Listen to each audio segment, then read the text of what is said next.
ఏం చూపిస్తుంది వస్తే ఇక్కడ వస్తుంది అది కింద లైన్ ఇంకా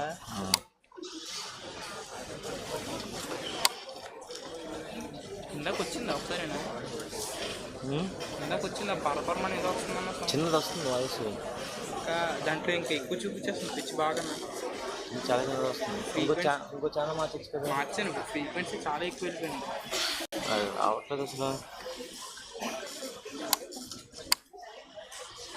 ఏమున్నాయి మార్చడానికి పాయింట్ వచ్చిందా లేకపోతే అసలు ఇప్పుడు ఆప్షన్ ఉన్న పాట నువ్వు ఆపిసావా హలో ఫ్రీక్వెన్సీ చూపుతుంది కదా రన్ అవుతుంది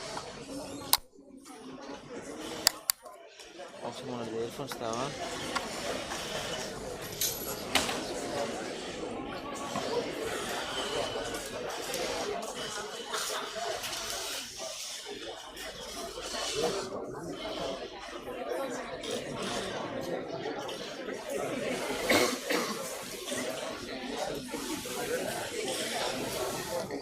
ఛానల్కి మార్చుకోవడం కావదా ఛానల్ మనకి నేను చెక్ చేస్తా. ఆ ఛానల్ వల్ల red voice. Hello voice hello hello hello hello hello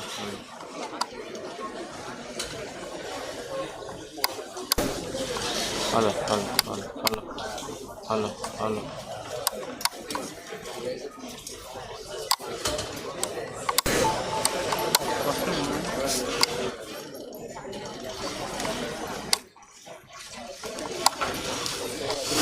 hello hello hello hello hello hello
hello डिब्बों में ये सामान ही तो है, अपनों से जुड़े रहने का अरमान ही तो है। इन डिब्बों में क्या है, बिटिया के नए कल की उड़ान ही तो है। इन डिब्बों में क्या है, एक नई शुरुआत ही तो है। जरूरत का हर छोटा बड़ा सामान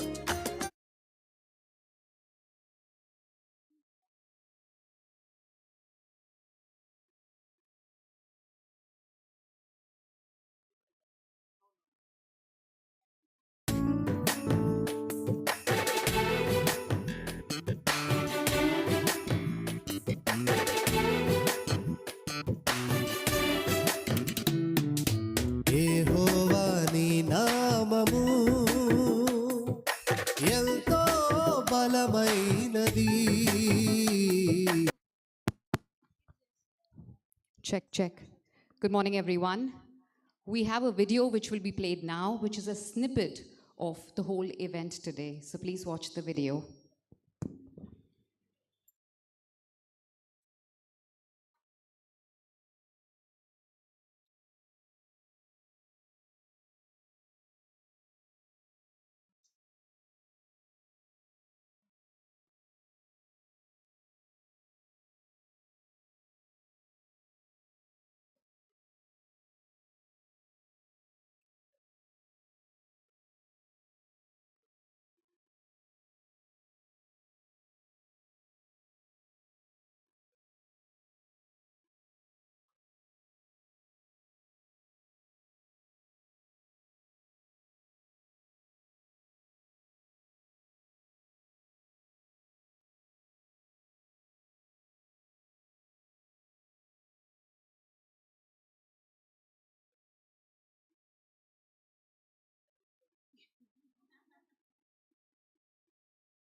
Good morning, everyone. I'm Harshita Lalchand, your MC for the day. A quick introduction about me. I am an NLP practitioner, a mental space psychologist, a social panorama consultant, and a psychology coach. I welcome you all to the Andhra Pradesh Startup Conclave, the next unicorn. I thank all the partners and sponsors for bringing to us this event, which is so magnificent.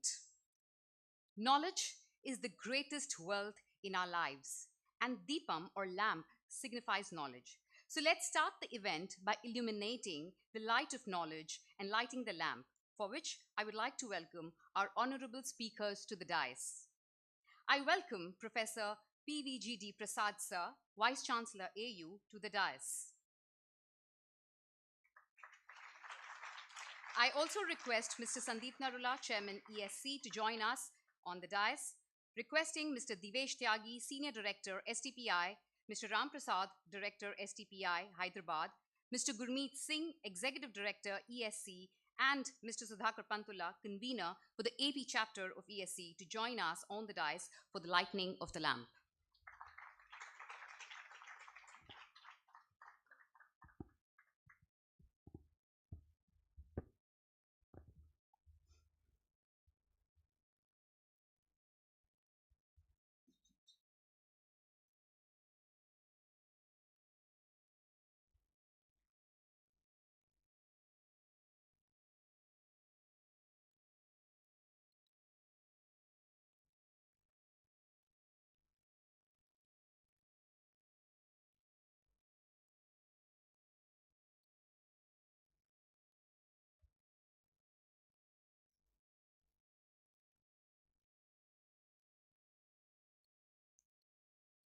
Requesting all the dignitaries to please do the honors.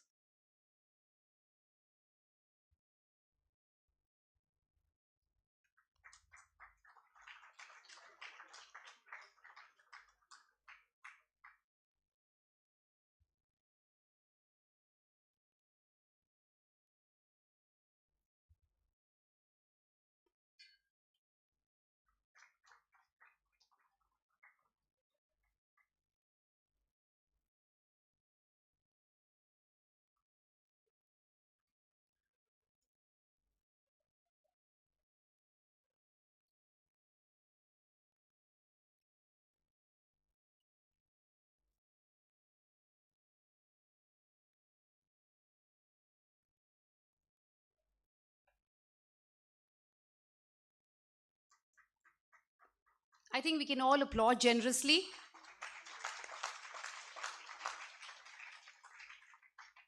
Thank you so much.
Thank you, everyone. May this light help us shine and refuel our passion. Requesting all the dignitaries on the dais to please take a seat as we welcome you in an environment-friendly manner. May I request Mr. Sandeep Narula to welcome Professor Prasad Reddy, sir. Can we have to? Yes, please.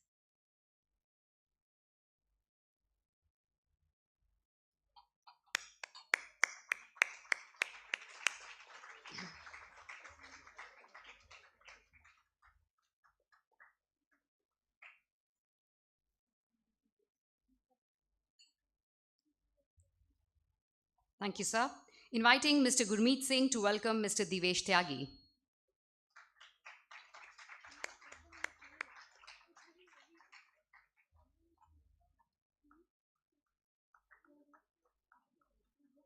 Thank you. May I please call upon Mr. Sudhakar Pantula to welcome Mr. Ram Prasad.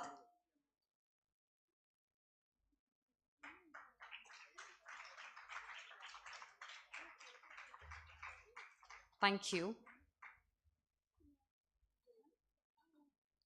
Sudhakar, please do the honors of welcoming Mr. Sandeep Narula as well.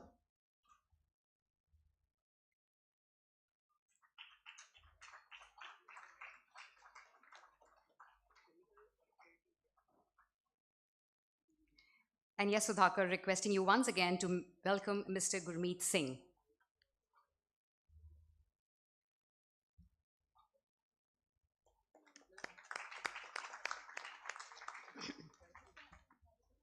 Thank you so much, everyone. Ladies and gentlemen, I would now like to invite Mr. Gurmeet Singh for his opening remarks.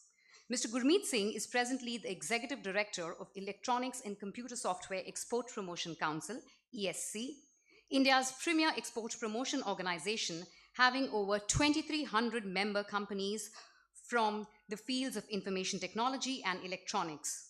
During his tenure with ESC, Mr. Singh has been assisting Indian IT and electronic exporters, especially small and medium-sized enterprises, SMEs, connect with global buyers and partners.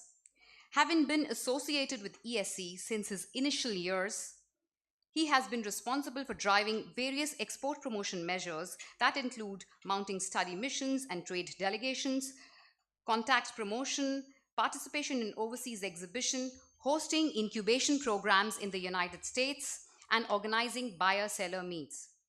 Let us welcome Mr. Gurmeet Singh with a huge round of applause.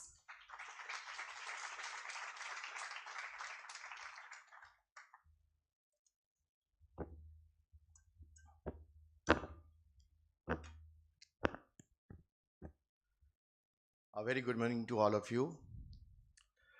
Professor Pvgd Prasad Reddy, Vice Chancellor, Andhra University. Shri Sandeep Narula, Chairman ESC. Shri Divesh Tyagi, Senior Director, Software Technology Parks of India. Shri Ram Prasad Ji, Director, STPI, Hyderabad. Sudhakar Pantula Ji, our convener of ESC Andhra Pradesh chapter. Friends from the media, ladies and gentlemen, Namaskaram. Friends, I'm delighted to welcome you all to this unique initiative that aims to build new unicorns in India. After months of preparation, reaching out to state IT departments, startups, and various institutions, we start our journey from Andhra Pradesh today to select the most innovative tech startups. Personally, I am feeling blessed to start our state conclave journey from Andhra Pradesh, the pious land of Lord Venkateshwara, who is revered as the Lord of Universe, taking his blessings to succeed in our mission to take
Yeah, you have space in the front rows. Please come forward.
Asaji, come on the floor.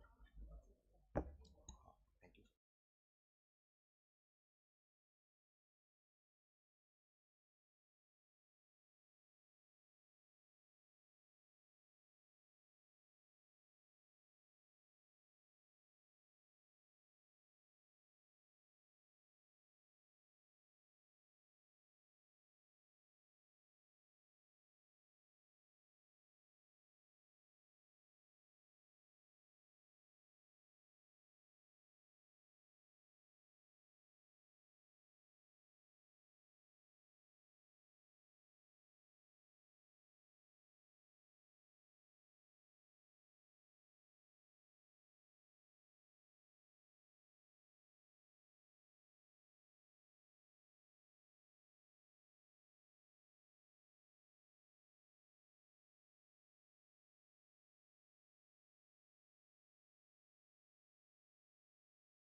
Yeah, a very good morning and welcome to you all once again. I just continue with my talks here. I was feeling blessed to start our state conclave's journey from Andhra Pradesh for two reasons. One, we are starting it for a very pious land of Lord Venkateshwara, who's revered as the Lord of Universe, taking his blessings to succeed in our mission to take our technology startups to the global shows. Secondly, we are partnering with again a temple of knowledge, Andhra University here, which is again a very, very pious and very auspicious things to do and connecting you with all. Keeping in view the emergence of technology startups as an important pillar of economic growth, ESE and Software Technology Parks of India have jointly launched the startup initiative, aptly named as Building the Next Unicorn. And I'm thankful to all our partners today who came forward to support this unique initiative. Global expansion is not only a key priority and milestone for startups and young businesses, but it is also a significant challenge in their growth path. Establishing a cross-border footprint has become globally critical for Indian startups looking to expand globally. However, in order to grow effectively in cross-border markets, Indian startups must understand the economic landscape in which there are strong investment incentives and a thriving ecosystem. Additionally, one of the most significant challenges that startups face when planning their global expansion is a lack of funding. Establishing relationships on the ground with local businesses, growth agencies, and institutions can assist startups in connecting with the local ecosystem.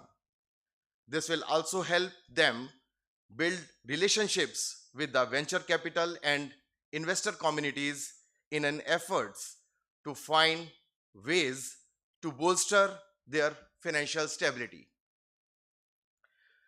Realizing the wind of growth is blowing in the direction of creating a significant cross-border presence for Indian startups, the current initiative will help address the above two very important points for Indian technology startups. Friends, the technological advancements at a pace not witnessed before are transforming the ways and means of doing business. Gone are the days of traditional technologies. Disruptive technologies are the key prospects for a better tomorrow. Indian IT continues to innovate, to deliver innovative solutions worldwide, to create win-win synergy for the growth of enterprises. It is a matter of satisfaction to highlight that India's IT exports reached $172 billion during 21-22. During the same period, electronics exports from India were almost $16 billion. With a large pool of technically trained manpower, India has become the digital capabilities hub of the world.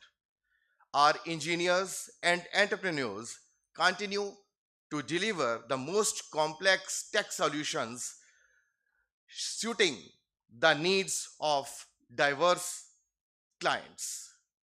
A small idea has the power to run miles. Ideas are many.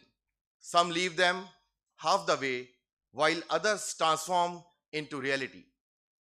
That reality is Flipkart. That reality is Byju's. That reality is IO. And that reality is Paytm. Interestingly, we all learn problem solving. What we don't learn is problem finding. To make a great hero, we need to have a great villain. There is no great idea without a great problem.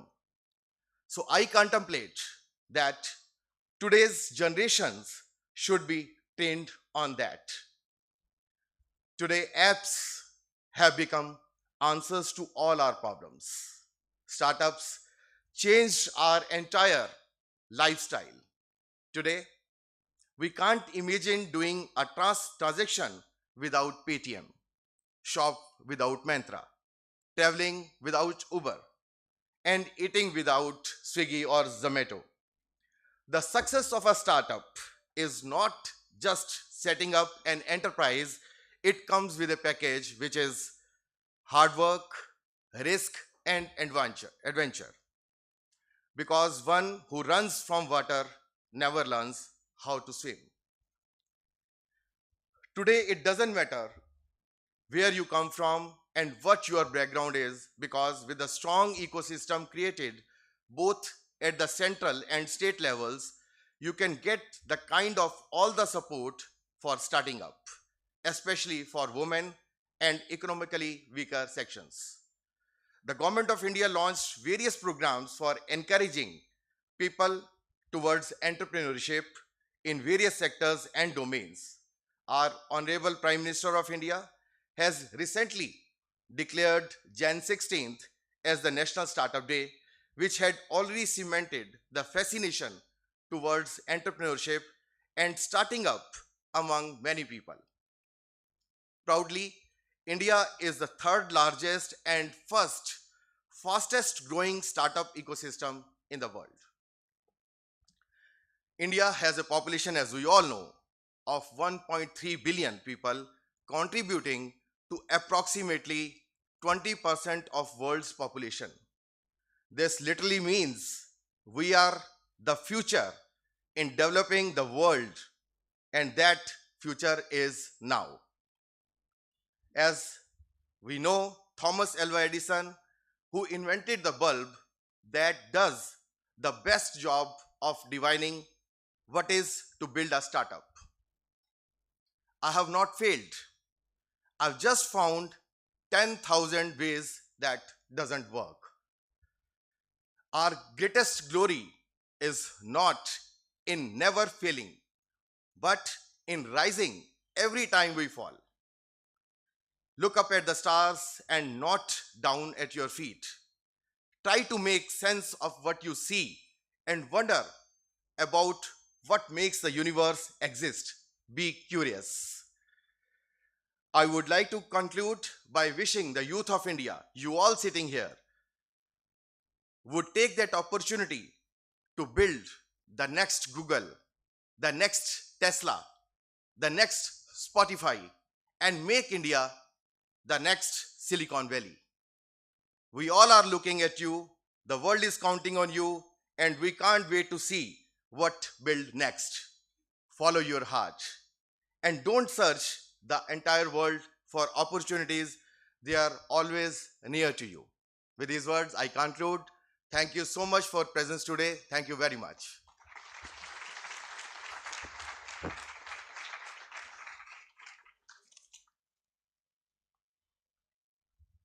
Thank you, sir, for sharing your insightful thoughts. What I've really held on to is there are no heroes without villains, clearly indicating that all startups have challenges in their journey. And I would also like to thank you, sir, for holding on to your patience as all the audience settle down. Thank you so much. I now extend my warm welcome to Mr. Sandeep Narula. Mr. Sandeep Narula is current chairman of ESC. He's also heading the IoT Manufacturers Association, a body of players in IoT space. His entrepreneur journey started with Atlanta Systems Private Limited in 1994, which was followed by establishment of ABC Systems Private Limited in 1995. Both the companies have expanded their businesses operations across the globe. Mr. Sandeep Narula represents the generation of Indian entrepreneurs who helped bring Indian ICT industry to where it is today. He's committed to philanthropic causes and is currently the chairman of iDonation Foundation, a charitable organization devoted to help visually challenged. Hello, sir. A hearty welcome to you, requesting you to address the gathering with your welcome remarks. Let's have a huge round of applause.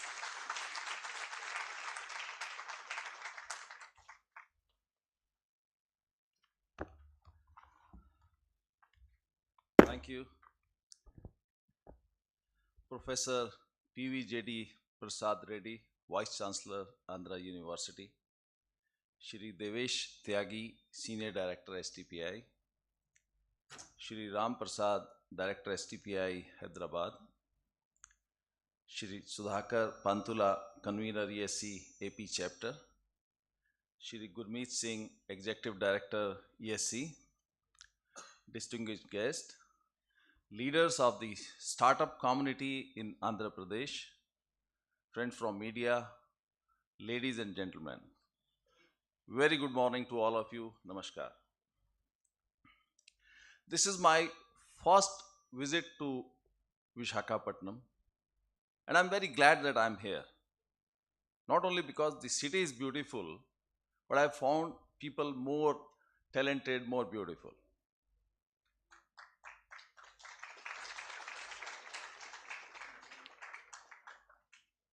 I extend very warm welcome to all of you for today's debut session of the Building Next Unicorn Conclave in Andhra Pradesh.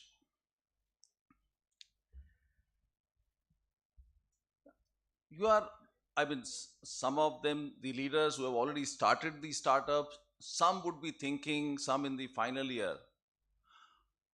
How many of you think that India would eventually turn the tables and become number 2 in the unicorn ecosystem? Can you raise hand? Great. So I am with you. I believe that from currently number 3 position that India has, in next 1 to 2 years, we'll turn to number 2 only after US. And that day is not far when we probably would lead this. And that would only be because of your strength, your idea, your hard work. So we all trust on you, and that is how this idea of next unicorn came. In fact, this was in February 2022. We had a meeting in San Francisco with CG of India in San Francisco, Mr. Nagendran. Myself, Mr. Gurmeet Singh, ED, ESC, Mr. Nagendran, and Deputy CG, we were there. During the discussion, they mentioned that India, with a population of 1.4 billion people, so huge market, great talent. In fact, they all understand our talent because best of the products that they have are created by us. So CG mentioned that a lot of investors in US often raising the issue that they are not finding the good right startups in India where they could invest. Of course, they want to give the patronage, mentorship, industry linkage. Well, that was the problem statement given by him. When we came back, we had discussion with a lot of startups, founders. Some of them turned unicorns, one of them turned unicorn recently. And some of them, or a lot of them, still in the initial stage, struggling for funding or got Series A or something. They raised the issue that we are finding difficult to get the funding. And of course, funding is not the only issue when you want to be successful in the startup ecosystem. So the industry linkage, exposure to the market. So these were the problem statements given by the startups in India. And I already mentioned about the problems given to us by the CG. We had series of discussion internally in ESC. And we started getting onto a solution statement, which is now called Building the Next Unicorn. We had detailed discussion with Mr. Arvind Kumar, Director General of STPI, who also was very supportive to the idea and joined hands with STPI in making this program a great success. So today we are here with you beginning the program that talks about the volume that we mean for Andhra Pradesh. Well, recently we have seen a lot of negativity. Russia-Ukraine war has disturbed the whole socio-political situation, inflation, and fear of recession. So somewhat dented the overall josh in us, overall enthusiasm in us. But with this backdrop, we have some good news. A report released by IMF revealed that India has replaced UK and become world's 5th largest economy with about 3.6 trillion GDP size.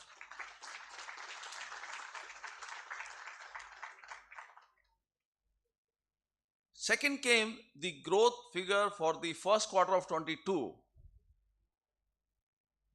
which set the tone for the entire growth of GDP in the current financial year. And the first quarter growth has been between 7 to 7.5%, despite the negativity that we are seeing, crude barrel crossing 100 billion, negativity, inflation, this, that, recession, COVID.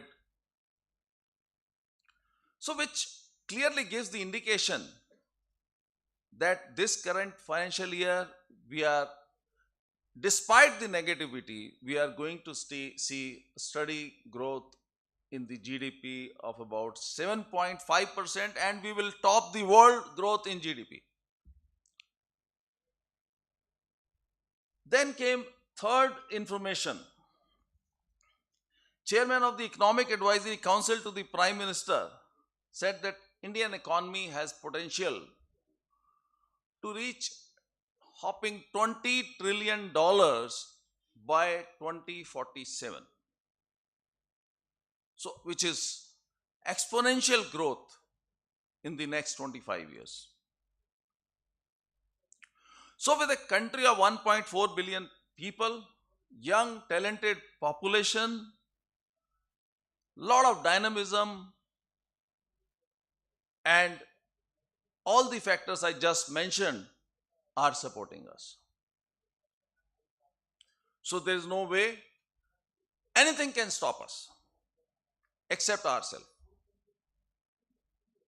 So we, with kind of enthusiasm and commitment, patronage that we possess, we are surely going to be successful, but we have to be careful.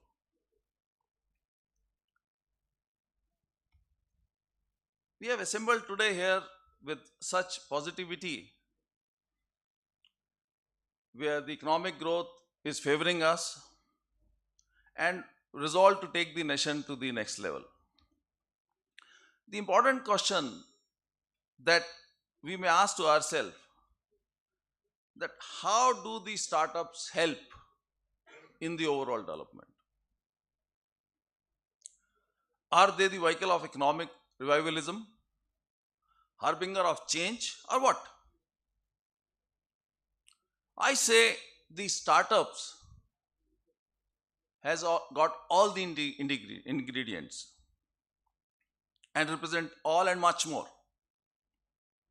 While being vehicle of economic prosperity, startup will also help in balancing the socio-economic disparity. With small C-class cities, D-class cities, I am seeing everyday startups coming up, giving the employment, boosting the local economy, doing the digitalization. So all these contributions do help in bringing those people who are unfortunate, falling in have not category. In fact, I would like to share one startup story with you. Somewhere in Uttar Pradesh, UP, there was a brick making factory. No, they used to make the brick in a traditional way, with some mold, and people used to lay the mold. With COVID, construction stopped, they were running losses, cost of operation was going up, the efficiency was not good. Won't you believe, the illiterate person who was running this factory thought out of the box. That is called the ideation Mr. Gurmeet Singh just mentioned. Look at the star.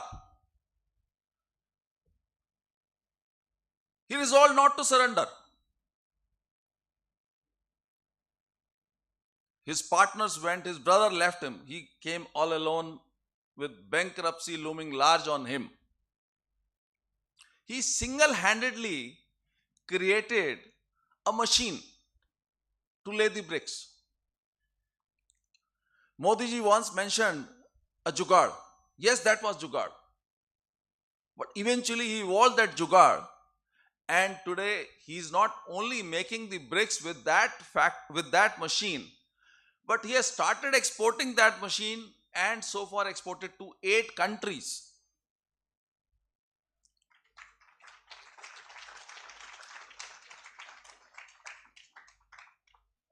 So this is what the idea in startup means.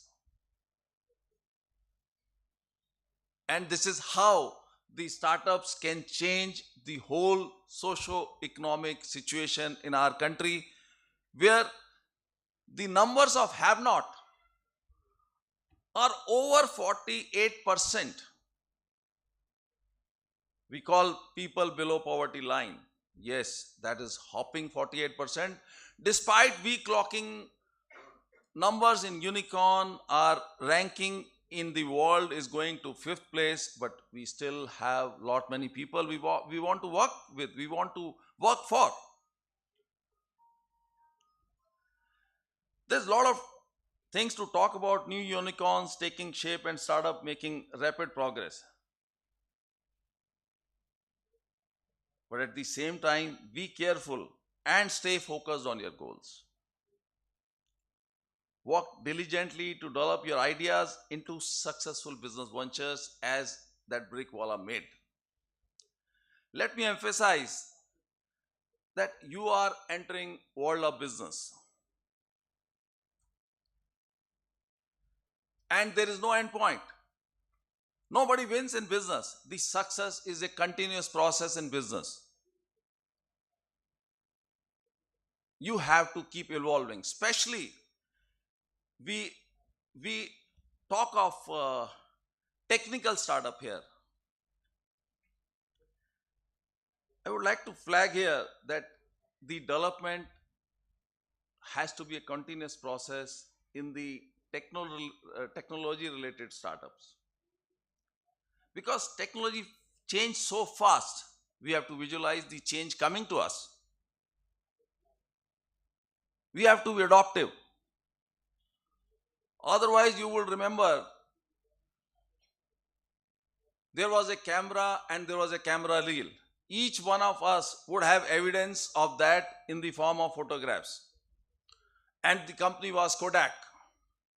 They were the leaders in camera and the camera reels. Where are they today? They have gone. Because they could not visualize the change coming to us. Everybody is going to have camera in the mobile phone, digital storage. So what I'm trying to tell you, when you plan or you are running a startup which is tech related, you have to be thinking and developing, which is going to be a continuous process.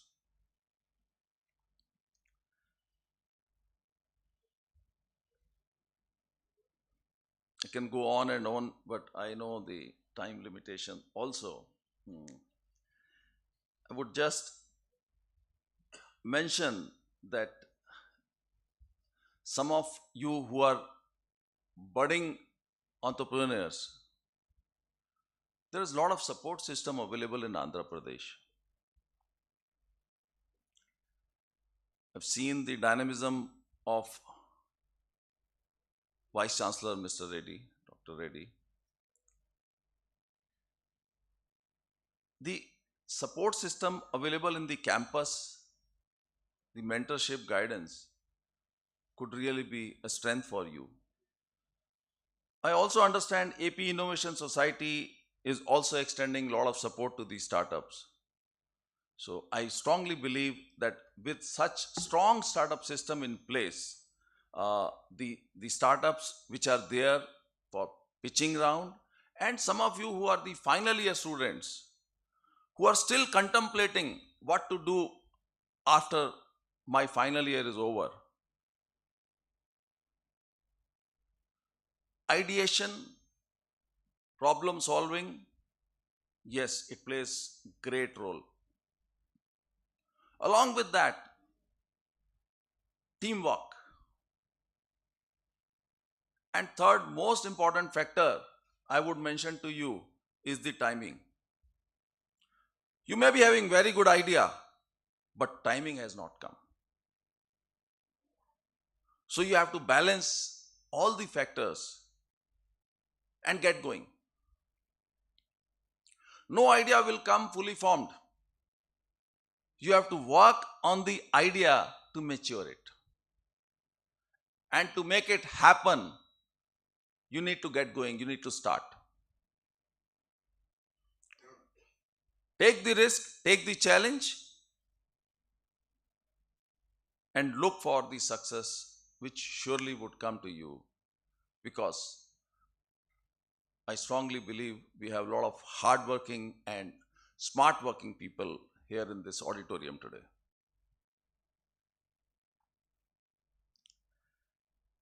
Before I end, I would just mention the strength and support that we got from.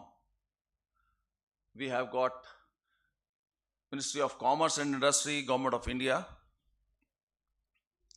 Ministry of Electronics and IT, Consulate General of India in San Francisco. They have extended great support to us in making this 3-phase program which start from the state conclaves. So we, like this program, we will have various programs in the states. That is called the first phase. Second phase is the national conclave, where a lot of the chosen startups would participate in the pitching round. And the final round would be in San Francisco with the active support from the CG, San Francisco, where we are solving their problem, because they mentioned that they are not finding right startups. So we are bringing the right startup at their doorstep. So that will be the grand finale for the startups. I'm really thankful for support to the union ministries, Commerce and Industry, Ministry of Electronics and IT, and Consulate General San Francisco. Of course, we are thankful to Grant Thornton for their very valuable support all through in the whole program. And personally thankful to Vice Chancellor AP University for all the active support and encouragement he has been extended to this program. Of course, it goes without saying that without the passionate zeal of my esteemed friend and fellow members of the council, Shri Sudhakar Pantula, convener AP chapter, it would not be possible to reach here. Along with him, whole lot of people who have been working for this cause, my sincere thanks to all of them. With these words, I again welcome you all and wish you all the best. I am very sure that all the people here would have gained a lot and will continue to gain during the day. With these words, thank you so much.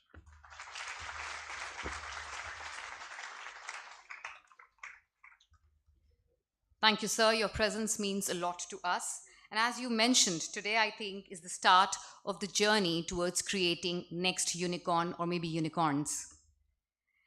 Now I would like to take the pleasure to introduce Mr. Ram Prasad to share his observations. Mr. CVD Ram Prasad is the director of the Hyderabad chapter of Software Technology Parks of India, STPI. He is responsible for development of STP, EHTP scheme under the Ministry of Electronics and Information Technology, METI, Government of India, in Telangana and Andhra Pradesh. He has extensive knowledge in various telecom segments and was involved in the commissioning of various communication and network infrastructure projects. I welcome you, Mr. Prasad.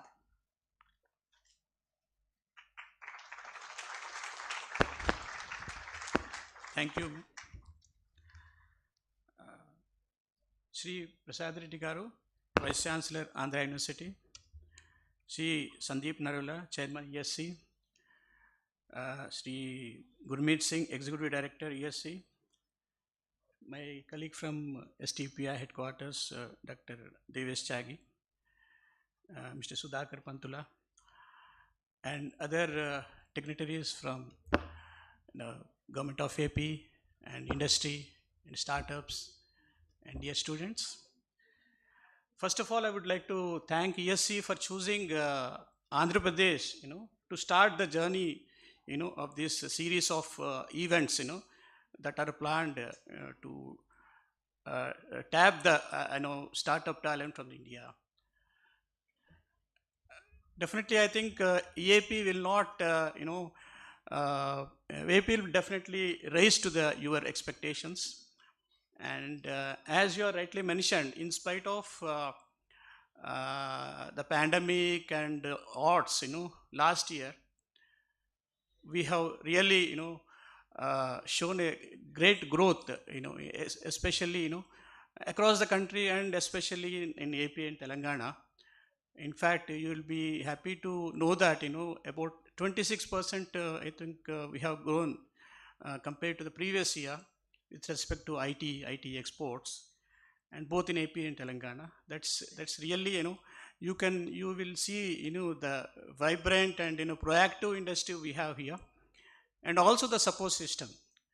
And particularly, I would say, Vizag has been very vibrant, and we have very, niche technology people are here, and right mentor pool and stalwarts like the VC, Prasad Reddy Garu. So we have very, very right ecosystem that is getting built up here. And, coming to STPI, we have been supporting the industry, IT SMEs for strength, and also trying to help out, the startups, coming out with in emerging technologies, innovations. That is how we have been, we started our journey. We are also learning, and with the help of the industry and the, academia here. So we have created, such, centers of entrepreneurship across the country. And I'm happy to share that we are coming up with one in Industry 4.0 with the help of, mentors like Andhra University, VC Garu, and the industry here. And very soon we are going to launch that. And that is, I think definitely, I think Vizag will, will provide, and will come out with, unicorns and unicorns in the years to come. And with these few words, I would like to, request all the participants, particularly the startups, to take this opportunity, and which has been elaborated now. I think definitely, I wish all the best, and definitely I think we should have few good startups coming out from this region. With these few words, best of luck, dear startups. Thank you.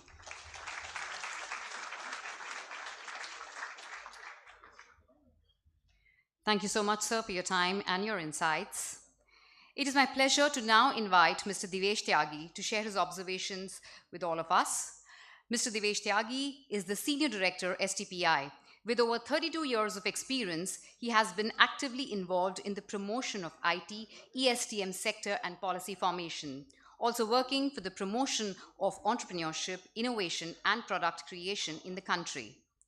Prior to joining STPI, he has served the National Informatics Center, NIC, in various capacities. He has a wide range of experience in project management and software development. He possesses strong technical capabilities and has delivered many remarkable projects during his period. Let's welcome Mr. Tyagi with a round of applause.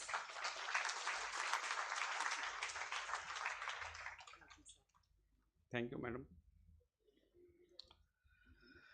Professor Pvgd Prasad Reddy, Vice Chancellor, Andhra University. Mr. Sandeep Narula, Chairman, ESC.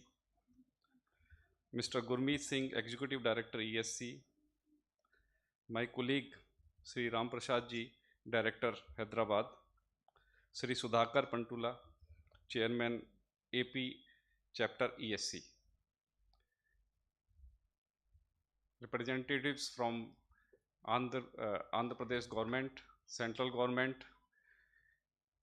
champions of IT industry, and my colleagues or founder colleagues from the startups. Ladies and gentlemen, it is my pleasure, proud privilege to be here today sharing this August dais with all of you. We at STPI, basically we started our journey in long back 1993 with 3 centers, and today we are spread all along the country, having our presence in more than 62 centers. We have 25 programs. Under Digital India program, we envisioned the BPO scheme. We call it BPO, two type of schemes were envisioned. We started with Northeast BPO scheme, and after 1 year, we came up with India BPO scheme. Under these schemes, the incentives were provided to the entrepreneurs for establishing BPOs. I am happy to note that Vizag is the front runner in those schemes with more than 16,000 seats. The way these schemes were implemented across the country, STPI got a lot of appreciation. And for us, response of industry was important. Entrepreneurs, new IT entrepreneurs came and they established 220 BPO across the country. And I am happy to note that first time BPO was established in more than 50 towns and cities across the country. So this type of inclusive development we are envisaging. I told you that we are having currently more than 62 centers across the country. More than 54 centers are in Tier 2 and Tier 3 cities. The envision of STPI fraternity can be seen that we established our Vizag center around 2 decades ago. And the growth of 800 crores of export, which is currently happening from the Vizag, is due to that envisioning. Yesterday, I met with the IT industry, local IT industry here, and I was overwhelmed to see the enthusiasm and response of the industry. The type of envisioning they presented to us was very encouraging. I had visited Vizag second time.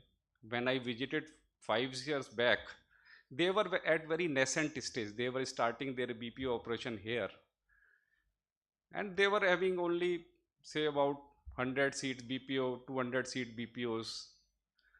Now, most of them has traveled a tremendous journey during these 5 years, and they had reached around 1,500 seats in each of the BPO centers that we had established. And type of employment they had created has definitely encouraged us to come with a BPO 2.0 scheme, which we are planning. And I think I wish all the best to the Vizag entrepreneurs, and I feel that they will be also front runner in that also. Apart from this, what we have done is to align ourselves with the Startup India scheme. We had created 2 schemes. We call them as Next Generation Incubation Scheme. Why so? Because we were running incubation scheme all over India since 1993. But we thought as the time changed that only the IT infrastructure or the computing facility is not required. Now we have to go for the additional support system for the budding startup in the country. So that's why we call it as Next Generation Incubation Scheme. And we added services like Mentor Pool, VC Connect, Angel Financing, the support of industry, the support of academia, and we named it as a collaborative model. Long back, I think 6 years ago, we started first Center of Entrepreneurship in collaborative manner with Delhi University and Indian Electronic Semiconductor Association. I am happy that that center has given us a base to come up the Center of Entrepreneur Scheme in the STPI. After 5 years, that center has produced, we had supported around 50 startups, and 40 plus, you can say 80% of them are successful. They had raised the total net worth of a startup which has been created through Electropreneur Park is more than 500 crore. And they had created around 38 patents. So you can yourself visualize that what type of successful model has been envisioned, and it is now being rolled out throughout the country. Another thing which I want to highlight is that as in last 3 to 5 years, we had gone from traditional development to the emerging technologies. And there lies the wealth. STPI is doing wonders, or our IT fraternity is doing wonders in service industry. We are leading in service industry with 52% share worldwide. But now we have to change gears and we have to utilize the emerging technologies which is being under implementation, which is being rolled out throughout the global areas. And in this, STPI believes that startup can play a tremendous role. The base has been set. We have to just put our step up to reap the benefit of the emerging technologies. And we had realized that to do this, we have to support startup across the country. I told you that STPI was the first single window clearance scheme of the country. Same way we want to position ourselves in this era also, for a startup era.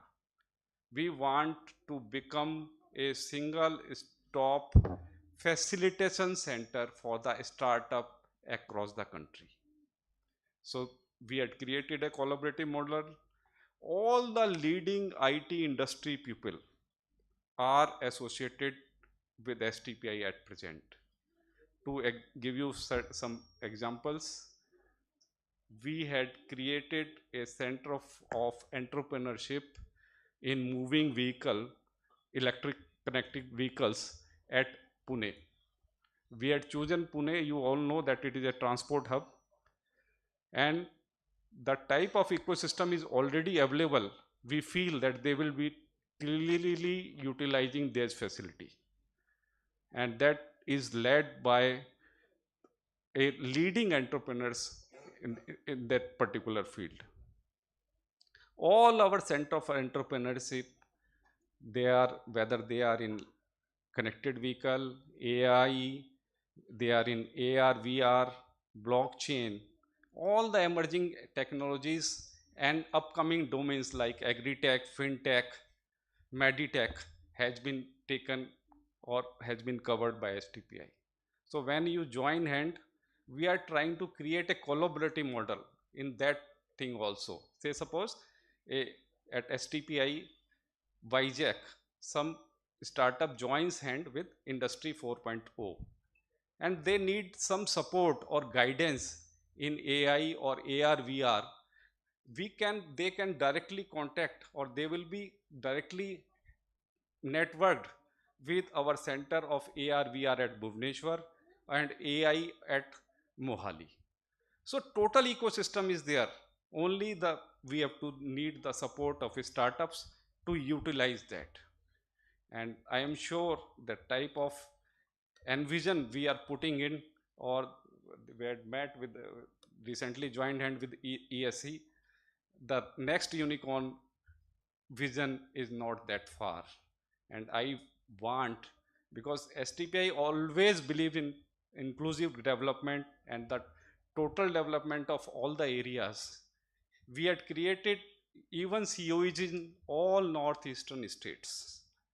And we had connected them with their parent COE at the main locations.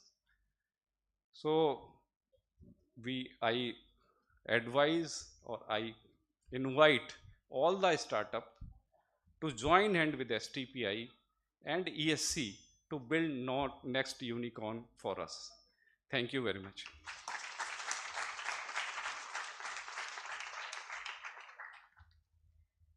Thank you, sir, for your beautiful words and sharing those encouraging statistics and facts about the startup ecosystem, and also making us feel proud to be a Wiser Guide. I deem it a great privilege to welcome our honorable chief guest, Professor Pvgd Prasad Reddy. Mr. Prasad Reddy is currently serving Andhra University, Visakhapatnam as its 18th Vice Chancellor.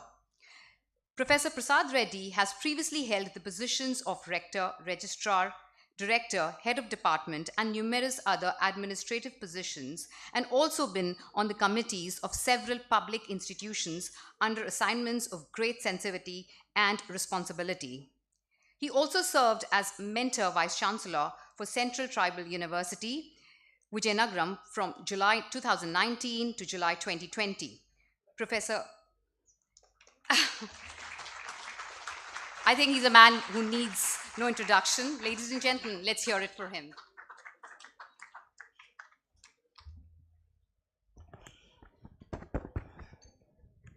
So good morning, one and all. No response from my students. Good morning again. What a wonderful opportunity to all of us. I just take my specs.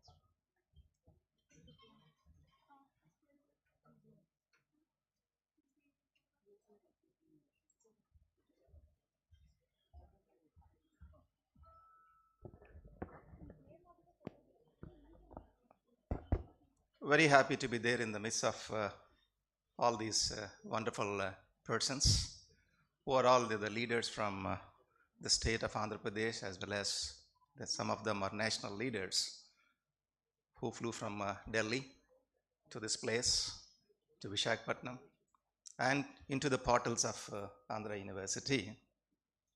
They're all very big people. Just a photograph with them would always fetch a wonderful opportunity for all of you. I extend a very warm welcome to all of them. Well, to begin with, in the midst of us we have Mr. Gurmeet Singh, the Executive Director of Electronics and Software Promotion Council. Give him a big round of applause.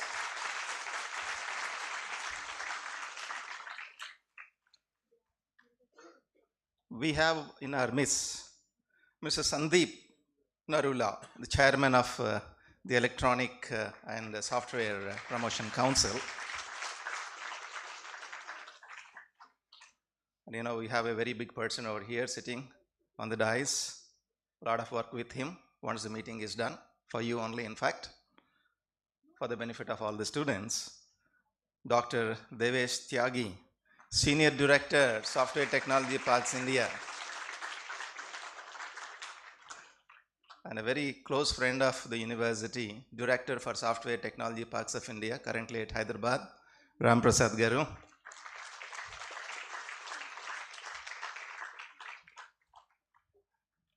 Mr. Sudhakar Pantula, good friend of the university. His son was an alumnus of this university. Last year he finished his BTech from Computer Science Department.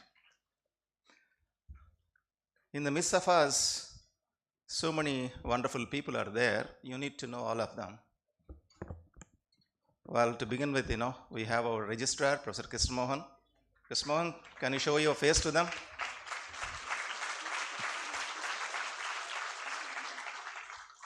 He has been serving the university for over 3 decades. A wonderful administrator who has been doing a lot of marketing also these days for the universities because marketing is there, it has entered into the university, so he's been doing really a great job, and he's been in fact adjudged by some of the professors from IIMs that he is one man who can sell ice to Eskimos, right? So, and let me recognize the presence of wonderful people. Okay, we have with us Mr. Anil. Anil is the CEO of AP Innovation Society. Anil, please, to my students. And we have Mr. Ravi Ishwarapu, CEO of AU Startup Cell. Ravi, most sought after person these days in the university. Nobody is going to the Vice Chancellor. Everybody is looking at you, right? And we have another Ravi who is also an alumnus of this campus. This Ravi is an alumnus of this campus. And the other Ravi is an alumnus of the campus, worked for a long time with several IT companies. Now he is in fact, a CEO of a startup cell at one of the best affiliated colleges in India.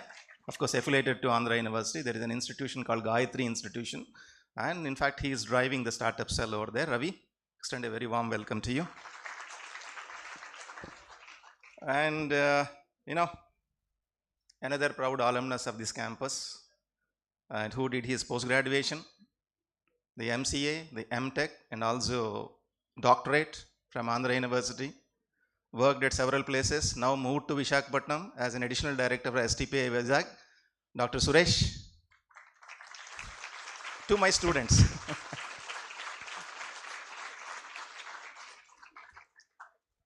And we have, our professor for Intellectual Property Rights Chair, IPR Chair.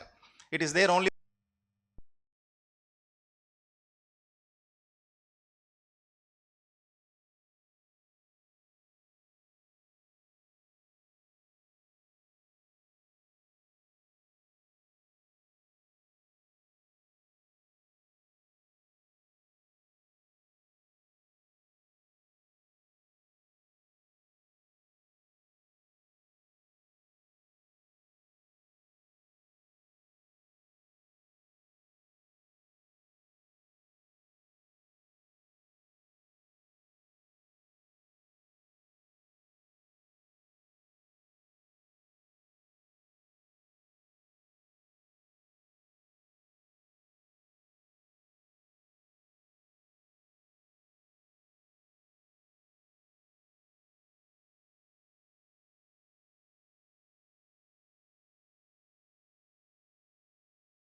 and some students. I see some foreign students also sitting over there. In that class, there are students from 41 different countries, right? So I extend a warm welcome to all of them. And also, I send a word to the head of the Department of Computer Science. Where is he? Nagesh Rao? Somewhere here. I asked him to, in fact, pull some of the final year computer science students from the classroom and, let them be present over here for two different reasons. This is just an inaugural meet, right? Once this is done, there is a round table and then followed by the most important activity, which you all should witness. There are about 20-25 people who have come out with good ideas. And these people, they try to present their ideas. They pitch their ideas. That's called, once they pitch their ideas, somebody can always, come forward to invest in that particular idea. So that means they are pitching for investors. And like that, this particular conclave is also being held at few other places. And once, a final list is selected, these people will get a free travel to US And there they would get an opportunity to pitch their idea for investors over there. What an opportunity for young boys from this particular state to go all the way to US and Silicon Valley over there, because we always talk about Silicon Valley as a place for ideas. It is an ideal which is possible anywhere, even from Andhra University that way, right? So what a wonderful opportunity, because the Electronics and Software Promotion Council took up this wonderful initiative coming down to Andhra University, and in the precincts of the university this kind of a program is being organized for the first time. And Andhra Pradesh state government is also very much in favor of promoting this culture across all the universities and also educational institutions. I must tell you, sir, this is the state where the entire content of the new education policy is being implemented in one single go, because we have got a very dynamic chief minister who would call a spade, and he has got that kind of a guts to go for implementation as a direct cutover approach. Because most of you are software people, we talk about pilot approach, phased approach, and there is a direct cutover approach. That means those who has got some that kind of a guts, they can go for direct cutover. So he said that everything that is there in the new education policy, come on, start implementing it. First year students, the very first year students, in their summer, they are mandated to leave the institution, get into the community, understand the problems of the community, and then submit a work for 2 months, 2 months for community related issues. What are the problems that are being faced by community? He can go to any place. He can either walk in his own street, in case if he is living here, or if he is living elsewhere and going for a vacation, he can take up a problem in the local area, or he can go to an area like Araku or Paderu. Anywhere he can stay there. We provide all the facilities, and he has to understand, yes, this is the community, these are the issues, and what for I am. Tomorrow I am going to in fact come out with an idea that would serve these people. So that kind of a knowledge, Honorable Chief Minister thought that every student should get it, and this cannot be imparted in a normal classroom, right? And next, second year vacation, every student will be mandated to go for 2 months industry internship. It could be virtual also. And if you are a graduating student, if it's a 3-year course, 3rd year, 2nd semester. If you are an engineering student, 4th year, full semester, you must go to a company and be an intern over there for 6 months. 6 plus 2 plus 2, 10 months practical training.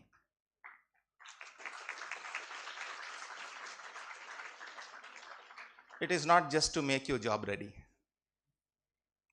All the engineering students, especially from universities like Andhra University and some of the wonderful colleges, for them, getting a job is just a very, very easy thing, because, all bright boys, these are all, So for them, getting a particular job in a company like Infosys, Wipro, etc. is just a very small issue. But, today, are you there? Right. You can ask me to stop. Not giving a lecture. If it is a lecture, I speak for 1 hour in the class. My registrar will speak for 1 hour 40 minutes. We are in fact trying to create an environment on the campus, an ecosystem, first of its kind. I can so confidently say that it is first of its kind in India, for that matter, not just tech-related ecosystem. Around the campus, at the boundaries, we are in fact creating a system, an integrated startup ecosystem, wherein tech-related ideas related to food technology, food processing, food testing, ideas related to pharmacy, product formulation, mixing, testing a particular product against rats, something like that, any pharma-based incubation, and marine-related incubation, because we have got a huge coastline related to prawn, fish, crab, culture. In fact, there is a lot of demand even to process and package and then, There are people to export that. And how to package that, how to clean that. So many new methods. So like that, into several verticals, we are moving into, and we are creating a wonderful ecosystem, integrating all these things. 2 lakh square feet space. First time in India. Not even there in IIT Chennai. And it becomes a reality by the first week of November. All these systems are getting ready. Almost verge of completion, not just the infrastructure and building. Full operation. For example, you can see the adjacent building, Startup Hub. And as such, in the Startup Hub, the first 2 floors, they were ready. And if I am correct, 34 startups, 38, okay, 38 startups are also already there. And 4 of them are into growth stage, if I am correct. And in the remaining 3 floors, another 30 were identified, and we will be giving space to them by last week of this month. Next month, second week, it is slated to be inaugurated. Like that, you go to any of these startup ecosystems, everything is almost complete, and there are people who are already working in that.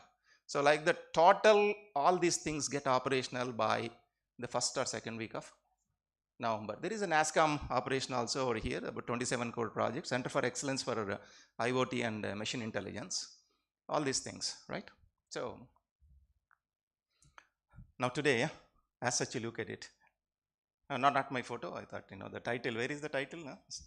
Startup Conclave. So, Gurmeet ji, he spoke about that.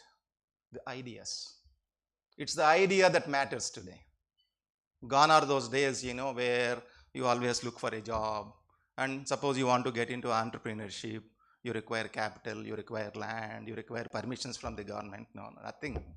Nothing is required now because, we are into knowledge zeniths. Idea that matters. If you have that idea, if you have a small internet connection, you can crush anything. That's the order of the day today. And when it comes to entrepreneurship, the beauty of India is that traditionally that DNA is there. You go to most remote village, go to Parvatipuram. Somebody is there from Parvatipuram, remote village. There also, you touch anybody, they have that entrepreneur skills. See, every morning onto our streets, all these, people without having any education qualification, in fact, they hail from there, Parvatipuram, Kurupam areas, they come here, bag of vegetables, and they try to sell. They have no education, but they know how to sell. You can't bargain with them.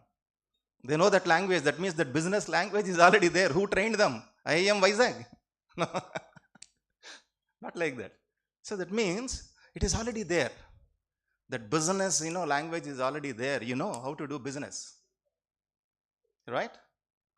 So now, in fact, we are trying to formalize that. How? Because, you are educated. You are into a school, you are into a college, you are into the university. Now, it's all fixed lines in a way. Very fixed, right? So you are not able to come out of that. After 10th class intermediate, after intermediate engineering, after engineering, what next? Go to IIT, and then, after IIT, IIM. World do not require all these things, practically speaking. You talk to all these, successful people, they were not having that kind of a mindset, one after the other. Thanks new education policy as such, if you look at it, you have got that kind of an entry-exit kind of a system. You can always, try new things. Because, country as such, you look at India is a developing country. What is developing country?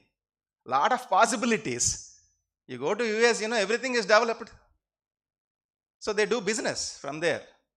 Whereas here, same thing you can also do it from here, because look around. So many problems. So many problems in Andhra University also. Don't look at all those things right now, right? So as such, if you look around, there are so many problems. Then why don't you take time, think about it, come out with a solution? Yeah, you have an idea, please visit the startup cell. There are people to support. All these people are there. If your idea is good, we provide mentoring, the support to you. We give space to you over here. We give all kind of retainer services to you. If you are coming out with an idea and that idea can be patented, IPR cell is there free. free, right? You can make use of that particular cell and we register your patent. And then suppose you want to register a company, we support you. You are looking for some kind of a finance, we approach the bank, we approach the government, or we approach investor, pitching the ideas. We can even get an investor from outside India, because we are only trying to see to it that the people from here get access to international markets. So this is the environment. You will have to in fact think in these lines, because you're all wonderful students, right? You struggled very hard. Right from 7th class onwards, you have taken coaching to get into engineering or BBA into the universities, right? Struggled very hard. So come out of this traditional thinking. Totally different way, not just strategic thinking, out of box. That's very, very important. Out of box in the sense, let me tell you, because, competition. Game theory, yeah? Some students. Ravi, I think you know, right? Finite games and infinite games. Right? There are only two different types of games, finite and infinite. What is finite game? Finite set of players fighting against another or competing against another finite set of players under a finite set of defined rules. The rules are defined, players are identified, competing. Right? You can't look for any change. Cricket. Group of players here from India, another group of players from Pakistan, playing in Calcutta. You want India to win, right? Last ball, 6 runs required, but only our player could hit and he could get a boundary. Can you go and ask, please, one more ball extra? No, because it's all fixed game. Fixed game, that's all. Either you are a winner or a loser. But infinite in the sense, unknown players playing against another set of unknown.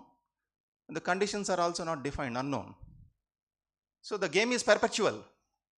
It runs. Suppose I am there in one of the groups, my resources are out. I simply drop. Somebody else will get into that particular ground. It runs. As such, if you look at business is always, an infinite kind of a game. 400 years back also, we did all the business, right? Before Google, Tesla, all these things, there was business. Even after 400 years also, still, that business will continue. But the problem here is that when you get a finite set of players, asking them to compete against infinite set, then the whole problem comes. This is the issue, as such. Because, we get ideas from here. We select some people from here. We take them to some other place. We ask them to compete against them. That means always that competition. But under this competition, do you get the real joy or not? There is a theory which says that compete against yourselves, look for advancement, then you get the thrill and joy. So why I am quoting this is that in this competition, there could be some winners. There may be some losers. Just because you are a loser, you are not getting the opportunity. It is not closed. The gates are not closed. Come on, go back, because it is your idea. You know that it is workable idea. You know that it can scale, it can reach anybody, anytime. It is possible today. Small idea from here can scale to any level. Right? One revolutionary idea, one great idea can be taken up by many number of entrepreneurs, and it can go across and it can do wonders. We are seeing that. So look at your idea. Also, when you are competing with other people, never ever think about competition. Try to get something out of them, not just judging, learning. Oh, this is the idea, that is the idea. These are all in a community of people, wonderful linkage. And how best I can improvise on my idea. Think about that.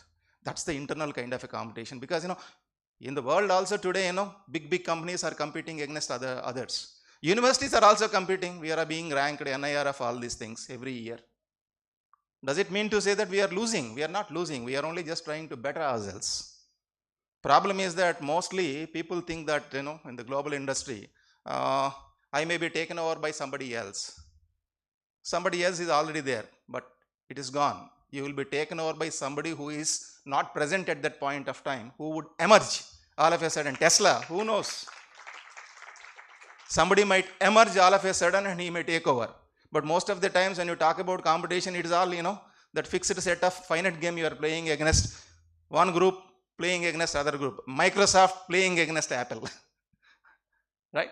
But somebody else, a new idea from this hall, a new person from this particular place can come out with an idea which can take over both Microsoft as well as Google and Tesla. Possible. You never know. What is the company, what is the idea, what is the product, who is getting it, whether he belongs to Visakhapatnam or Araku Valley or Parvatipuram or some other place, anybody. This is the environment today that is prevailing, you see. What a lucky generation you are all. Generation Z, my registrar, he told me that term, Generation Z. Because, you are the people who are in fact connected to net, and you have got all these iPhones, you have wonderful ideas. Beauty is that, the previous generation has done a lot of work and they paved the platform. From now onwards, you are in fact, moving further. So many critical solutions, so many issues, pollution, it's a big problem. Public health is a big problem. We may not have solutions for all these things, but you will have the solutions for the future. That's the reason why all these people are here, taking time, moving down to this place, calling all these local entrepreneurs to support the next generation, right? I hope and believe that definitely you would make use of this particular opportunity and listen to the round table, listen to that pitching, because next time onwards, you will have to do that in the classrooms. I wish to create that kind of a culture in the campus of the university so that Andhra University, 97 years history of university is one thing, the next coming 10-20 years is going to be totally different, a paradigm shift. This is what in fact myself, my registrar and other people, we are all working. For that reason, in fact, I spoke to government, made a request to Honorable CM that I require, something out of box, not just traditional teachers. I want somebody with industry experience so that I can get him here, drive my startup. He said, yes, go ahead. I could get Ravi from outside with 20-25 years of tech experience. So in fact, you also know about placement officer. Earlier professors were the placement officers. Now we have an expert placement officer on the campus. I told him that my students, if at all, if they want a job on the campus, the package should be more than 15 lakhs. No 6 lakhs, 8 lakhs kind of jobs. I don't want my students, they're all wonderful students who are getting into the university. No question of looking at 6, 7, 8. It's about 10 lakhs only. So like that we are in fact moving, and I've introduced all these people to you, right? You have an idea, go to them. Take a photograph today. Even if you want a job also, show that photograph, you'll get the job. They're all big people. I take them to my chambers. I in fact put a request to all of you to visit my chambers. I also take them around the integrated ecosystem that's being built. Ravi and as well as my registrar can take them. And good news is that yesterday evening also I received a call from the government of Andhra Pradesh that Honorable CM in fact gave an approval to establish a food processing lab worth about 12.5 crores. So in fact I'm thinking about food and all, so I'm looking for some kind of a support. I don't know how it reached there, and the blessings from the God, and 12.5 crores from government of Andhra Pradesh. And we are also expecting huge funding from DRDO. Mr. Satish Reddy visited this place, and registrar entered into an MOU with Defense Food Research Laboratories as well as CFTRA. So food is also a good thing. And last year, in fact, we have initiated a BTech in food technology course. First time we have initiated a BTech in environmental engineering. Nowhere in India, including IITs, you have this course. Because environment, everybody talks about environment, Earth Day, Globe Day, water conservation, all these things. But you never initiate courses through which that we can generate a capability, we can generate students who would handle all these things, right? So Andhra University is in the forefront that way. We have initiated an environmental engineering. All these branches of engineering are important. You tell your friends, tell your brother and sister, okay, who is in fact looking for an entry into engineering, that every branch of engineering is equally important. Not just computer science, artificial intelligence, machine learning, they are good. But A computer science engineer, somebody who is doing a BTech in artificial intelligence can never migrate to mechanical, can never migrate to civil, can never migrate to electrical engineering. But somebody who is doing mechanical, civil, etc., all these people with a little computer training, with a little exposure to software tools can migrate and become a wonderful software engineer. Right? I'm a mechanical engineer. Then I migrated into computer science. But today, you do not know all these things, right? So you are only just into computer science. I know, you have done a good thing. But at the same time, all branches of engineering are important, because in the times to come, you will have so many problems, so many issues to be tackled with mechanical engineering background, civil engineering background, pure traditional science background, pharmacy background. You look at, marine related products. So much of, opportunity is there. Right? So every branch of engineering is important, every branch of study is important, science important, arts important, music important, dance important, theatre arts important, fine arts important. All these things are there in the university. This is the only university where you have got all these disciplines existing. And from this year onwards, of course, you are all the final year students, we are making all these things, open to all the students on the campus, so that a student of computer science, design and analysis of algorithms is very tough. Forget that and take up a program in music department. That much flexibility and facility we are trying to bring. You find some course very tough, not interesting. Of course, not interesting in the sense it is tough, and the teacher is also tough, not going to go good internal marks. Go to theatre arts, learn how to act there. Like that, a cafeteria kind of a system we are working at. This is a wonderful opportunity, wonderful time, being blessed by several elders from outside, our alumni. GMR, GMR Airports is a student of this university. He is a student of this university. Right now, he is the president of the Alumni Association, building a beautiful infrastructure on the campus very soon. So, through you, we wish to get the best possible visibility for the university, for the entire Visakhapatnam. You see, students from Stanford University are the reason for Silicon Valley. Right? So students of Andhra University, why not they become the reason for this entire coastal development and economy creation? That should be the target, that should be the goal. And all these people are there, in fact, to help you out. We are also there to help you out. And whatever you want, whenever you want, you can reach us, reach these people, take their, mail IDs, be in touch with them. That's how you build your community. See, the reason why I called you from the classroom is, to get an opportunity for you to look at them, understand them, look at their profile, take their mail, take their phone number, build your community for you to success, to succeed in the long run. That's how you have to evolve and grow. Never ever think that, only students from IITs will be successful. Getting into an elite institution is always a great thing, but it doesn't guarantee any success. I have seen so many miserable failure stories. Stories from national institutions, international institutions. Wherever you are, if you have that kind of an agility, if you have that kind of a fire from within in your belly, and you want to experiment, this is the right time. And the country is looking at you, your parents are looking at you, university is looking at you. Make use of your time and do the best. Thank you so much for patiently listening to me.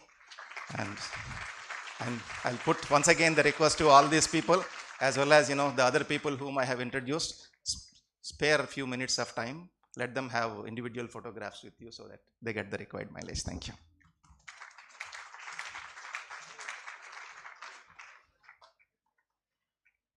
Thank you, sir. It's a pleasure to have you here. Thank you for joining us, for your humble, encouraging, and kind words, and the real-time advice that you had for all the students here. Please make use of this opportunity to network with people around you. You don't know, you might just find some internship. Connect with all the dignitaries here to build in your network, because your network is your net worth. Today is also a remarkable day for startups in AP, as ESC is signing MOUs with 2 organizations to strengthen the startup ecosystem in Andhra Pradesh. The first MOU will be signed between ESC and AP Innovation Society. And to sign the MOU, I am immensely pleased to welcome Mr. Sandeep Narula, Chairman ESC, and Mr. Anil Kumar, CEO, AP Innovation Society.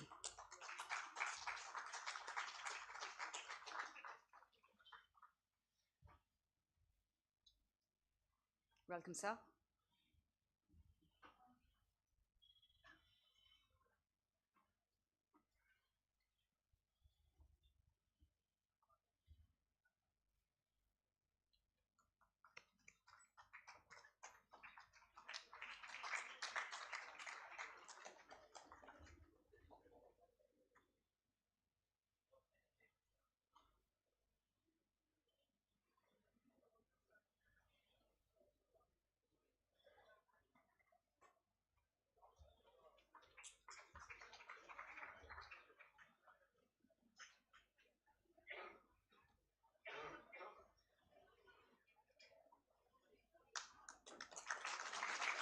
Thank you so much, and congratulations to ESC and AP Innovation Society. Thank you, sir. Now it's time for ESC and AHUB to join hands by signing the MOU. To do the honors, I would like to call upon Mr. Gurmeet Singh, Executive Director, ESC, and Professor V. Krishnamohan, Registrar, AU, and Director at AHUB.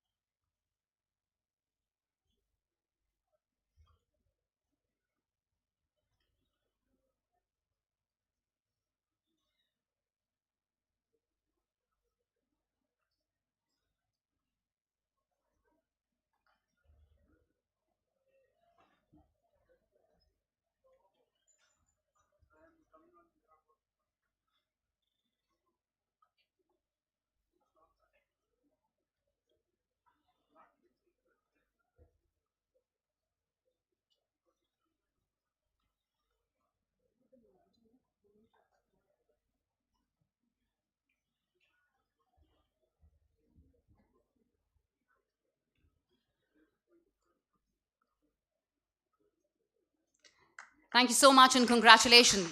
Let's hear it for them.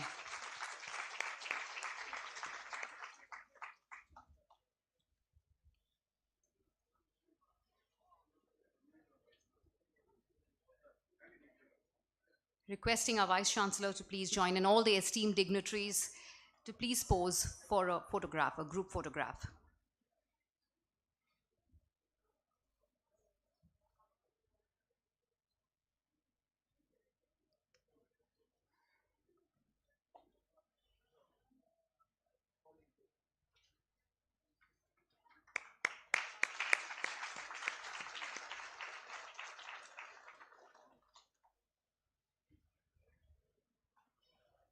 Thank you so much, everyone.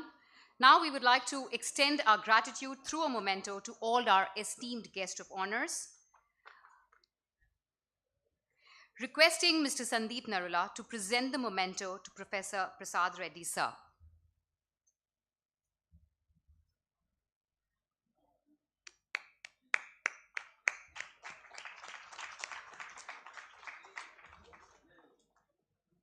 You can be here.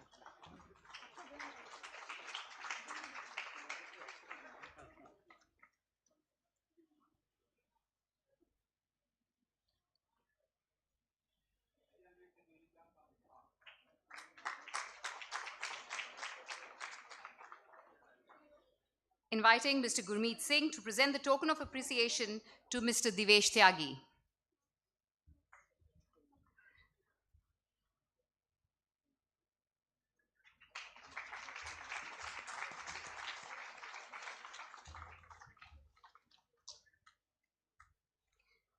Calling upon Mr. Sudhakar Pantula to hand over the memento to Mr. Ram Prasad.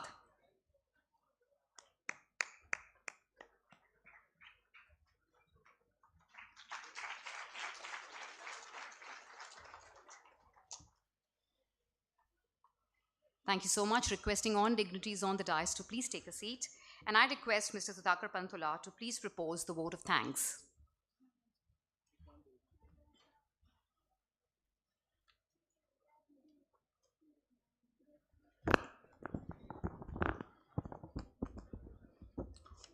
Good morning, everyone. I feel very privileged to get this opportunity to propose a vote of thanks on this very special occasion.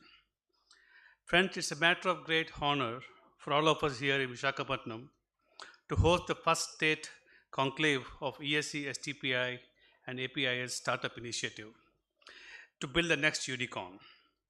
On behalf of all of you, I would like to thank the top leadership of both ESC, STPI, and APIS for the wonderful choice that they have made. Like Gurmeet Singh ji said, this is place of Lord Venkateshwara, so we started with a good note, and I hope that the rest of the state conclaves also will succeed like this, and we hope to see the next unicorn very soon. I mean, not one, but maybe many unicorns to come from India. I would like to thank our esteemed guests this morning who blessed us with their presence. First of all, I would like to thank our chief guest, Honorable Vice Chancellor, Dr. Professor Prasad Reddy Garu. Sir, your prompt response to a request to host the event here was indeed very encouraging and helped us take the event further. Thank you very much, sir. In a matter of minutes, he made the decision to host this event here without even blinking an eye. Thank you so much for that, sir.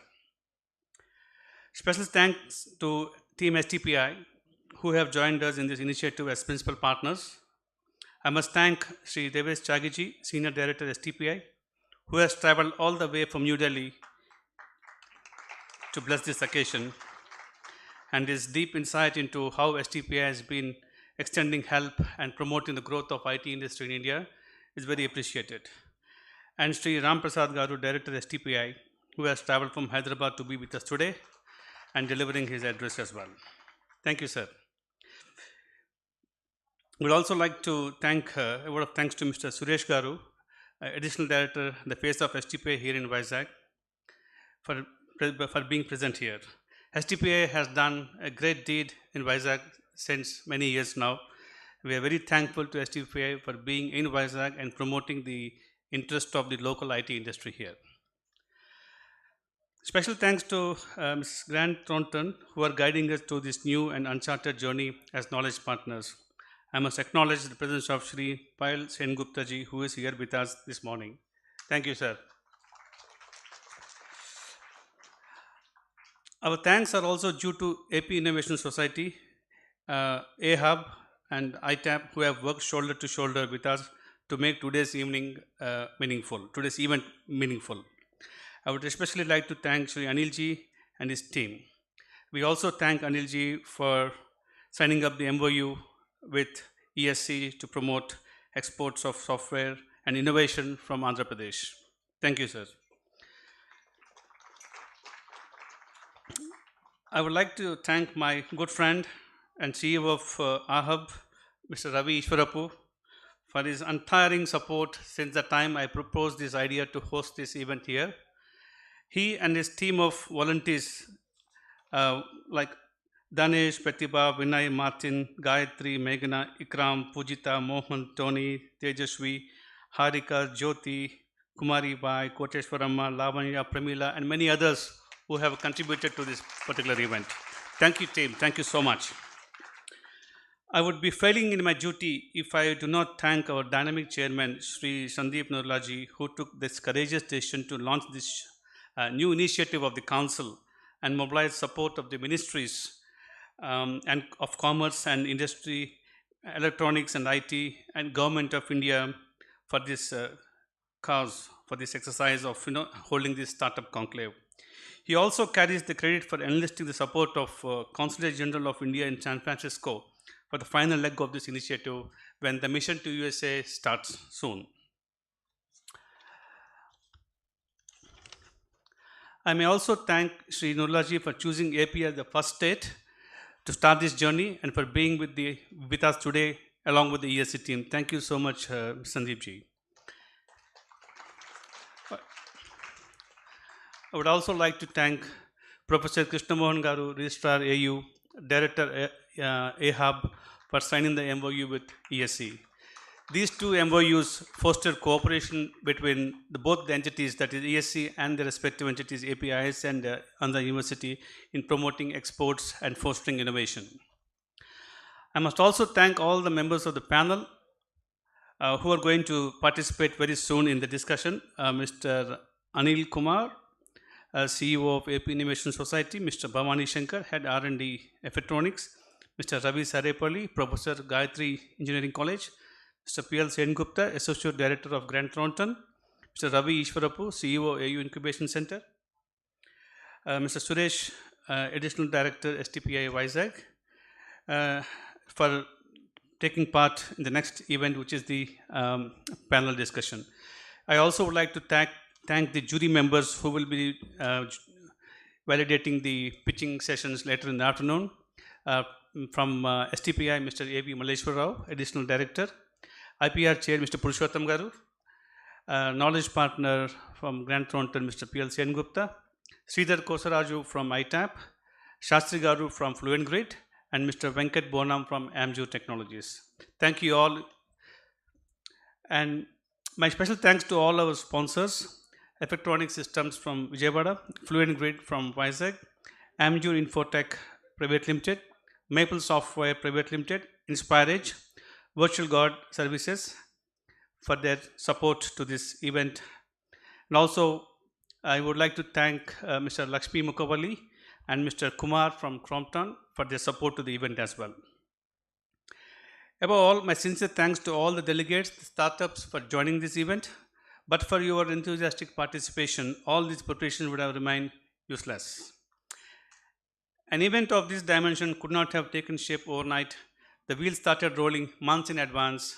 We have been fortunate enough to be backed by a team of very motivated and dedicated students and volunteers who are helping us in this endeavor and are even now manning either the registration counter or the backstage and also taking care of the pitching sessions and ensuring everything is in place.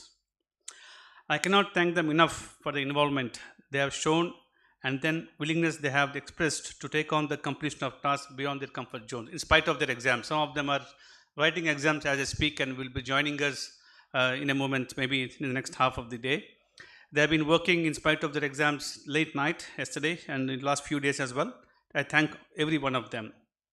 Finally, a word of appreciation for the ESC Secretariat who have worked over the months, sewing up the ends and forging ties with multiple partners to ensure that the initiative takes off and is taken to the logical conclusion. Thank you all. Thank you all so much.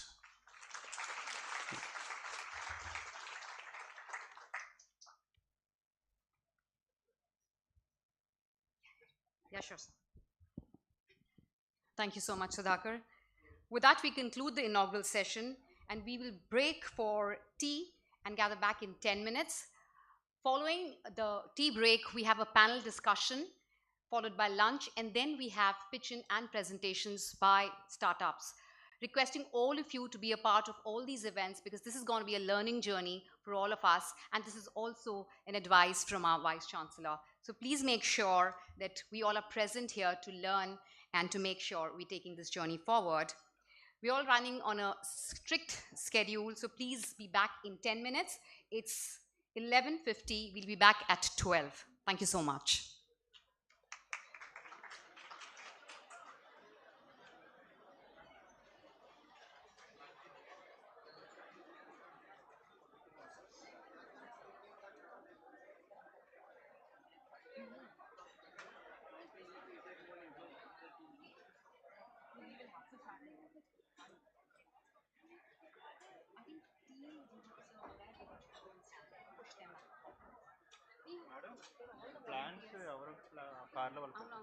అదే memento కూడా ఉంది కదా all of them have to be I don't know, they've already handed providing all of them have to be given. You can just help them to carry the plants, or maybe we can keep it at the side. They will be present anyways. I'll tell you, let me ask them.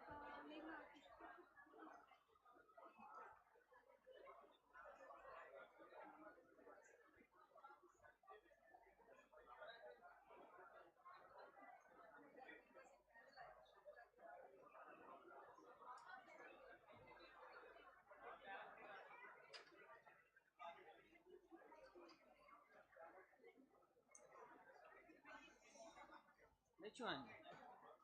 Which boxes?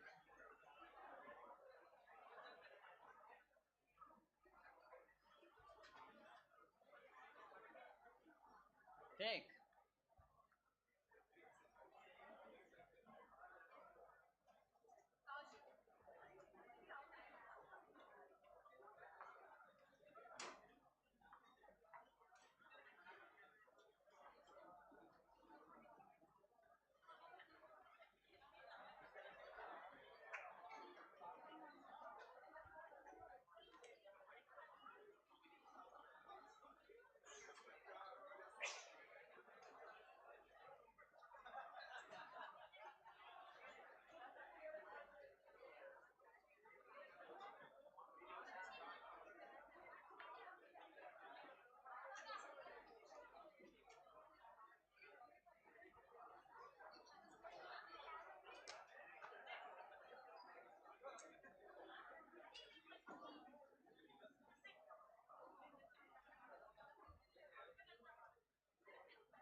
Hello. Hello.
Check.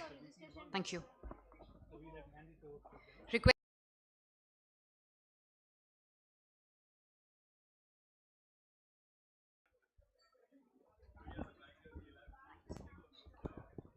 Yeah, that's comfortable. Thank you.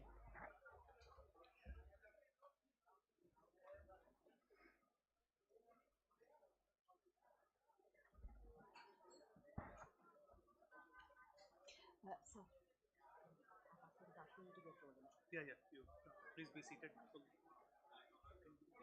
Requesting everyone to please settle down. Let's respect each other's time and try to wrap up the event in time.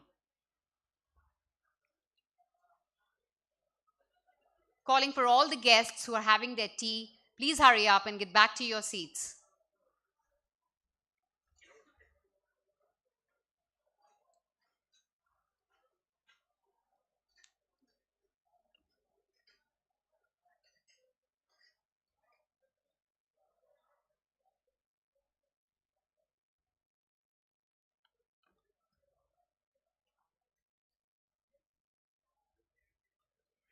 Welcome back, everyone.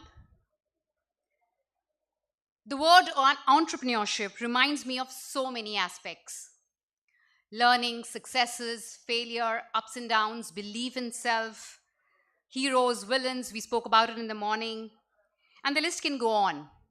I say this because I myself am a co-founder.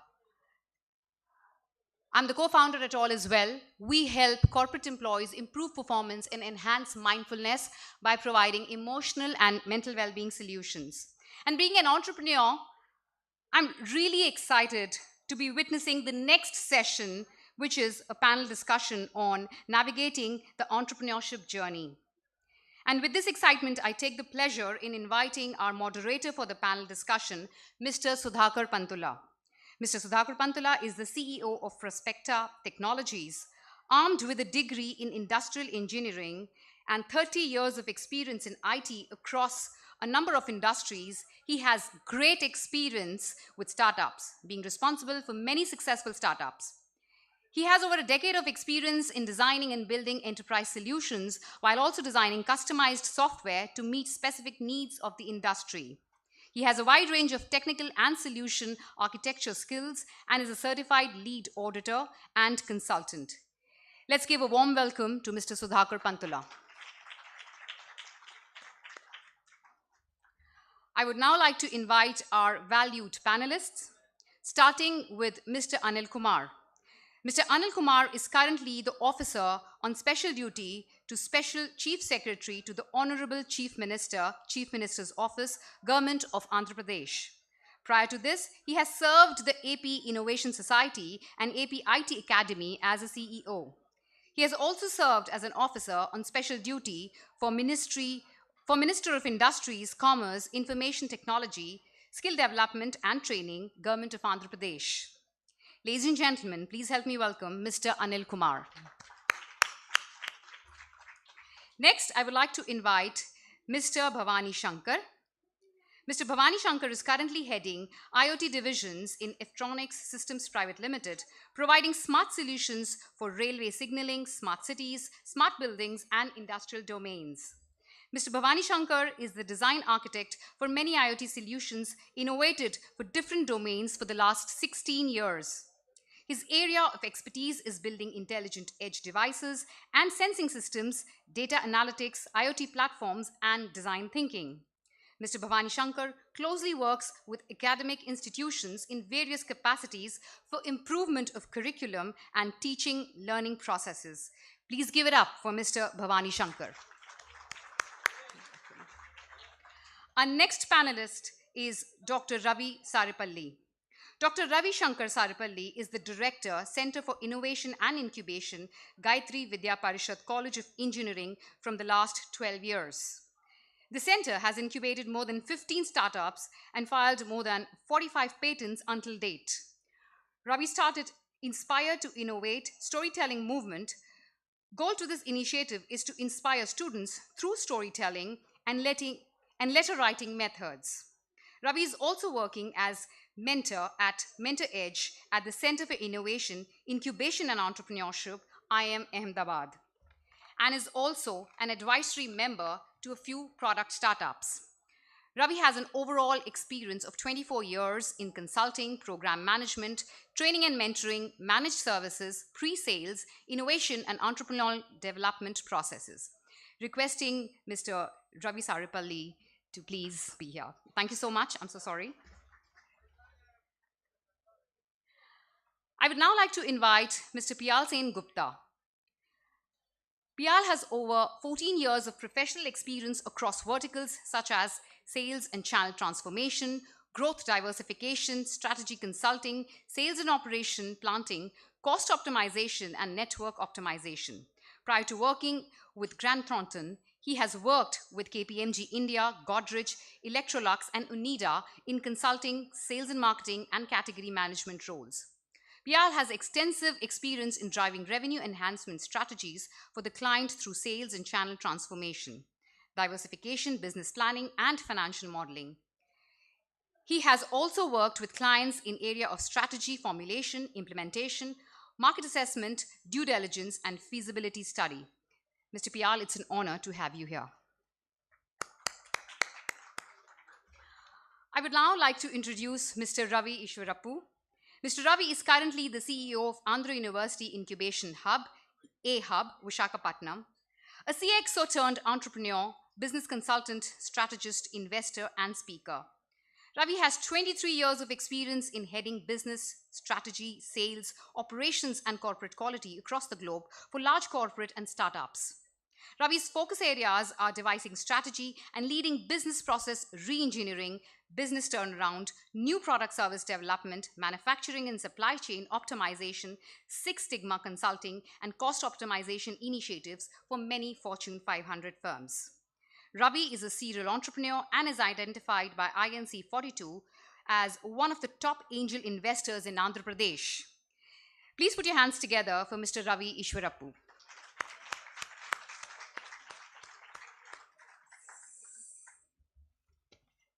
Thank you so much, sir. Thank you so much, everyone, and over to you, Mr. Sudhakar. Thank you, Harshita. Welcome to all fellow panelists. So the topic today we're going to discuss is navigating the entrepreneurship journey.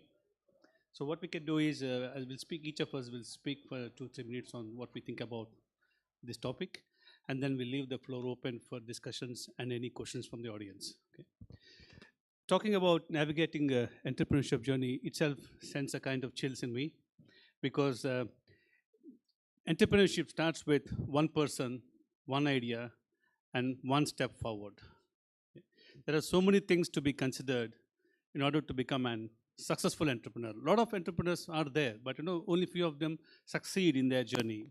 So similarly, even if you talk about entrepreneurs, eventually become startups. So if you look at the way things are moving right now, there are so many startups that are there that are starting every day. New startups are coming up, and then also more than double are closing down. They are unable to be in the business for various reasons.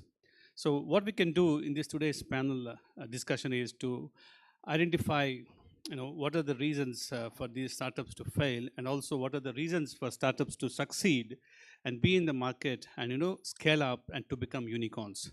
So today's the whole topic for today is the next unicorn. So we have to find out what are the do's and don'ts for these startups in order to become the next unicorn. Okay? So with this, I would like to start with Mr. Ravi Ishwarapu to address initially. Thank you, Ravi.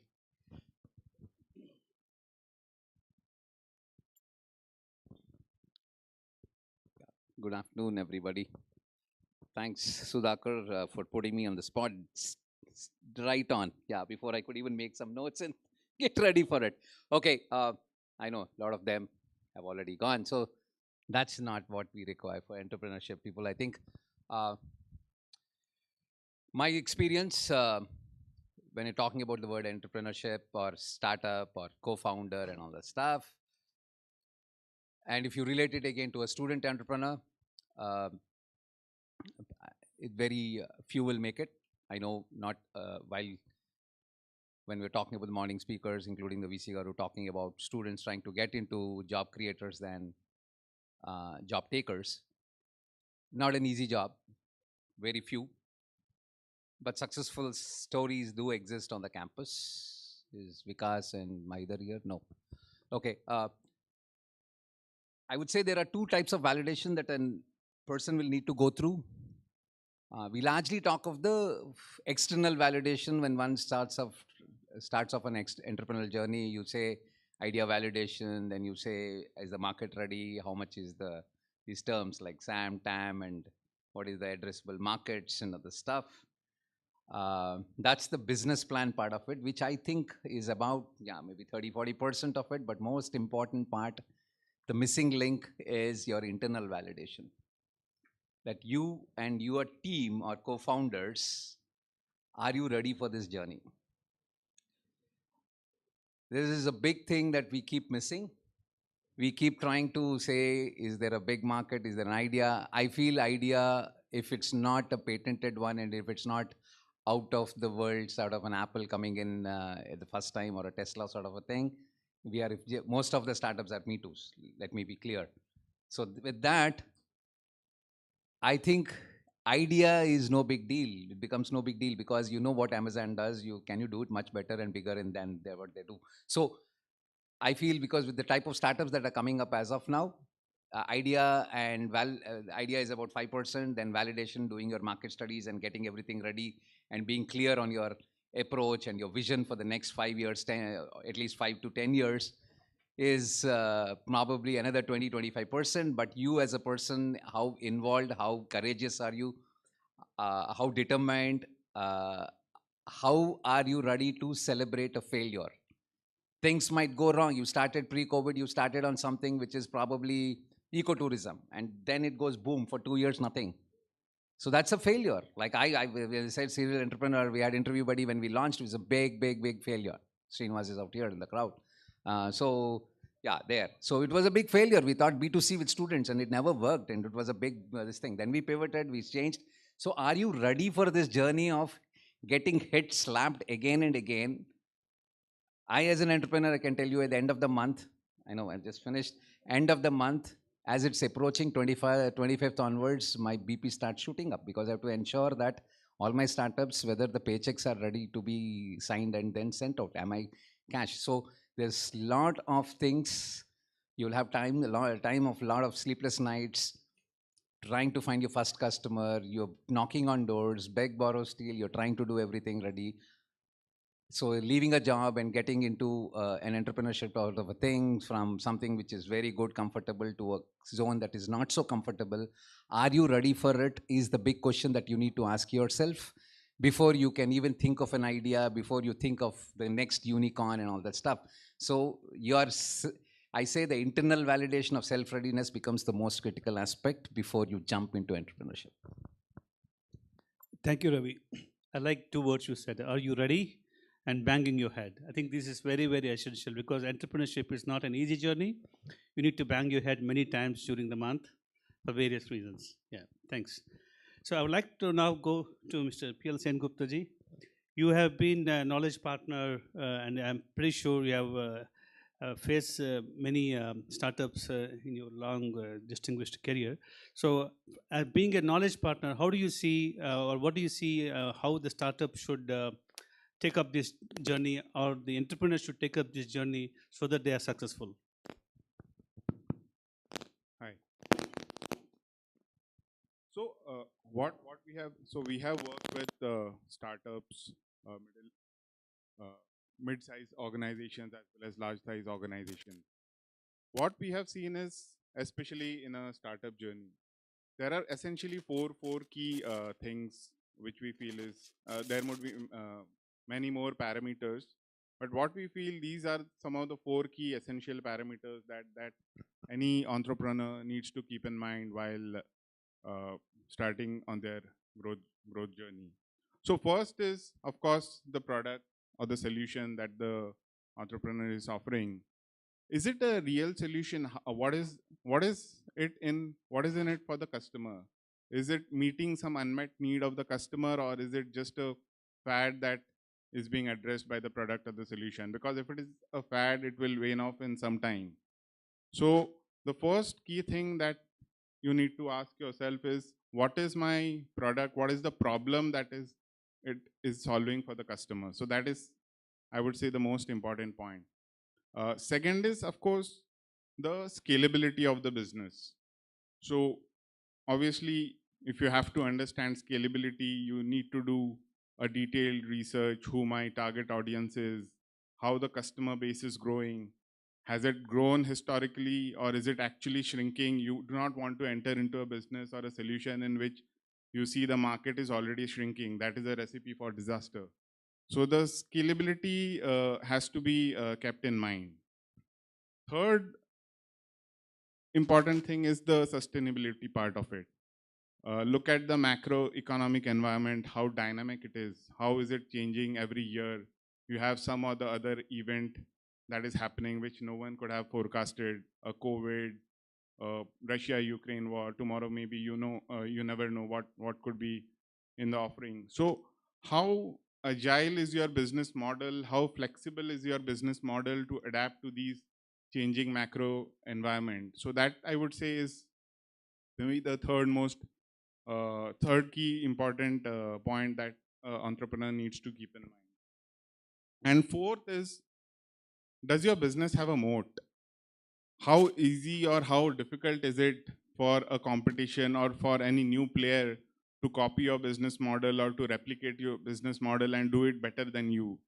So this, I would say, is one of the fourth most important point. Does your business have some unique offering which cannot be actually easily replicated by the competition? So that, according to me, are some of the key aspects that an entrepreneur needs to keep in mind. Thank you, sir. Thank you. So rightly, as you said, the customer focus is, I think, very important, as well as scalability. And all the 4 points you mentioned are really very important for an entrepreneur or a startup to take note of in order to succeed. I'll just give a small example on this note.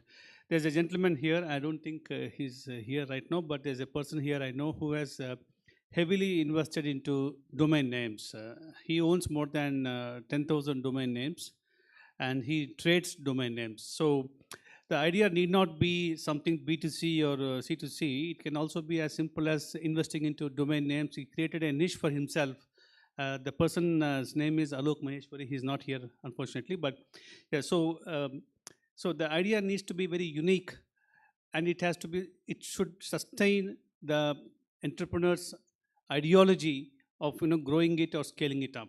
From one single domain, he now owns more than 10,000 domains, and he's been trading all these domains online. Yeah.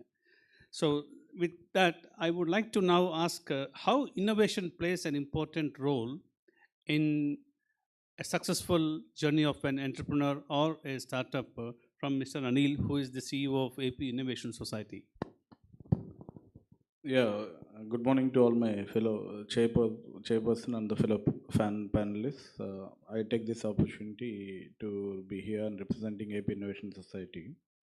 So, innovation is very much at the root of all this startup ecosystem, and as they're world leaders in 3D technologies, and we made them through the CSR fund. They gave us 12 CR, and we had put up a lab, incubation lab in on Nagarjuna University, and their slogan is 100 days to market.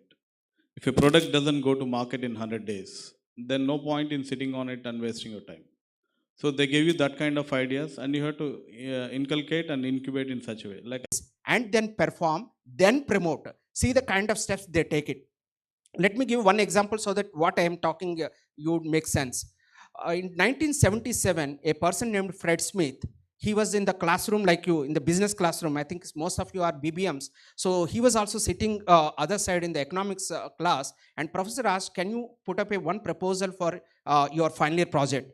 He wrote one project named called Overnight Courier in a private segment, right? And that too competing with the UPS, United Postal Services. Entire classroom, including professor, laughed at the proposal, right? Then professor said, if you take this proposal and if you write it as your thesis, final thesis, I'm going to degrade, I'm going to fail you. He said, let me fail, no problem. In fact, professor did it. He actually gave a C grade for that. This man went out of college, he submitted, somehow passed the exam, and went to Vietnam War. He worked for Vietnam War for 3 years. Again, he is back in 1979 with the same proposal, what he has submitted the thesis. He started a company, right? I don't want to name the company right now. I'll tell that in end. Then this guy went to the all over the other, so many small customers and promised that there is an alternative to UPS. I would promise you that there will be a delivery mechanism, and everything I will do within overnight, and courier would be completely private, right? They started with the small parcels, and they ended up with the organ transport also. And he could able to convince, he could able to promise to the delivery, he could able to raise the perform well. Finally, he promoted like a very big way. He acquired multiple companies. Today, this company, as of yesterday, they could able to drop $24 billion revenue with a $1 billion net profit, right? Can you imagine if Fred Smith could able to establish the FedEx, which is a competition to UPS? So this is the successful journey. You need to plan, you need to promise, you need to perform, and then promote. Otherwise, if you are too much patriotic about your idea, you think everything works out. I think the initial patriotism would not work. That is what we have seen in the college side also. In the second year, third year, people come with a lot of ideas. But finally, when they end up into the final year, where they get a job in Amazon or somewhere, immediately idea gets disappeared, right? So let's not go to that. As an entrepreneur or a startup founder, okay, make sure you plan first. Make sure you plan, and then you go all the way to promotion. And then, you'll definitely see success in your journey. Now, I would like to focus on one important topic. Mr. Ravi Ishwarapu being one of the key investors in the AP tech startups. So I would like to ask Ravi, how startups should be securing some kind of funding, be it seed fund, Series A, pre-Series A, whatever different new terminologies that come up every day. How easy it is for startups to get this kind of funding? How should they approach it? What should they do, etc.? Okay, two things. Big myths about funding, especially students and early stage startups. One is they think there's a lot of people with tons of bags of money out there who are ready to invest, which is actually true and not true too.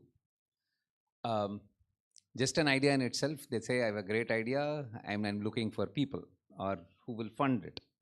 Not going to happen. With me, my experience, not going to happen. You have to have just not only an MVP. MVP means you have to have a proof that it is revenue generating. Just watch Shark Tank, you will know, they'll ask. Or if your idea is totally something which is patentable, nobody else can copy it, and you have a proof, you have a working model and want to take it to market, yes, people will come in. But just an idea, which is sort of most of the time it's me too, and with a little bit of difference, which is easily copyable, some large guy can easily do it or maybe make a little bit of change. Nobody's going to invest in an idea by itself. That's one. Two is getting a lot of people say, then the next question that I would ask is, how much money of yours are you putting into this thing? And they say, no, I'm not putting any money, but I want people to fund me. Again, not going to happen. If you do not have your skin in game, there's no risk that you want to take. What would come? The fools, which we call as like people like me, which are like angel investors who believe that there's a great thing, something here, and it will happen. Third important thing, my experience so far, more than the idea, because it's the execution that, as I was telling a few minutes before, it's the execution that makes a difference. So I largely invested, whatever I've invested is in the team that I believed will make it happen. It's the fire, it's the somehow to make it this thing. I know they could fail, but they will again come back and do something, pivot, do something else, and then make it happen. So third is investors invest more in the team and a little bit in the idea. So idea in itself. Out here is innovation goes hand in hand. Out here is innovation goes hand in hand with research and development. So when you want to innovate, you need to do a lot of research, and then you have to develop whatever you have discovered in your research. So I would like to ask Mr. Bhavani Shankar, who is the head of research and development of Electronics, to share his views on research and development in the navigation of entrepreneurship journey. Thanks everyone. Good afternoon. So basically, it all starts with concept. Then we look at uncertainties from the domain side, from the technology side. The concept, we have a valid engineering equation, value equal to benefits by cost. As simple as that. That's where our entire journey starts. Value equal to benefit by cost. What is the benefit? The benefit you are going to create to the user. It could be customer, it could be the society, customers to customer also. And the cost is the total cost the customer is putting to get the benefit. As long as V is greater than 1, there is a possibility and probability for success. If it is less than 1, nobody is going to put money. Now, how to identify it? Identifying value, that's where Chairman has used the word unique. Originality of the idea. Without originality of idea, if you're trying to emulate something already there in the market, the life or the quarter life would be very, very short. You could be exited before you even start the journey. One is the originality of idea. Second is to identify exact value. They spoke about internal validation and all. I'll give an example of how we define value in R&D. For example, we have been working in the railway domain for almost 20 years now. In that 16 years, I was part of. So one problem, looking at day-to-day activities, understanding the domain more and more, we identified our trains run at an average speed of 60 km/h. Where the lines are the tracks, everything, the signaling infrastructure, everything, bridges and all, they are meant for 135 km/h. We're not even achieving 45 to 50% of the capacity or the efficiency of transport. An example is Tamil Nadu Express. Starting from Chennai to Vijayawada, non-stop train takes 7.5 hours. Now, the value. If we increase or reduce the other way around, reduce the travel time by 20%. That means from 50 or 55 km/h, we raise it to 75 or 80 km/h.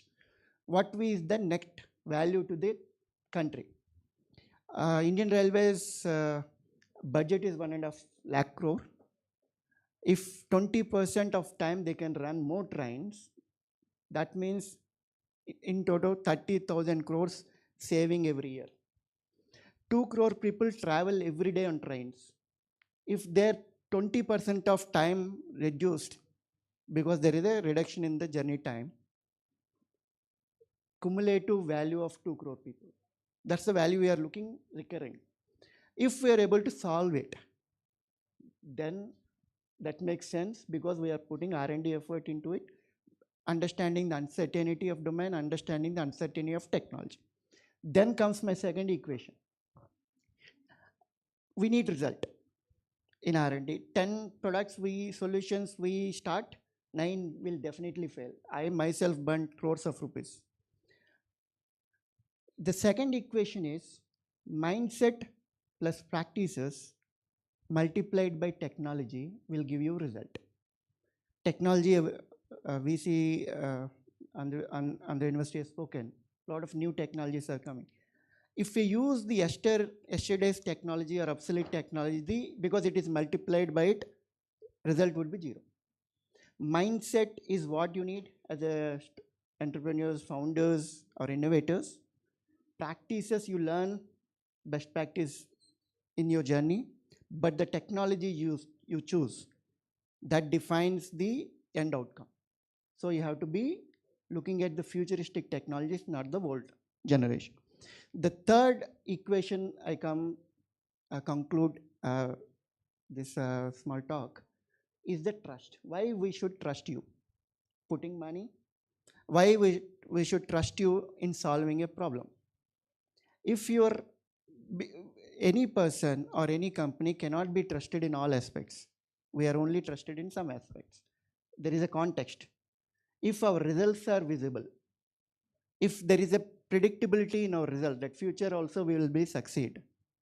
If there is a visibility in context, then there is a trust on the R&D we are doing, trust on the person who is executing it, trust on the startup who are building the technology to solve a problem. So R&D plays a very key role. It starts from identifying the value, creating the value using the technology, then deliver it. Delivering is also important. Many people build the technology, but they don't deliver. Then also we will fail. Then the fourth stage comes where we scale. Because until unless we deploy, we don't understand the customer experience, the feedback. Once the feedback starts coming in, we'll be altering our algorithms, altering our value proposition itself. So the scale happens at the fourth stage. Then you continuously have to refine to become a market leader. If you stop refining it, someone will overtake you. So uncertainties resolving both from the domain side and technology side is the core foundation. Identifying value is going to be a starting point. Understanding the technology, the function, feasibility to achieve a particular desired result, there you need to invest. And if this entire thing is in line, then any promoter would be willing to put their money because their probability is quite good. Thank you. Thank you, sir. Thank you so much. Yeah, I think you rightly said trust is very important. In order to win that trust, you need to go that extra mile to be able to be with the customer, take the feedback, and then probably refine your algorithm, refine your programs to ensure that the customer is ultimately satisfied. Now, I would like to ask Mr. P.L. Sengupta ji, what do you think the startup should do? Asking the same question that I asked to Ravi in terms of securing some kind of investment to come from various sources.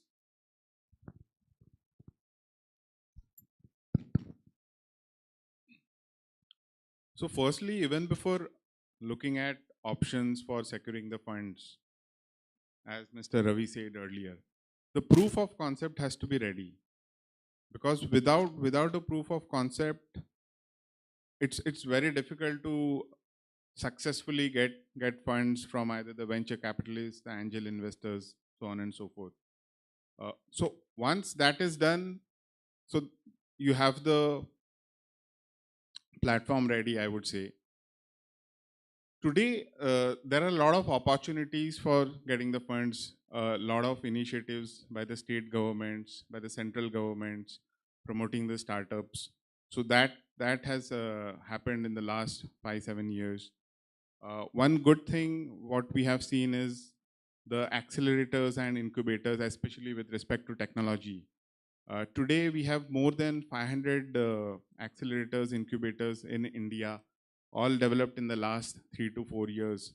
In terms of the numbers, if we say we are number 3 behind US and China. China is probably leading with about 3,000 incubators. US is about 1,500 odd. India has about 500 plus tech.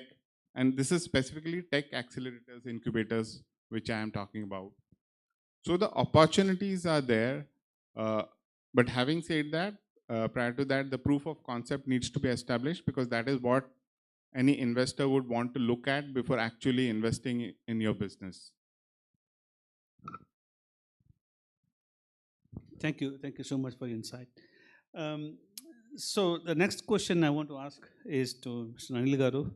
Sir, what are the various steps taken by the state government? Because state government is very forward thinking when it comes to IT and the innovation and all that. What are the steps taken by the government in order to foster innovation, and what are the various opportunities or various grants or schemes that the government is promoting in a way that the startups or the entrepreneurs can take advantage of to foster their growth? Yeah, and government of Andhra Pradesh has recently come up with this new IT policy. It's 2020-23. The document is available in the state government websites. You can all peruse it and take leads from it. There are various means, not only for startups. For startups also, we had one of the first state to come up with a startup policy way back in 2017. And later on in the new IT policy by the government of AP, we are having these promotional schemes for startups. Suppose if a startup comes up to the government of AP today, we have office in Vizag, which is a beautiful office. I don't know how many of you have seen it. It's called the Incubation Valley, and it's a built-up space of 55,000 square feet. And across AP, we have close to about 1 lakh square feet built-up offices in Tirupati, Kakinada, and Vijayawada. We have rented office. So we are giving built-up, ready-to-walk-in space. You can just come there and with your team, you can start working. It's a fully functional setup lab. I invite everybody to come and see the office. In IT says here, hill number 3.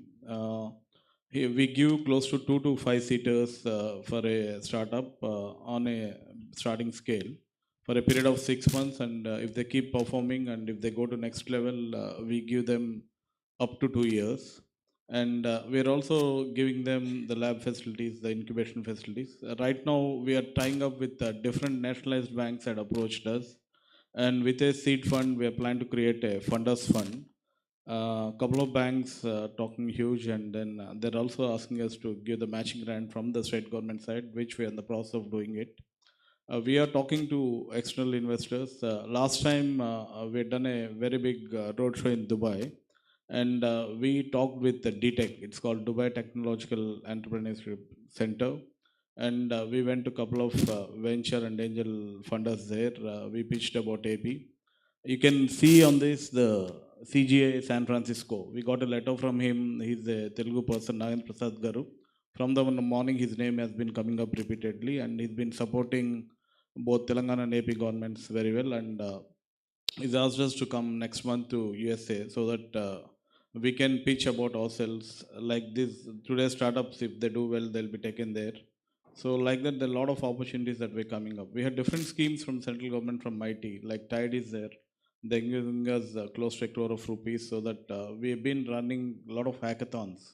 In the coming, the problem statement, as Bhavani Shankar Garu was talking, it's very, very important for you to identify the problem statement. Government of Andhra Pradesh is now giving you a lot of problem statements.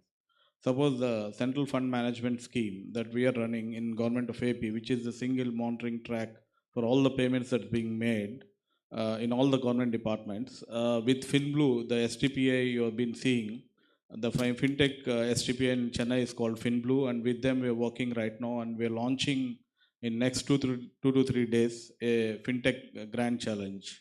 Once you come out of it, a winner startup will be given 10 lakhs. and subsequently the runner-up 7.5 lakh, and third runner-up is like 5 lakh, something like that. And they'll be promoted by STPA further on. Likewise, with Gati Shakti, we are working with the central government scheme. We are planning to throw up a logistics challenge. Likewise, in aqua and then in maritime. So there are so many opportunities that are there, and I request the students and the entrepreneurs here to take up this opportunity and please visit us and be part of our journey. Thank you. Thank you, sir. Thank you for giving all this information. So it's up to you, students and startups here, to take advantage of the new IT policy, which is strongly supporting the cause of startups, and also the various incubation facilities and other schemes and policies the government has put forward to the benefit of these startups. Please take advantage of that, and you can always reach to Mr. Anil Garu at the Incubation Valley office if you have any questions. As PLG has said, the proof of concept is very important in order to come up with a good, workable, and concept that our idea that actually works and makes the startup a successful one. So, in proof of concept, what is the particular role that the colleges are playing in order to support the students or the budding entrepreneur in order to give shape to his idea and design a proof of concept? I would like to ask this question to Mr. Ravi Saripalli.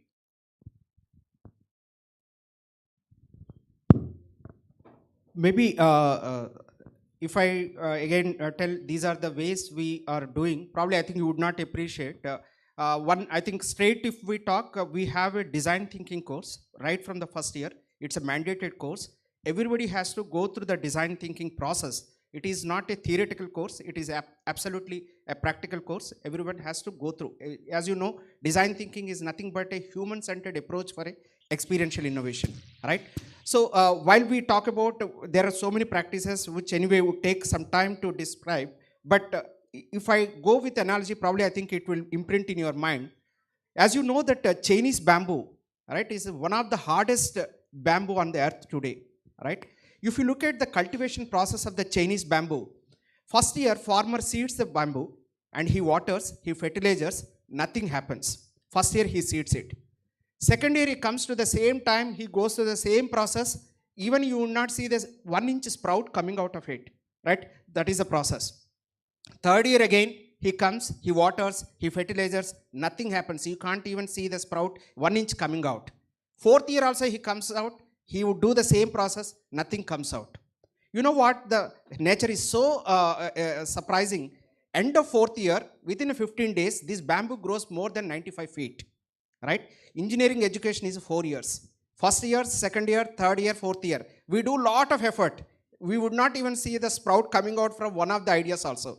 We give all the theoretical support, practical support. We give mentors, we go to investor forums, a lot of hackathons happening, they are participating. All that jugglery is happening within the campus, but end of fourth year only, I think the marvels are coming out. Recently, I think Andhra Pradesh government has celebrated, I think one of our startups, I think he got a cash award of 1 lakh. What this boy has done in the first year, I'm talking about, nobody knows. I think Ftronics has done extraordinary electronics, and Bhavani Shankar is expert in that. But these guys, I think I'm talking about a very first year, the people without any background of electronics knowledge, this guy has taken a washing machine and looked at all the processes of the washing machine. And he looked at the Subhash Palekar, is a natural farmer, right, in the Maharashtra region. He took the principles of Subhash Palekar, he took the book of Subhash Palekar and converted the entire book into a code and used the old washing machine, the principles of washing machine, everything I think he coded back to that, and different fertilizers using the old washing machine. This is the patent we designed and this is the patent we filed. We got a grant and we could able to sell it. Now within Andhra Pradesh, we could able to sell it some places, but more than Andhra Pradesh, Sikkim government and Himachal Pradesh government mandated natural farming is mandatory. We could able to incubate there, we could able to sell there, and finally again, probably I think very shortly we are going to sell it to someone because he is gaining a very good offer. So probably I think this all thing happened after college, after 3 years, but these guys started in the first year. So you become a Chinese bamboo, probably results would be out in the progress after 6 years or 7 years. That is what I think colleges have to do.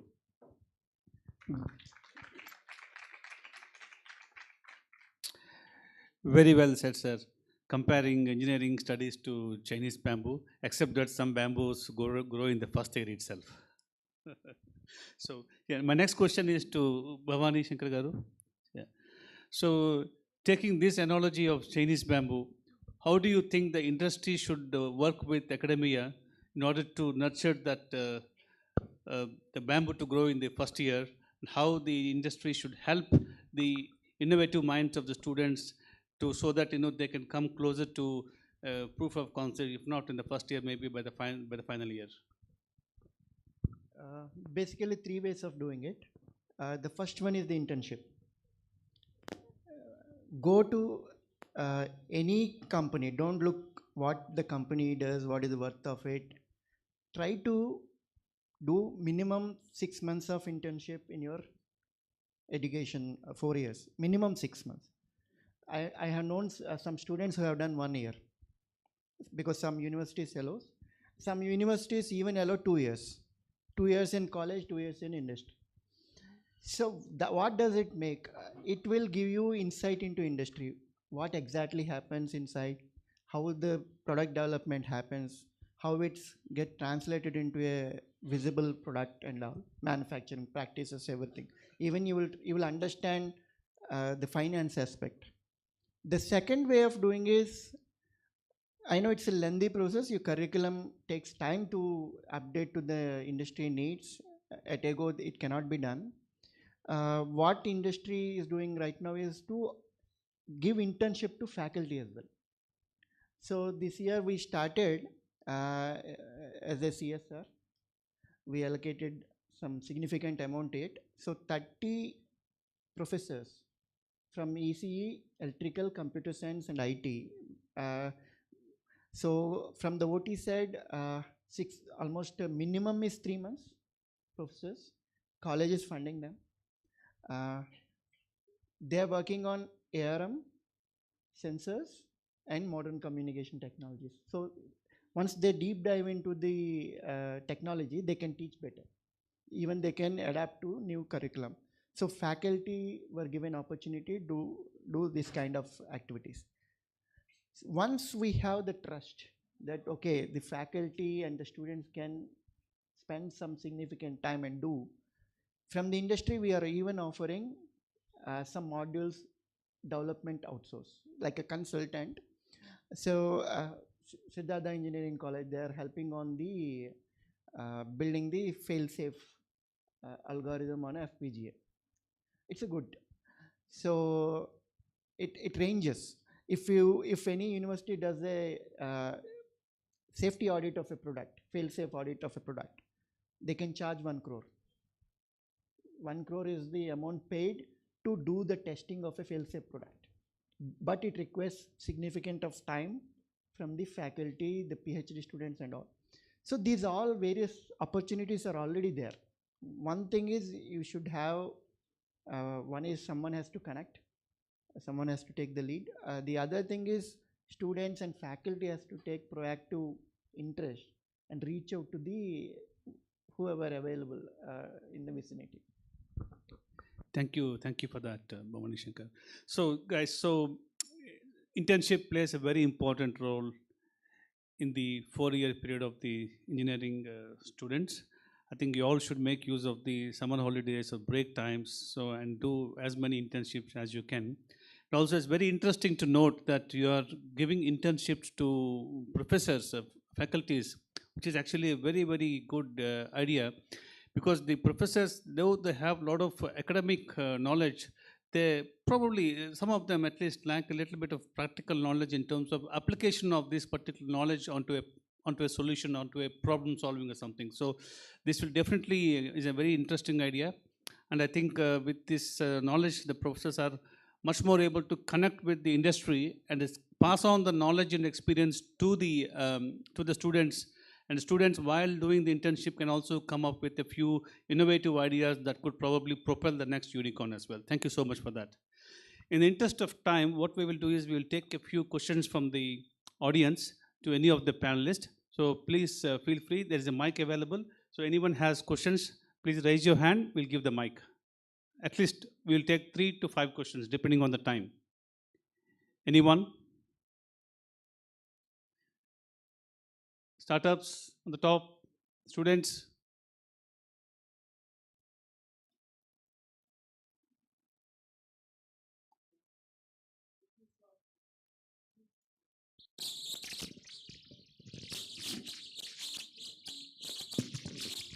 My name is I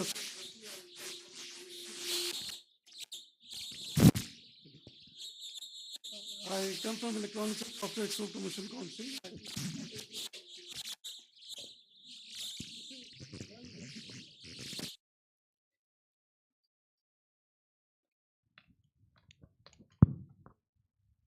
See, we have been interacting with industry day in and day out, and one of the problems that have been flagged by our members is, and it relates directly to universities, is that the latest technologies, they are just not being taught in universities. In fact, the observation was that the faculty is not equipped to teach what the latest technologies are. So how do we resolve the problem? Because if it continues for next 5 years, probably we'll be lost. Maybe one of the faculty members or from the university persons could respond to that. Yeah, I would request Ravi Saripalli to. Yeah, partly yes, partly I think changing, right? In the recent times, I think there is a big time curriculum change happening. And it is mandated by a NAC or NBA or any of these accreditation that every year we need to conduct, we call it as a BOS, Board of Studies meeting. 2 times in a year we need to conduct. In the panel, it is a must requirement that an industry person has to vet that program. This is a mandatory requirement. This is up to, it's like we get a university nominee, we get an industry nominee, we get a UGC nominee together. And of course, we present our case. Together only has to finalize the curriculum. As you rightly told, a lot of resistance is there in the traditional faculty mindset. But in the of late, I think that is changing. The mindset is changing because of pressure coming from the industry. The second aspect, that is the push mechanism. The pull mechanism is again bringing back from industry itself. As you know that many of the campuses now getting a campus selection in the end of third year itself. And a lot of companies like, I'm not talking about high-tech industry, but even in the traditional core side also, a lot of companies are coming for an internship. Like Prasad Reddy sir mentioned, 2 months, 2 months, 6 months is a mandatory program. In the third year end, these guys have to go back and connect with the industry and do some internship. And most of the times, I think 80% of the selected students have to go to industry back. And they are actually bringing a complete new technology altogether with the project and all that. So professor is mandated to understand, validate, sign it off so that there is some kind of a synchronization happening from the pull side. And most of the jobs are also getting placed in the 7th semester itself. That way they are paid. So that way I think half of the job is also responsibility of industry now to bring them into the mainstream employable and so on. So it's like a pull and push mechanism happening. But having said that, there is a lot of change required. At the same time, some interventions are taking place. Yeah. Just to add to what sir said, there is this council called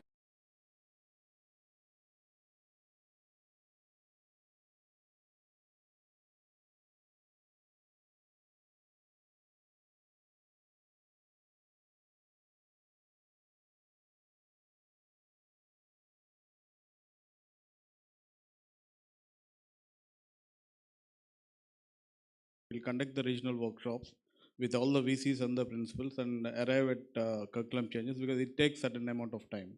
We have other models at hand is that the German model, which is the dual technology, where Bhavani Shankar was talking, half the time in industry and half the time in the thing.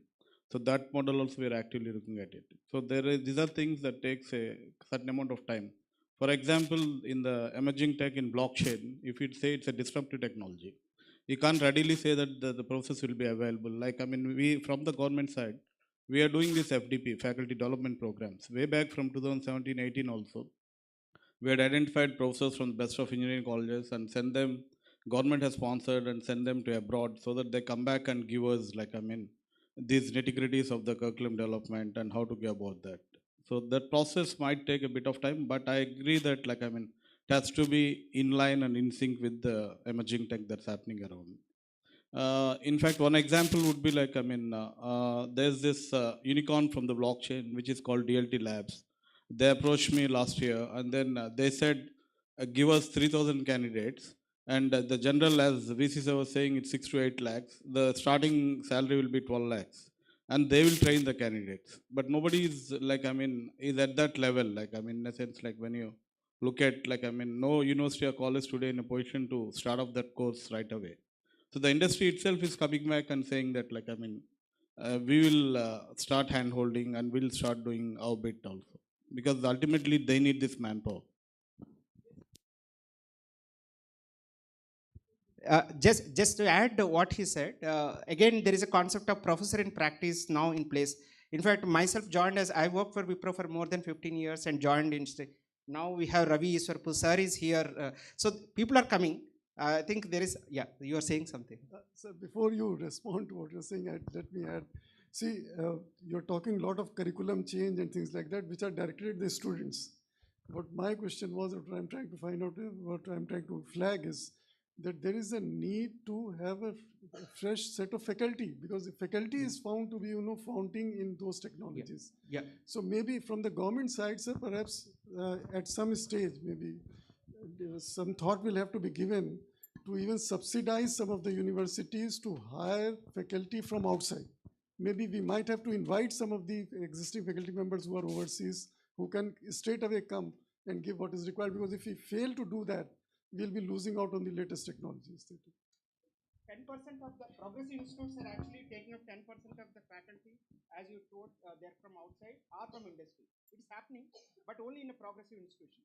The traditional, I think they have to do. Okay. Also, the universities are now more and more involving the industry to have guest lectures and etc. to the students to make sure that they are relevant to what is needed by the industry.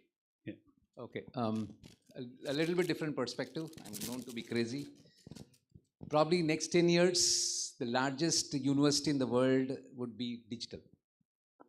It probably will not be any physical university like what we are seeing today. Already YouTube is one. Even a housewife can go and find, if I have to do a roof garden, that's the best place to learn. So things will change a lot because technology is going to bring in a lot of these changes. And the kids out there are very clever. They know how to just study overnight and pass the exam. And that, as long as we are only testing them to pass an exam by reading overnight, this will continue because the faculty, whatever you teach or not, finally it is, you take the last 3-4 year question papers, the regular, I'm talking regular way of testing the knowledge of this thing. What we call, if you know, there's something called Bloom's model, we only provide the low order thinking skills. This is basically some theory, concepts, get them to learn by heart or somehow and then spit it out in the exam and pass through the exam. That's how you CGPA, your CGPA is this thing. But the practical application part of it is largely missing. Board of Studies, I've been there, happens even representing Tech Mahindra and all that stuff, Satyam. But you were made to sign saying that, like Anil Ji was talking, the lack of people who can teach this. Okay, you want to put this, but who is the person who will come and teach? Will you come and teach? How many places can I go and teach? So that, I think as soon as the, what do you call it? It is, of course, as you said, the progressive 10% thinking colleges. It's actually not the colleges that are progressive thinking. It is basically the need is coming from the other end, which is the students and their parents. So it's market driven. So as they start needing this more, because the industry will start looking for people, because till now IT industry is number driven. I'll tell you my first experience as soon as I came back to India. My first place I went to pick up people was Gayatri. As I said, go. This North Coastal region, I used to be very popular because I was the person who will choose which institutions I can go and pick people. So all the TPOs were after me. So I went there, all my old teachers were the people who were running the show. Then the guidelines were given, this is how you have to pick people. 900 odd people appeared. And at the end of the day, I gave the list, 6 people got selected. If I go exactly by the criteria, what the is needed for the job. I get a call from Hari T, who's the head of this thing, now CEO of Call Health, and says, what the hell, Ravi, what are you trying to do? You're killing us. I said, if you're saying this is the criteria, and this is what you want people as per the criteria, these are the 6 who qualify.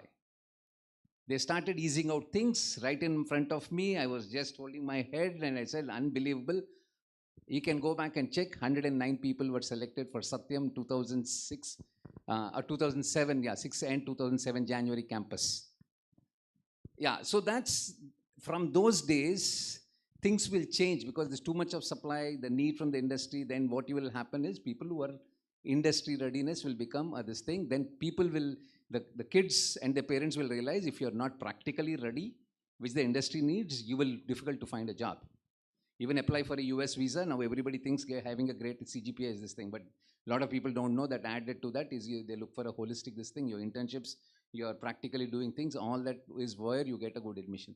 So it will be market driven, and if the university is just the startup out here, which is now valued, I'm saying there's again a success story, 2 or 3 things for the students. That top thing that's now, because previously if you go to shadi.com and you say which is the topmost search, software engineer, largely USA. Today, surprisingly, it is co-founder startup, shadi.com. Things are changing. We assume certain things. Things are very much this thing. Now, students also, or a little bit of grown-up people, find startup is cool. There's a lot of cultural change that is going through. And if you don't, the traditional old education systems don't catch up, those progressive institutes will remain because they will do a hybrid of digital and this thing, get people who can talk the latest and greatest things and where the industry will come. Because again, person joining Gayatri or Andhra University or any other institution is again driven by placements, which is driven by the industry. So it's a whole cycle that will drive it. And eventually, I think, I'm talking of that EduMoon is a startup. I don't know if these guys are there, Vikas, and they are sitting in the registration. They're doing a simple this thing. They said, okay, first thing they've started off is they're helping students prepare overnight for it because they found that is an opportunity. Overnight, they give all the question papers, notes of the teacher, and everything to write the exam, to pass the exam next day. Then they came to me and they said, this is what we do and we're finding a lot of traction. But it's only March, September twice, April or September 2 things. But how will you track this thing? Now they're going and ahead and saying, okay, we will convert all those subjects which are not being taught well and right for the industry in the campus. We do the interview and find from students and put them online. Now faculty is scared because if your subject is going into EduMoon, you probably are not teaching the right things. And now they're valued 3 crores. So it's just students in computer science, just MTech students that are doing this. So they have a community of 12,000 and they started earning 9 lakhs in 4 months, which people started stopping, going to tuitions, taking all this. So things will change. The digitized world will completely evolve, and wherever these are gaps that you're talking of, sir, will be identified as opportunities by the next generation and then take it forward. Yeah, well said, Ravi. One of the most important things that should change in Indian education system is from examination-based to assignment-based. I think that's most important because, like Ravi said, it's every student's main motive is to increase their CAPG or whatever grades they get. But really, practical knowledge is probably very less until the bamboo shoots up in the 4th year. It's not going to have. So maybe we can convert that into assignment-based examination assessment, not examination, assignment-based assessment that probably be more valuable to the student as well as to the university as well. So, do you want to share any information on this? Actually, we are experimenting this year. We started with 50 faculty. What we think is, in couple of years, college is not going to be a traditional teaching learner driven entity. It could be a facilitator to carry out experiments. All the learning happens in the digital spectrum, YouTube's, but LinkedIn's and other skill development websites. The college becomes a facilitator for experimenting for student. Whatever he learned digital, he want to try, see, observe the result. So to transit that, the faculty needs exposure to new technologies. That's where I explain where we are giving internship to the faculty. The second biggest hurdle we face when we started this is every department has some finite set of faculty members. So what we told the colleges and universities who approached us for this program or enrolled us, to have an additional faculty member per every department hired permanently. So in a round robin method, 6 months first faculty will come for all the 4 departments, 1 or 2. So this load is taken care by the additionally hired person. So in couple of years we cover the entire college in round robin method, not with one industry, with multiple industries quickly. Now they are ready to facilitate the students in carry out experiment. Industry is willing to set up lab. So this is the model we are trying. It's still halfway through. The internship of faculty is done. Some of them went back and started skill-based courses instead of asking students to learn from MOOCs. They are running the course. We have to see. Few colleges accepted and hired the additional faculty for the circuit branches. Maybe subsidization won't happen, because how long you can bring external faculty? All colleges cannot afford. 1 faculty per department, yes, can be done. Yes. 50 from the local Andhra Pradesh universities and colleges, engineering. Interestingly, even Vellore Institute also approached us. Yes, Vittam, Amravati. Asadji, you have asked a very difficult question. You opened a can of worms. So we don't have time for another question. So I think I thank all the panelists, Bhavani Shankarji, Ravi Ishwarapu, Ravi Saripalli, Anilji, Palji. Thank you for so much for taking part of this panel discussion. And also at this point, before we break, I would like to thank Alok Maheshwari also. I think I see him now sitting in the audience. He is the man who is the owner of 10,000 domains, as I told you before. So he took a niche, innovative idea, and he tried to capture the market in procuring or securing domains and reselling them. And also Alok has been very, very instrumental in helping us conduct this event in spite of so many hurdles he faced in the past few days. Thank you, Alok. Yeah, he runs a WhatsApp group called visastartups.in. If anybody who wants to join the group, please contact Alok. Thank you all. Thank you, everyone, sir. Thank you so much for your time. Thank you, Sudhakar. I'm grateful to all the panelists for setting the tone for entrepreneurship today. Thank you.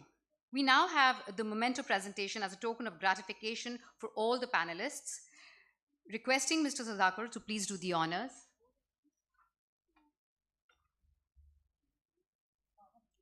And as we present the memento, requesting all of you to please applaud.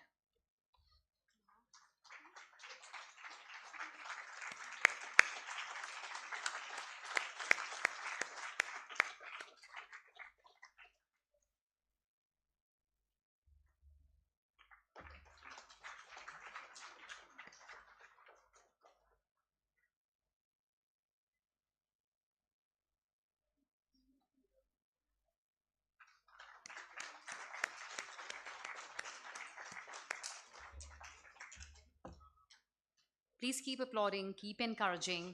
It was a great discussion.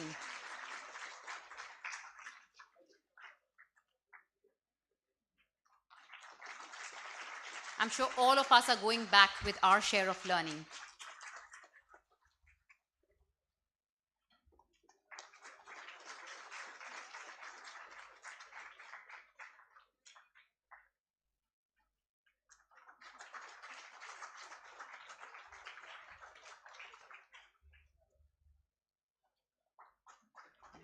This is the last one.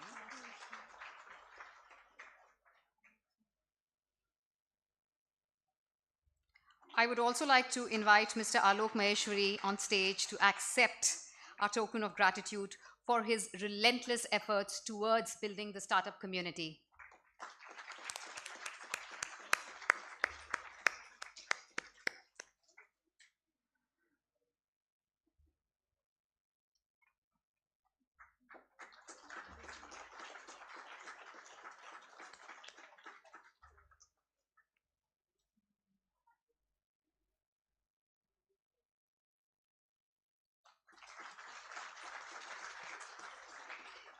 And a special round of accolades for our moderator, Mr. Sudhakar, for handling this session so effortlessly and eloquently. Thank you, Sudhakar.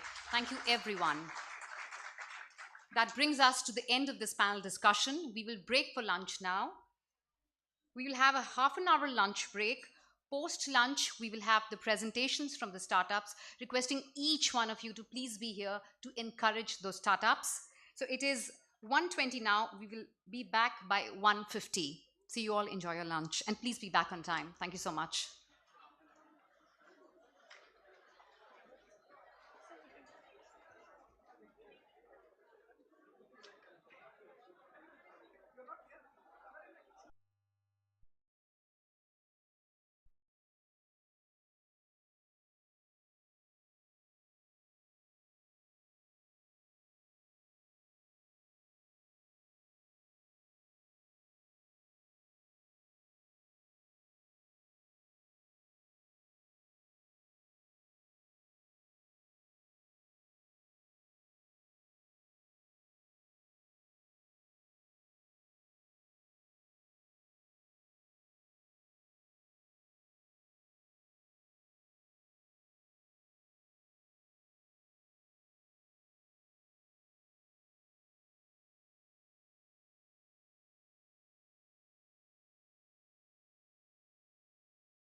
This is audible? This actually rings a bell for all of you. Puja time. This. I will not need it. Startups with me.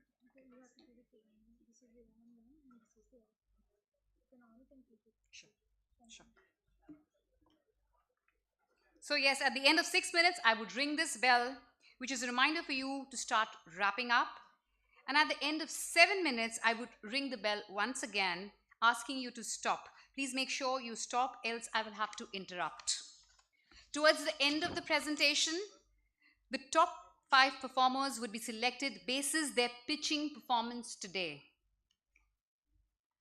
I would also like to acknowledge the presence of our esteemed jury, Mr. A.V. Maleshwar Rao, Additional Director, STPI. We can have a huge round of applause for all of them. Mr. Sudhakar Pantula, Convener, ESC. Mr. Purushottam, IPR Chair. Mr. Piyal Sen Gupta, representing our knowledge partner, GT. Mr. Sridhar, I'm sorry, he's coming. He's yet to join us. Mr. Venkat Shastri from Fluent Grid. And Mr. Venkat Bonam from Amzur. Thank you. With that, we're ready to begin with the presentations. Here's wishing each startup the very best of luck. Please know the flow of the presentation is in no particular order, and they would be called on stage randomly. Are we ready to get started? Are the startups ready? Can we hear from you? Thank you so much. Starting with the first in my list, can we have Ship Mantra on the stage?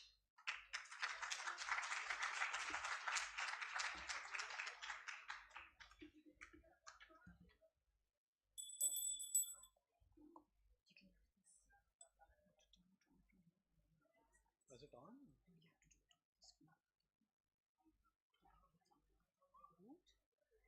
Yeah. Can we go? Once you start, I will start with the stop.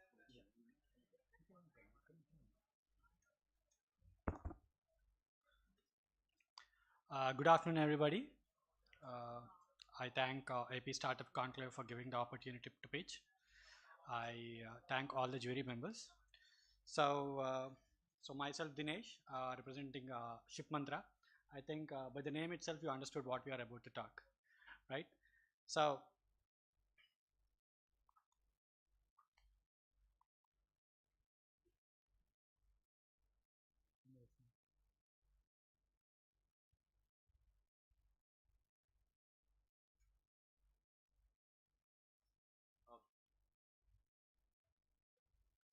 yeah.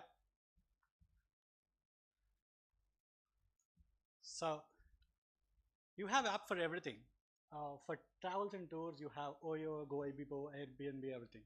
For insurances, you have Policy Bazaar, Bank Bazaar. For food and taxi, you have Swiggy and Zomato. So what about logistics? What is a go-to app for you to send something instantly across all segments of logistics? Do you have any answers from audience? FedEx? Okay. Can they do the packing and moving part of your house? Can they do your instant on-demand deliveries within the city? Yep. Done, sir. Okay. So I'll come there. So you don't have a what's your go-to app for covering entire logistics part. So here we come. Most of you are in this zone when you have a shipment requirement, whether it can be emergency deliveries or critical deliveries or send or receive anything from abroad or packing and moving or relocating your pets. Imagine the amount of calls you do and the number of searches do you do in the Google. So here we come with the solution covering all logistics at one place and giving you a transparency of prices and the quality of service of each and every shipper. So ShipMantra is a logistics market platform where you can search, select within fewer clicks of your shipper of your choice and compare each shipper, and we provide you a luxury of choice, and we claim to be a super app for all the logistics. So ShipMantra, as I told you, it is a marketplace. We already integrated with 25 plus shippers from Dunzo to Armex and UPS, and our MVP is launched on 10th of January. We are valued at 50 crore right now. We already raised a fund of 50 lakhs from the angels, and we are currently in the market with 2 to 5 lakhs of revenue per month. So coming to the competitors, there are no direct competitors for us as such, but there are indirect competitors like Shiplight, Nimbus, Shiprocket, and everyone. But there are more e-commerce focused customers. They have limited services. They have a strict subscription payment model, and you should be a little tech savvy to adopt to these platforms. But whereas us, we are a simple pay as you go or a subscription model, suit for all types of customers, a wide range of shippers and services. And a key differentiator is we are a single stop super app concept, diversified services with wide range of shippers, customer friendly UI with the least number of clicks. So technology enablers, we are ML deep tech enabled with object detection and identification systems for special category of logistics like packers and movers. And we have a seamless UX UI design, book the order in least number of clicks. And we are enabled with AI and NLP chatbot with rich customer experience. And we are developing a SaaS platform for all the three-tier shippers who are technologically challenged. So coming to the business milestones, we have raised a fund of 200K already, which is a soft commitment, and achieved 300% growth in less than 2 quarters, graduated from T-Hub 2.0, and awarded as best collaborative startup in T-Hub, and we have 25 plus shippers again. So finally, ShipMantra wants to become a unified booking app platform and a sum total solution from all delivery needs. So we call it as a super app for logistics. Thank you.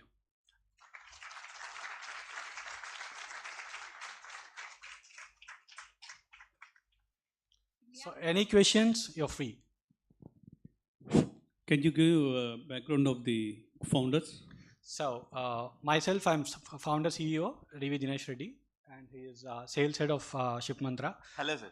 Yeah, and we have co-founder sitting in T-Hub, Hyderabad, Abhinav, who is into logistics. He has a double degree in logistics, and I personally worked for Toyota Logistics and worked for Aeronautical Development Agency as a research fellow. So I went to France, I studied in Ivy League College. Then we started this project in 2019. We started our company, which local deliveries, and then slowly we became a marketplace for logistics. We are 8 people right now with plus 4 interns, and we are open for interns who are interested. Please, you can connect to me. What is your plan for the future? So we wanted to go into the scope of other logistical parts where sea liners, containers, and vessels. So as I told you, it should be a unified booking application for entire spectrum of logistics, not leaving a single category of logistics. What are the technology barriers for others not to enter into this field? So to be precise, technological barriers are not very big because there is no SaaS platform for the third-party logisticians. So we are building a free of cost SaaS platform for them. So it's not very easy for anyone to actually give this SaaS platform for free of cost for the three-tier players. What's your revenue model? So we have 2 revenue models. One is platform charges on every booking, and also a reselling mechanism from the shippers. So we buy at a different price from the shippers and we sell at a different price to the customers. What are your gross margins? So we are at 11 to 14%. Gross? Yes. And what are your logistics expenses? I'm sorry? The logistics expenses? So we are a technology company more than a logistics company, we claim to. So commissions, I mean. Yes, it's all on technology expenditure is only on us. What is that? It's around 4%. What is your main differentiator from other competitors? So you don't have a single application which is covering the entire spectrum of logistics. So for packing your movers, you have to go to one place. For local logistics, you have to go to one place. For say urgent shipments, you have to go to one place. For pet logistics, you have to go to one place. For cold chain, you have to go to one place, right? But here it is different. We are covering all the things under one roof. So if you want a demo, I can give you a quick demo, which will be a very easy part for you. It's a very simple demo. Yeah. Any more questions from audience? Which product is going to give you maximum revenue out of all these The baskets? cross-border shipments from India to abroad. So the minimum ticket size is around 2,000 rupees. So cross-border shipments have the highest margins as of now. And the least margins are in the local deliveries, the last mile deliveries.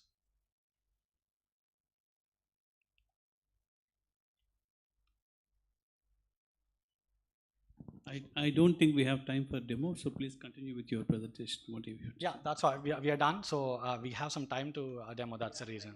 If you have time, we can go ahead. It's just 1 minute. That's all. Yeah. So this is our MVP. We are launching and unleashing all the services by 10th of this month. So right now we are giving the demo on MVP, which is open for all international segments of logistics. Yeah, please go ahead, Kalyan. India to other countries. Just click your from city. Yeah. Hyderabad to say USA. Say some 5 kilos. Yeah. So this is a non-document. Go down. So say this is a personal shipment, maybe for your siblings or friends in abroad. What is the reach you are covering? We are covering pan-India wise, not just local markets. Okay. So we are also in fact doing campaigns in abroad like USA where the Indian population is very high. So we are already getting some orders from abroad. Previously people used to bug their parents to actually get the shipment done. So now they are going to the application and reducing the burden to the parents. Yeah, please go ahead. Yeah. So these are the courier expresses who are giving you the service. It's not just a lead generation platform. If you book now, okay, that particular shipper will come to your doorstep, he'll pick it up and he will drop the package. This is for the international segment what I'm showing. We have covered 7+ categories like that, including pet logistics and the cold chain. So even for the local delivery, suppose say you have some delivery needs within the city, say, yeah, you have some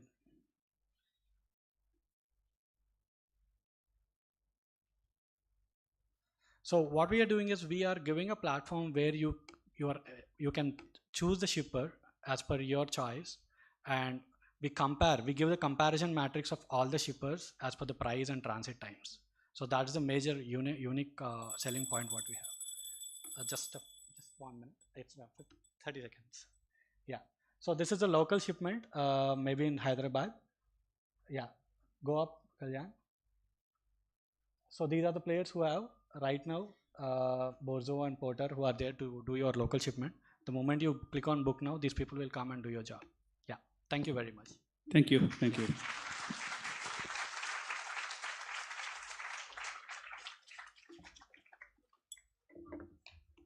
Thank you, Team Ship Mantra.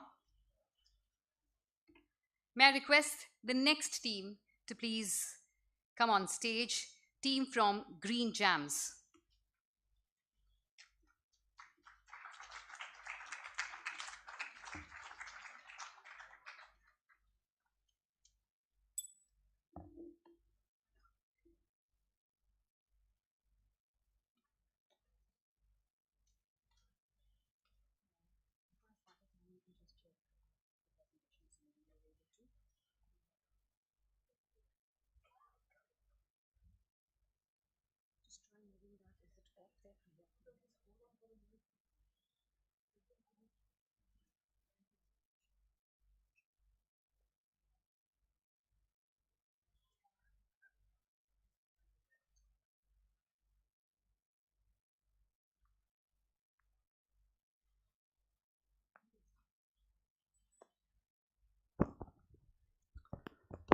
Good afternoon all, it's a pleasure to be here. My name is Varun Jami. I'm the co-founder of Green Jams, an award-winning clean construction technology startup, and we create a beautiful carbon neutral built environment. How many of you have gone back to your homes, schools and offices where you guys grew up? This has strong memories attached to the place, right? The fun and laughter, the highs and lows, and maybe some secrets too.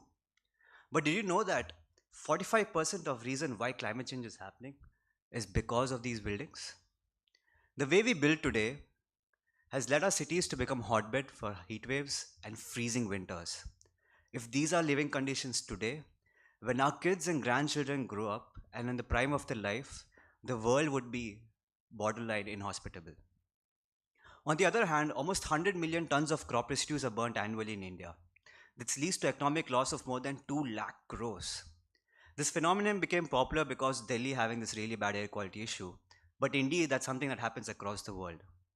So to address both of these issues, we created Agrocrete, the world's first carbon-negative, load-bearing building material, which is made up of crop residues such as rice straw, sugarcane bagasse, cotton stalks, and industrial byproducts which are ashes and slags from the steel and power industries. Agrocrete is available in the form of hollow blocks, which can be used for both load-bearing as well as non-load-bearing applications. They come in sizes as per the industry standard when it comes to construction. Agrocrete blocks are stronger than red bricks. They have a durability of minimum 75 years and have best in standard insulation. We have created an advanced alkali activation chemical technology on which Agrocrete is based off. It is a patented innovation and we also filed for IP across other countries too. How do we do it? We collect the crop residues directly from the farmers and we size it where we chop it into small particles and treat it with hot water. After that, we simultaneously prepare something called as binder, which is made up of slags, and we collect ashes from the power industries. We mix the crop residues, the ash and slags together in a simple pan mixing machine. We take the homogeneous mix, use a hydraulic machine to compress it, and then we leave the blocks open to air for 7 days for curing. There is no burning process, no autoclaving process. You don't see the issues that we come with the brick kilns. After 7 days, these blocks are ate and they go dispatched to our customers. Agrocrete is a 100% upcycled material with 0% emissions in the entire manufacturing process. But what's the benefit to our customers who are real estate developers? Agrocrete reduces the cost of construction by 50%. And like I mentioned before, because of the improved insulation, we also reduce the cost of operations by 25%, which means that we don't have to run our ACs and heaters for a long period of time. And most importantly, Agrocrete has a negative embodied carbon, which means that we're reversing climate change by every building that we're making. You must realize that impact is very paramount to us. And because of which, when you measure the impact, from a small unit which manufactures 9 lakh blocks a year, we can construct almost 3 lakh square feet. With just this, we can remove 4,644 tons of CO2 from the atmosphere. And this much amount of emissions occur when you drive on the Earth's circumference for more than 463 times. We're able to remove 9 out of 17 UN Sustainable Development Goals in the process. And we're very grateful for the traction that we've received until now as well. We started our journey in 2019. We set up our first pilot manufacturing facility in November of 2020. We did a couple of projects and we got flooded with orders. We then set up a larger unit in April 2022, which is almost 5 months back. We've completed more than 5+ projects and some of our marquee customers include ITC, Shell and CBRE. We have one more factory coming up at Visakhapatnam in the next 1 week. At this point of time, in the financial year 2022, we have revenue of more than 20 lakh rupees from just one factory. And as we have already mentioned that we have almost 1 crore of order to be supplied in the next 2 months. We're very happy to say this. We have more than 64 crores of registered interest for our blocks and being evaluated by large tier 1 developers such as Lodha Group, Mahindra Group and so on. And the industry is very insightful, right? We know the construction industry is growing rapidly as we can see everywhere. But then we are specifically in the space of construction blocks and cement for mortar and plaster. In India, the annual demand for blocks is more than 1,04,000 crores. We are specifically in the space of green-rated constructions who are people who have committed to sustainable buildings. These are people like Mahindra Group, K. Raheja and Gop, DLF, Lodha, etc. Currently, we're in Delhi NCR, which is giving us a total revenue of almost 300 crores annually in terms of target. But the industry is also very insightful because when you look at it, there's construction happening in different pockets. There's Visakhapatnam, Bangalore, Chennai, Tamil Nadu. There's so many locations where you have to supply the blocks to. Because of which we need to set up our manufacturing facilities close to the customer's requirement. And therefore, what we do is set up a manufacturing facility 250 kilometers radius where the customer is. We procure the raw materials locally, which is ash and crop residues. We supply binders centrally from manufacturing unit. The blocks are manufactured at the factory location and then supplied to our customers. And to scale this up, we have a very interesting franchise play in place. In the long term, we envision to create a franchise model where we license the technology to local entrepreneurs set up their own manufacturing facilities. We help them with the technical support, the marketing and brand building. At this point of time, we're doing a fractional ownership model where we're taking investments from small individuals and we handle the entire backend, which is of manufacturing, production, and so on. This is the team which is leading the entire organization. We have Mr. Jailan Murthy, my father, who has more than 35 years of industry experience. He was previously project director at Tata as well as vice president at Jindal Steel and Power Limited. He was heading the civil division for them. He has, at one point of time, established Asia's largest fly ash brick plant and also commercialized 3 new construction technologies in India. Therefore, he aptly is the strategy lead as well as the operations sales. The other person in the team is Tarun, my elder brother, who is the creator of the innovation. He's a scientific authority in the subject matter and has multiple publications to himself. He's also pursuing his PhD from Central Building Research Institute, Roorkee, as well as RMIT, Australia. He created the innovation and most definitely takes care of product R&D, operations and sales. I am a lawyer by training, so I handle finance, partnerships, compliance, and business development. We raised an angel round of funding in the month of October and on track to achieve, in the next 5 years, we hope to achieve removing more than 2 lakh tons of CO2 from the atmosphere and almost 1,000 crores of revenue annually. We've been very grateful to all the partners that we have. We have received grants from the Department of Science and Technology, Ministry of Agriculture and Farmers Welfare. We also had a chance to present our innovation to PM Modi through support from the Ministry of Housing and Urban Affairs. We have also, the products has been evaluated by Central Building Research Institute, Roorkee, which is the apex authority when it comes to building materials. And we're currently working with BMTPC to work on government-related projects as well. We've also been covered by a lot of media agencies and achieved a lot of honors as well, some of which includes Forbes 30 Under 30 Asia in 2019. So, ladies and gentlemen, we know our homes are beautiful, but then now we actually made them tools to reverse climate change. Thank you so much and open to questions now.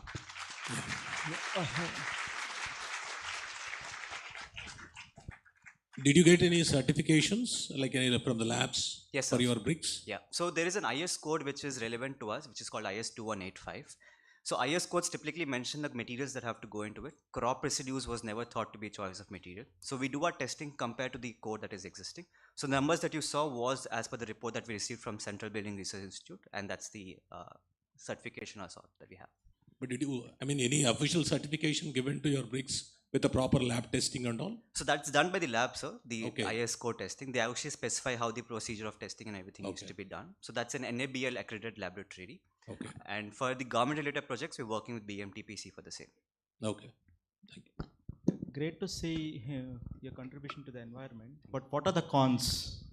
At this point of time, when we created the innovation, we realized that what is it that the builders or customers are facing, right? So we did an inquiry. We started speaking to more than 500 developers and architects to understand what the problems are. And when we designed the innovation, we couldn't make like an incremental change. We had to transform how the way the construction was happening in the space of problems. So the only concern that we see at this point of time is scale. And like sir, as you mentioned, the slow change to real estate. The real estate sector is very slow to change. They want to see someone take the early risk. And it's the curve, right? Which is standard to any of the innovations. There are few early people who try it out and then it scales rapidly. At this point of time, for us, it's about setting up the units and having the capability to supply to the customers. Very interesting concept here, very good idea. But I just want to understand, where is IT involved in this? So the product is patented. The IP includes the material, which is IP, IT. Oh, IT. So that's basically what I said. It's a construction technology company. So where we use IT is predominantly for the back-end operations, ensuring that the supply chain is in order and delivering that. That's the back-end in terms of the IT use. And otherwise, the word tech would apply to us in the space of clean tech and construction tech. Yeah. You see, as far as the product is concerned, it is a great product. There's no doubt. But what is the innovation in it? You see, just you are mixing a agro waste and fly ash and binder, and you are making a brick. What is the great innovation or invention in this? Absolutely, sir. So cement is not set with binder. There's actually a very famous saying in the civil engineering department that if you want to spoil someone's building, just go put some sugar when he's putting some slab, which basically means the crop residues never set with any of the cement. So we created a new material that works together in terms of this. Now, crop residues was something that was, hemp is actually something that was used in Great Wall of China as well to make the end thing. But it was not really made for the customer in commercial at scale. We created the entire product from scratch. It took us almost 7 years of R&D to achieve the outcomes that we have done. And because of which the technical features that you see there is not something that is just someone that can make easily. And because of which we have a lot of innovation here. You said your costs are 50% cheaper, but the numbers on the slide don't reflect that. So the cost of construction includes the cost of the blocks, the material used for consumption, the labor, cement, plaster, mortar and everything. So when you do the overall analysis of the construction cost, we realize that it's 50% lesser than the conventional red brick construction cost. On the unit economics, when you look at block to block, in Vizag at this particular point of time, a red brick retails at almost 10 rupees per piece. Our blocks are of larger sizes, because of which we replace almost 5.5 red bricks. We sell each unit at almost 35 rupees, but that would cost you almost 55 rupees. And because the blocks are larger sizes, we consume lesser cement, lesser sand, and becomes faster construction. In effect, overall, we save almost 50% in construction cost.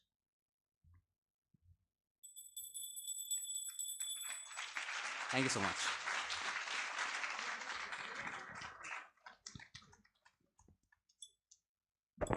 I have a sample piece. I'll just pass it around. We'll come to you guys.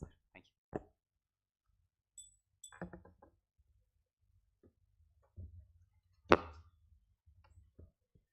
Thank you, Team Green Jams. We'll just observe 30 seconds of silence with the jury to mark their ballot.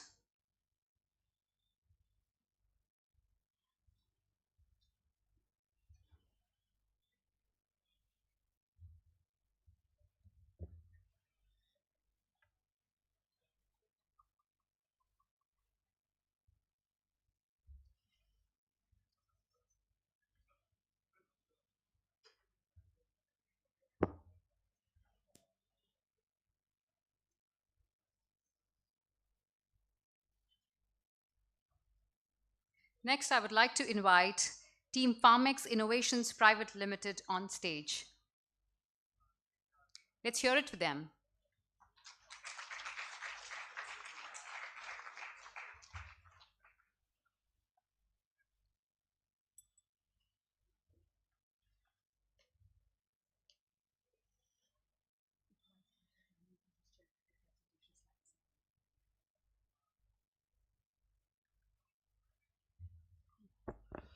Good afternoon, one and all.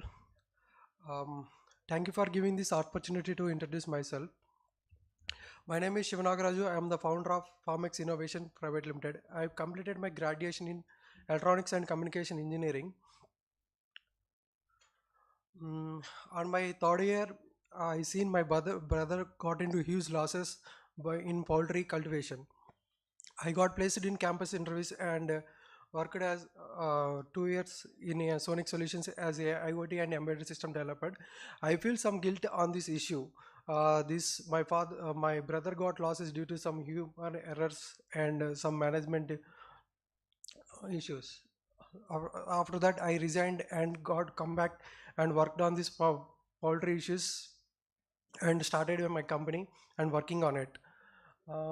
In generally, farmers don't know what the health conditions of the chickens are present in a poultry farms. The chickens are affected due to the variation in the parameter conditions like carbon dioxide, ammonia, temperature and humidity levels, and also affect the lighting conditions. If these levels are increases or decreases, the birds become sick and get affected with some diseases like respiratory problems, hook burns and cough and bloodborne things, etc. If the bird becomes sick, it take more time, like on 1 day, 2 day to come back to the normal state. In this period, the bird won't take sufficient amount of food and water. So it finally impact the production. In normal scenario, by eating of 4 kg of weight, the bird supposed to grow 2.2 to 2.5 kg of weight. If the environmental conditions are not suitable, the bird won't take food and production not come in proper time.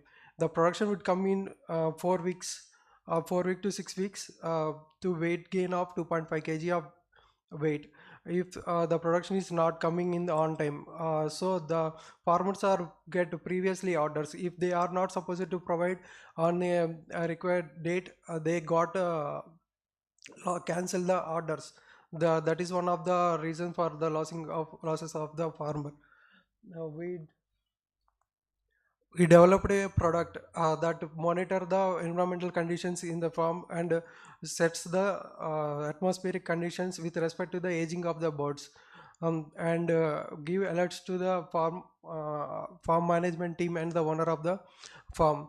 In birds requires different types of atmospheric conditions with respect to the boarding aging of the birds, and cheek level to the board level, the temperature and humidity and some levels are changes. If they are proper, the farmers are supposed to get production in time and with good quality and more production without the loss of feed consumption. This is the product we aim to develop, which monitor the in-house farm parameters like CO2, ammonia, carbon dioxide, and lighting conditions, and displays on the display board. And we developed this product with the technology IoT you are using on this, and very low power GB technology using for develop this product. This graph shows the weight gain comparison between the normal farm and smart poultry monitoring farm. Within a 6 weeks, by eating of 4 kg of wheat, the bird supposed to get 2.2 to 2.5 kg of weight. But if the conditions are not stable, the production would not come on time.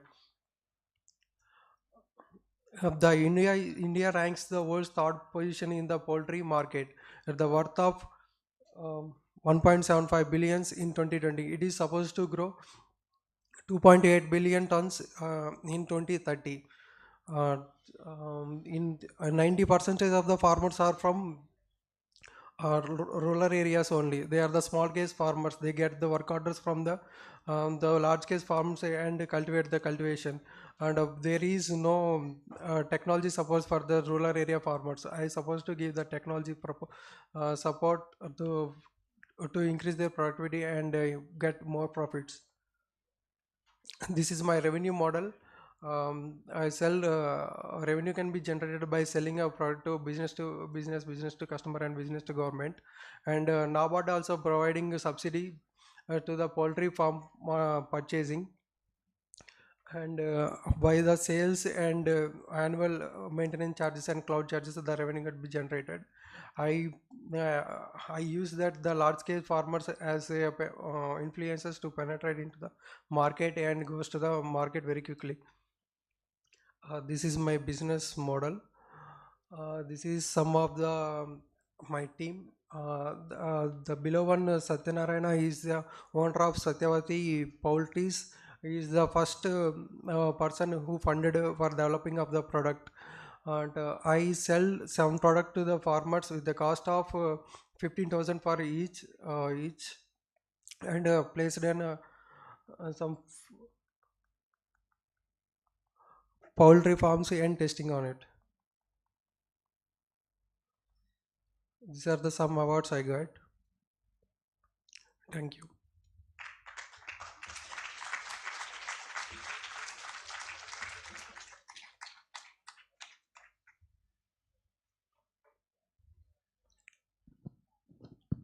What is your USP in this? Because there are many products in the similar lines. At least I can say 10-20 products are there in the market itself, and anybody can repeat this. So what is your USP?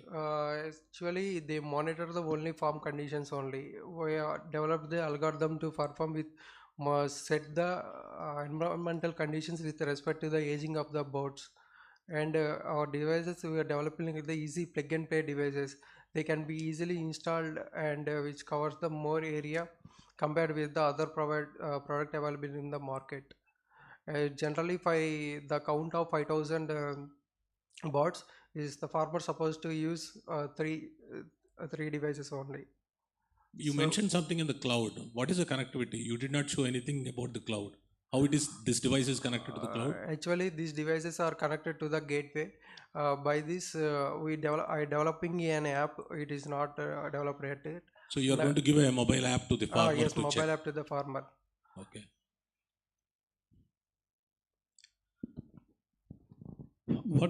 What does the farmer do when the air quality is not good? For example, ammonia is more in the air. Actually, some farmers do turn on and off of the exhausters. The air quality is not good. If the temperature levels is high, they turn on the sprinklers. they cool down the some temperatures. In general case, there are a lot of human errors occurring in the poultry business. For example, if the bird eats sufficient amount of food, if the suddenly temperature levels increases, the bird becomes stressed and fall down. It could lead to the respiratory diseases and died very quickly within 10 to 15 minutes.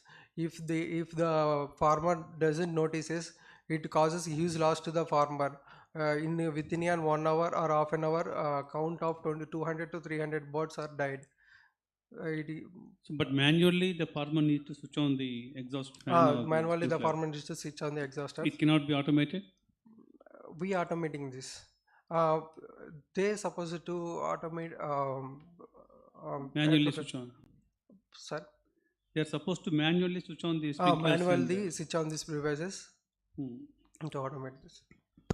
What is the cost of device? Cost of the device? Present, I given the cost charged cost of 15,000 for each device for current models. In future, it can increases to 25,000 for each of the devices. Production cost. Production cost, it take around 10,000 for manufacturing of each device for me. What is your future vision? Future vision, nowadays environmental monitoring is one of the issue facing in not only in poultry sector, it also faced in mushroom. It is useful for the mushroom industries and the industrial expertise also. Some supermarkets and schools buildings also facing the environmental monitoring issues. If the levels of CO2 become increases, people or anyone can feel stress and the mental conditions or some disturbances occur. The encouragement of the environment monitoring system is increasing day by day. So I penetrate into that market also by developing this device.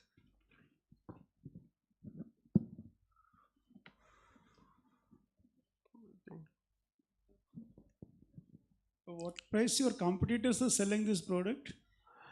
They are charging around 35,000 for each device. But you are selling it 50,000 rupees. 15,000. It is an initial model. It is not the finishing model.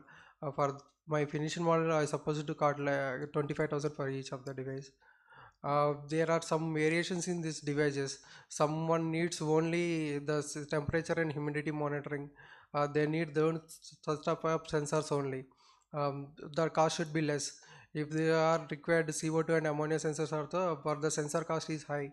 So the pricing variations is varied with respect to the features we are providing with respect to that.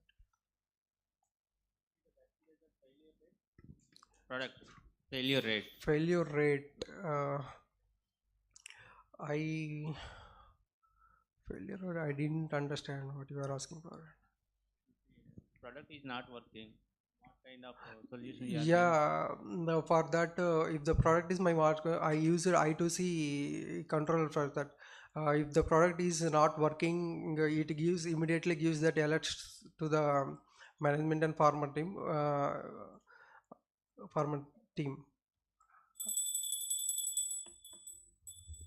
Thank you.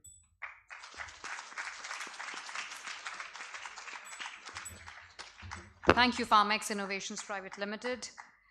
Let's observe 30 seconds of silence for the judges to mark the ballot.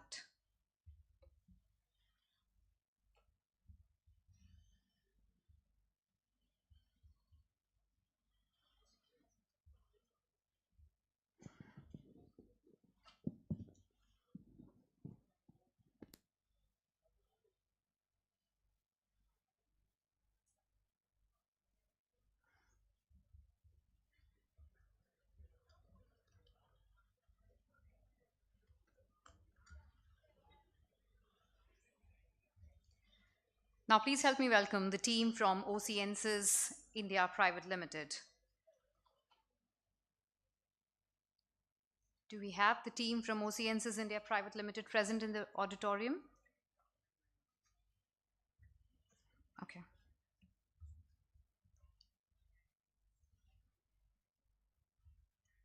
Let's welcome the team from WeLift Technologies Private Limited.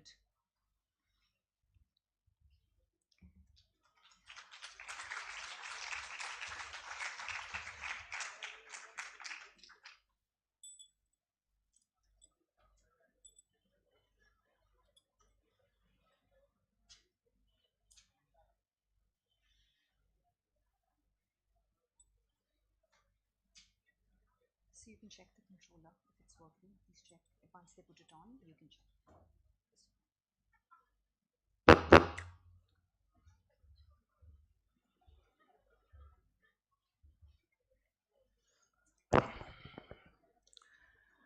Good afternoon. Welcome to the jury. Welcome to my co-founders of startups. Welcome to the audience for being here to motivate us. This is Fanindra. I'm the co-founder for We Lift Technologies Private Limited. Well, my product is very simple. This is what we say, know your lift. Most of you know KYC. Know your child. That's also there. So friends, now this is a concept which we came out with, said, know your lift. I'm sure today you would have traveled in lifts by the time you have come over here. But one question straight to you is, do you know the status of your lift? This is where We Lift Technologies is going to come forward. Now the problem is very simple. Avoid accidents, deaths, malfunctions, unpredictable damages to the lift and equipment and all. So this is the problem. Now the scale of the problem in India is, if there are 50 lakh lifts, 70% of the lifts are unfit for human travel and human use. That is the scale of the problem. Now coming to this, the solution, a very simple way. Here currently there is a physical process which is happening. I'll explain to you. Well, we have come out to the POCs over. It is like a mobile application for your horoscope. Enter your date of birth, place of birth, time of birth, your email ID, mobile number, and submit, you get your horoscope. And this is the target which we want to come out with this particular mobile application, is when you enter the data of the lift the way we want, that it comes out with the horoscope as to what is the status of your lift. So that's the mobile application which we want to come out, and we call it as Safe Lift and also as KYL, or Know Your Lift. Well, what is the advantage of this product? A very simple fashion. Yeah, we are the first mover when it comes to the technology platform. Across the globe, we have tried to identify. If there is any other person who knows better, I will be very happy to know about it. Well, it's a mixture of mobile application, artificial intelligence, ML and IoT. We have a 4-number milestones. The first is the simple mobile application. The second is we are going to integrate AI and ML to the machines completely. A very simple logic again. Most of you have cars, and just connect to the laptop, and the laptop gives you the entire history of the engine. A similar equipment we are now going to come out with the help of NASCOM and their AI lab. Probably the next 3 months the prototype will be ready. But currently we have our own technology platforms, so we are able to actually come out with that. Now what is that? It gives you digital safety reports. And well, the other thing is that a very important thing is that when I tell you that your lift is not safe, then where do you get it repaired? With whom do you connect to get it repaired? So we are also coming out with a marketplace of curated service providers. We call it as a Tata Nexac process, where we can assure you that that particular lift you can, it's again in between the service provider and the service taker.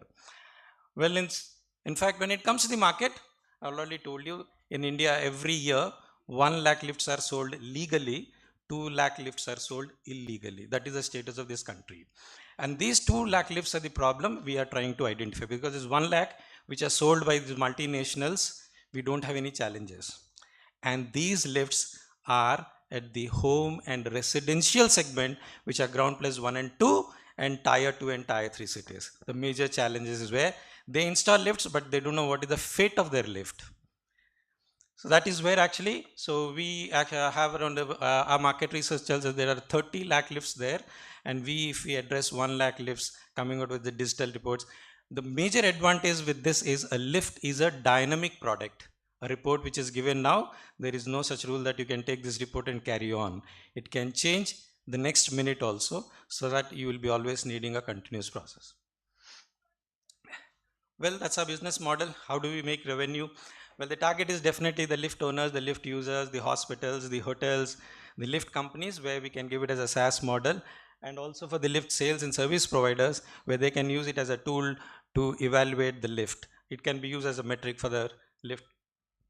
Well, the revenue, there are different models again. We have a free franchisee model, is again a major model which we have devised. And how we are going to do is digital advertising and all. Everyone currently today only we had a discussions with Adenmo. Most of you know that in apartment blocks in gated communities we have a display. So now we are coming out with an ad where it will say before you travel into that lift, is your lift safe or not? If you want to know, please contact us. So that ad campaign will be doing it first in Hyderabad and then expanding it to the other areas. Well, the technology, yes, very simple of first of its kind technology. So that's a challenge which we are facing. Everything starts from the scratch. Everything we have to do a trial and error method. Well, what we have is that there's 27 years of experience of around 800 plus lifts, out of which most of them are customized lifts in this country. And we already have installed lifts right from Kashmir to Kanyakumari, from Mumbai to Guwahati or Arunachal Pradesh or Tinsukia.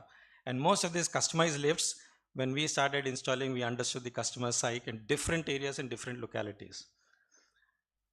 Well, the competition, yes, we have currently in India is only a physical process, and that too in couple of states, because there is a Lift Act that is in Maharashtra, Gujarat, a couple of other places like Karnataka and all, and the rest of the country there is no Lift Act, there is no lift rule which actually needs that. So it is open.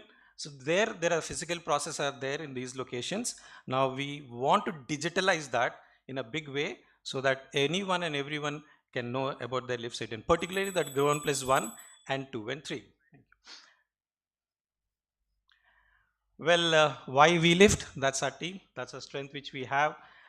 Well, definitely the most important thing is the 25 years of hands-on experience. Well, to go to the market, we already have the strategy. The plan is ready. We'll be executing it in the next 3 to 6 months, one by one, and getting the feedback, then we'll be scaling it up. And this is me, Fanindra, and being the founder, that's my credentials of what I am, what I've been doing, and what currently I'm going to do in future. So I have my co-founder, and this is Lalita. Well, my better half, my spouse also. And she's been there traveling with me in this elevator business for more than 25 years. She takes care of the entire project execution across the country. And what, yeah, a very simple ask, more anything whatever. So thank you very much for patience hearing. Any questions, welcome.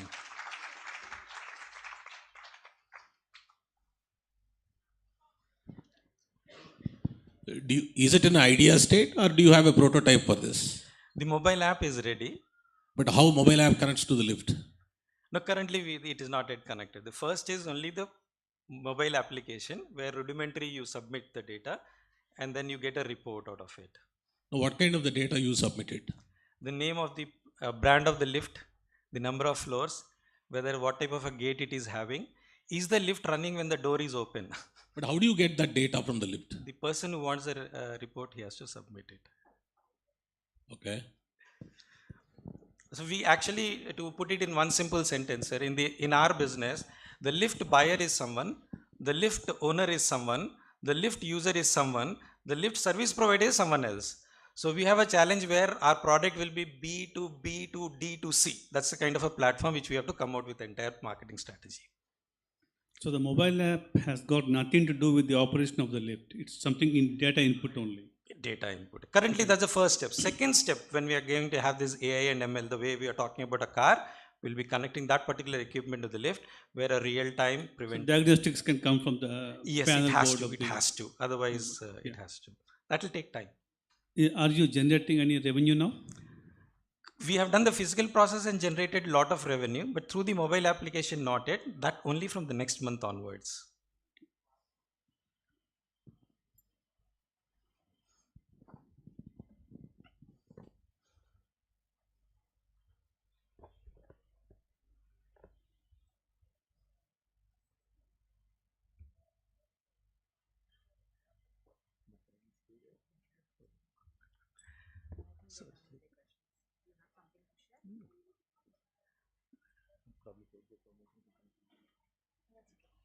So, can I? Yeah, I think we're done. Yeah, thanks. So once again, thank you very much. And I hope the idea is really good for all of you. Thank you. Great.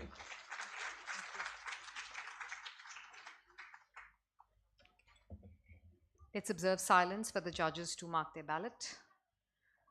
30 seconds.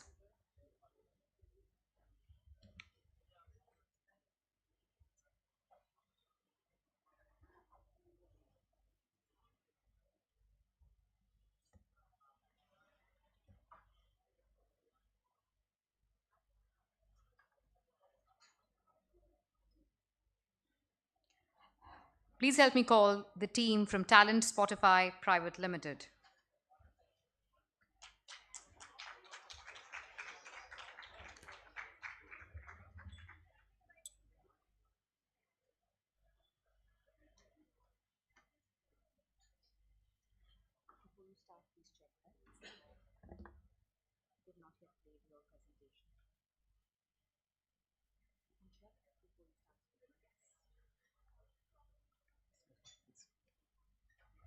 Good afternoon, all.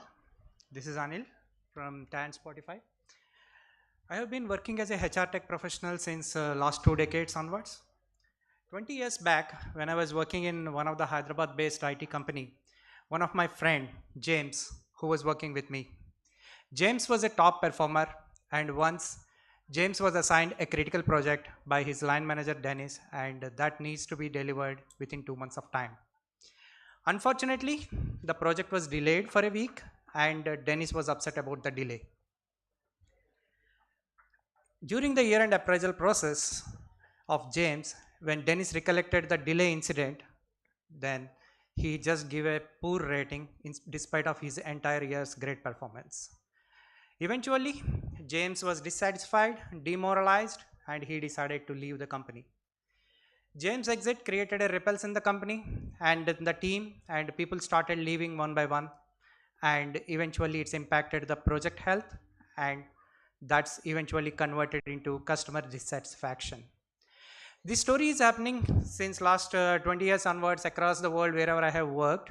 It's a common story, common problem. We just digged into that. According to Deloitte, the average cost per hire is $4,000 in US to hire a non-executive, whereas in India, it costs 25,500 rupees across all the industries. And if you want to replace any employee, to find a direct replacement, his or her direct replacement, it costs 50% of his CTC for including recruitment, onboarding, and initial learning curve.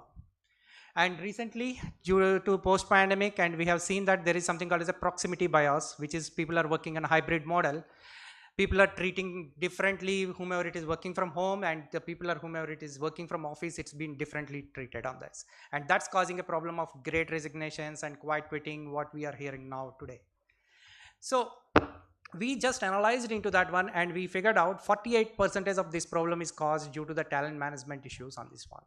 And we figured out that in Fortune Insights, as per that, it is $7 billion market is the talent management. And by 2027, it is expected to do $17 billion market with 12.1 CAGR rate. So to grab this opportunity, we have started something called as a Talent Spotify, which is a B2B SaaS platform. So this platform will help the companies. It helps the companies to measure their employees' achievements by asking questions based on their current performance and analyzing the answers. Rewards and recognition will be given to the employees based on their scientific analysis of achievements. Retention and motivation of employees, and that's where actually we are reducing the recruitment costs. That's the motive of this whole tool. How it works? It works simple. Employee sets the goals and manager reviews his achievements on the spot. The moment he achieves, he will be getting a reward points, and then he can redeem that reward points through monetary or non-monetary awards like leave credits or flexible working hours, remote working hours, etc. on this one. And imagine if the same situation in the same story, if Dennis is using a Talent Spotify, then a question pop-ups in his WhatsApp saying that how is James' performance, James' delivery. Then he recollects the delay incident, and then he may answer that he delays very late. Then the next question will appear saying that one, how is the quality of James' delivery? Then he started thinking about the entire year great performance of that, then at least it will come on his mind, and he say good. Then we will start analyzing the patterns of the responses of manager and as well as payers, and then we'll collate the whole responses and we'll give it to them. This is what actually the James performance. And it also helps HR. It's a tool to aid to them, and it will be helpful for them to counsel the managers wherever it is required. And at the same time, we have researched across the industries and various verticals, and we have built a huge questionnaire of 50 plus competencies And that's where actually our USP and our questionnaire will grow up based on the inquiries of new customers on that one. And if you can see that one, as that's the one of the competitive advantage for us, and the most important competitive advantage where we are linking with their rewards and the spot. It's a continuous performance management where it is not in year-end performance appraisals. And the most important, we are linking with the performance plus productivity measurement. That means if any employee is performing any task in the company, and that's going to be linked to align to the major objective of the company. And you can always tag whatever the task he is working, you can always look into the link into the major objective of that. Coming back to the team, myself Anil, and I was postgraduated from BITS Pilani, and I have my co-founder who was working with me since last 8 years onwards. And we worked on across UAE and as well as US, and then we started here in India ecosystem. And it comprises of data scientists and as well as behavior scientists we have. And coming back to the business performance, and we are just launching our MVP with the 2 customers, which is one of the Chicago-based non-profit organization where we are starting now, and they are going to start use it from October 1st onwards, and Apps Dreams, which is a local company on this one. These 2 are, we are started working, and we are about to sign the orders of IIM Shillong, Gulf Capital from UAE, and Ecom Express is one of the potential and very keen on this one, and 3DM from Hyderabad-based marketing agency. These are the ones we are expected to complete by this year end. And going to the market strategy, we are just, our revenue model will be purely subscription based, and we are just going to give it as a 3 different plans on this one, subscription per employee. That's how we are just going to work, and as well as we are just going to generate the revenue by implementation and providing a consulting services how to set the objectives on this. And initially we are targeting for 1 to 500 employees companies, and then later we are just going to roll it out to the major companies, to enterprises, and we are going to be add on to the SAP enterprise solutions like SuccessFactors, Oracle Fusion, and these are the things we are going to use it as a plugin kind of a things. And I would like to thank this opportunity, and to summarize that, we want to be a one-stop shop for talent management solutions, and I'm just very thankful for the STPI where they have just provided the initial support and services for us, and also thankful to IIM Bangalore and SRCL where we were pre-incubated on this one. That's all from my side, and I'm happy to answer any questions you have.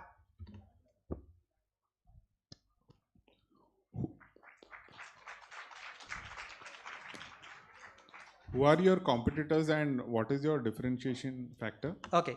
My competitors are PeopleBox and as well as Mesh Data AI. These are the main competitors, whomever it is on the similar domain. However, none of them are not doing any competencies based on the questionnaire-based evaluation which we are using on this one. And second thing, which we are coming up as a close-ended questions, and as well as we are using as a open-ended questions to the employees. Let's take an example. We are going to ask a question to the employee saying that what is the one thing you would like to change from your manager? And if he writes any text on this one, that we are just using our NLP part, we are using a BERT sentiment analysis, and then we will find it out whether the employee is happy or not happy, and these kind of engagement we are coming out on that. And which is a differentiator coming out of that. And questionnaire based on the competencies, that's our core USP on this one. And how is it different from the performance management systems that is there within the organization? Okay, performance management systems which is already there, that's a typical traditional based as a star based rating. If I just like you on this one, then I will give you 5 star. And if you are messing with, any employee is messing with the line manager just day before, then the rating will be come down and normalization will happen. So this will be eliminated, that subjective based ratings, and we are just coming up with the objective based rating on this one, which is using as the AI and ML methods on this one. That's how we are just coming out on that. And we have been featured on that one as a people matters as next fastest one. It's going to be HR and work tech startups. Is your product common to all the verticals, or all the verticals. You have a specialization for each vertical? All the verticals. As a questionnaire perspective, yes, it is a specialized for the each vertical perspective on this one, and we are just working on the vertical based questionnaire also, and we are just making as a common general questionnaire also. And it is not only that one, we will identify what is the current behavior and how to change your behavior through coaching on this one. That's also we are providing. That's the additional advantage where we are competing with the other vendors. Have you filed any IPR? Sorry? IPRs and no, we have not filed any IPR as of such, because for us, like, when we are just coming out into that, the major IP is our questionnaire part. Once we have a questionnaire with the bundle, then we will file it out on the IPR perspective on this.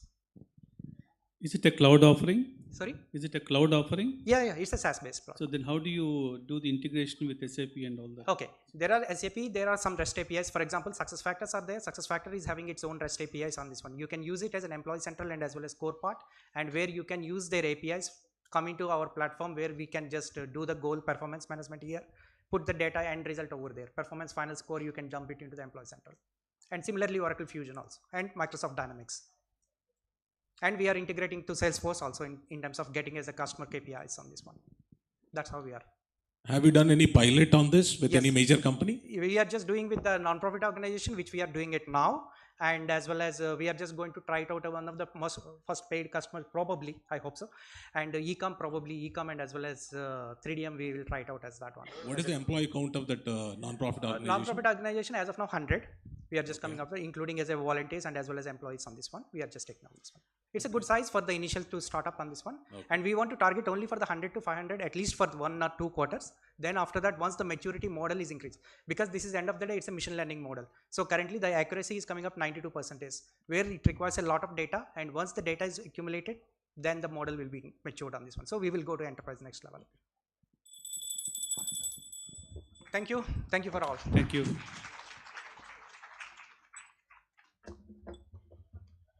Thank you, Talent Spotify Private Limited.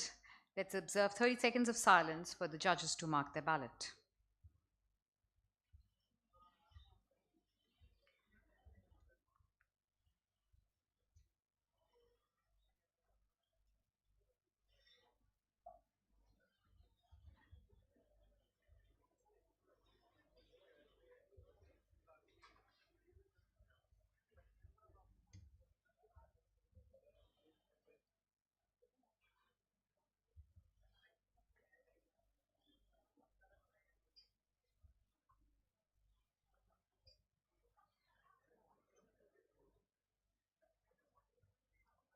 Now let's welcome the team from Miletronics Private Limited.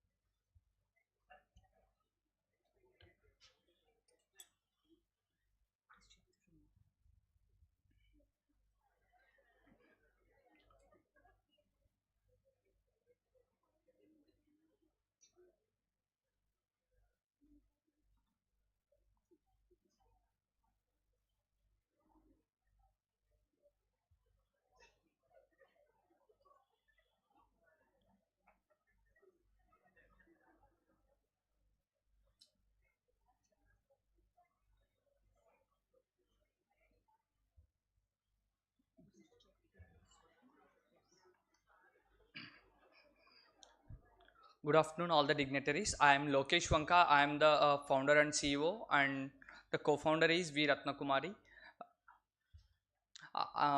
Miletronics Private Limited is purely working on the aquaculture based to share the technology in the aquaculture.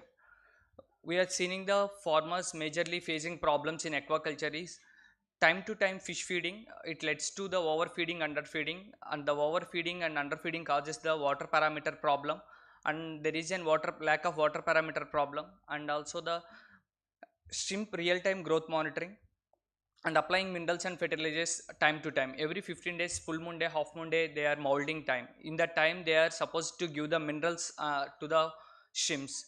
They are not able to giving the minerals at time. It leads to the dangerous diseases and also the less growth. To overcome these problems, this is the problems, the uneven growth and the death of the shrimps will be occur. To overcome this, we proposed the solution of the smart feeder. It is a feeder to feed the prawns and fishes at right time based on their water parameter quality, and also it can measure the real-time parameters and intimates to the farmer, and also regulate the water parameters in the aquaculture. When the dissolved oxygen will decrease suddenly, it turn on the aerators automatically, which are the 3-phase aerators. This is the innovation. We observe the sounds from when the prawns are hungry. In the time we will produce the feed to the prawns, and also which are farmers are not affordable the hydrophone sensor, which is costlier.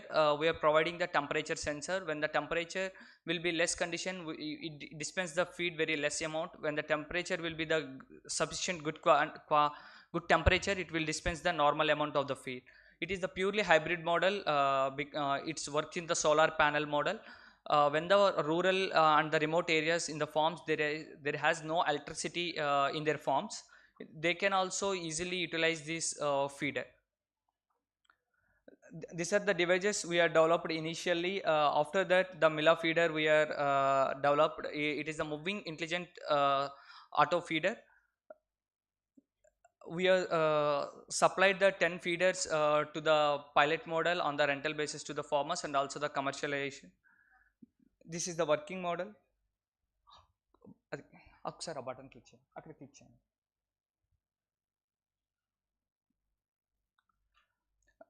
The right side one is the traditional method when the farmer was feeding the prawns, and the left side is the feeder. It's spreading the equilibriumly feed to the entire pond in 1 hectare in 5 minutes.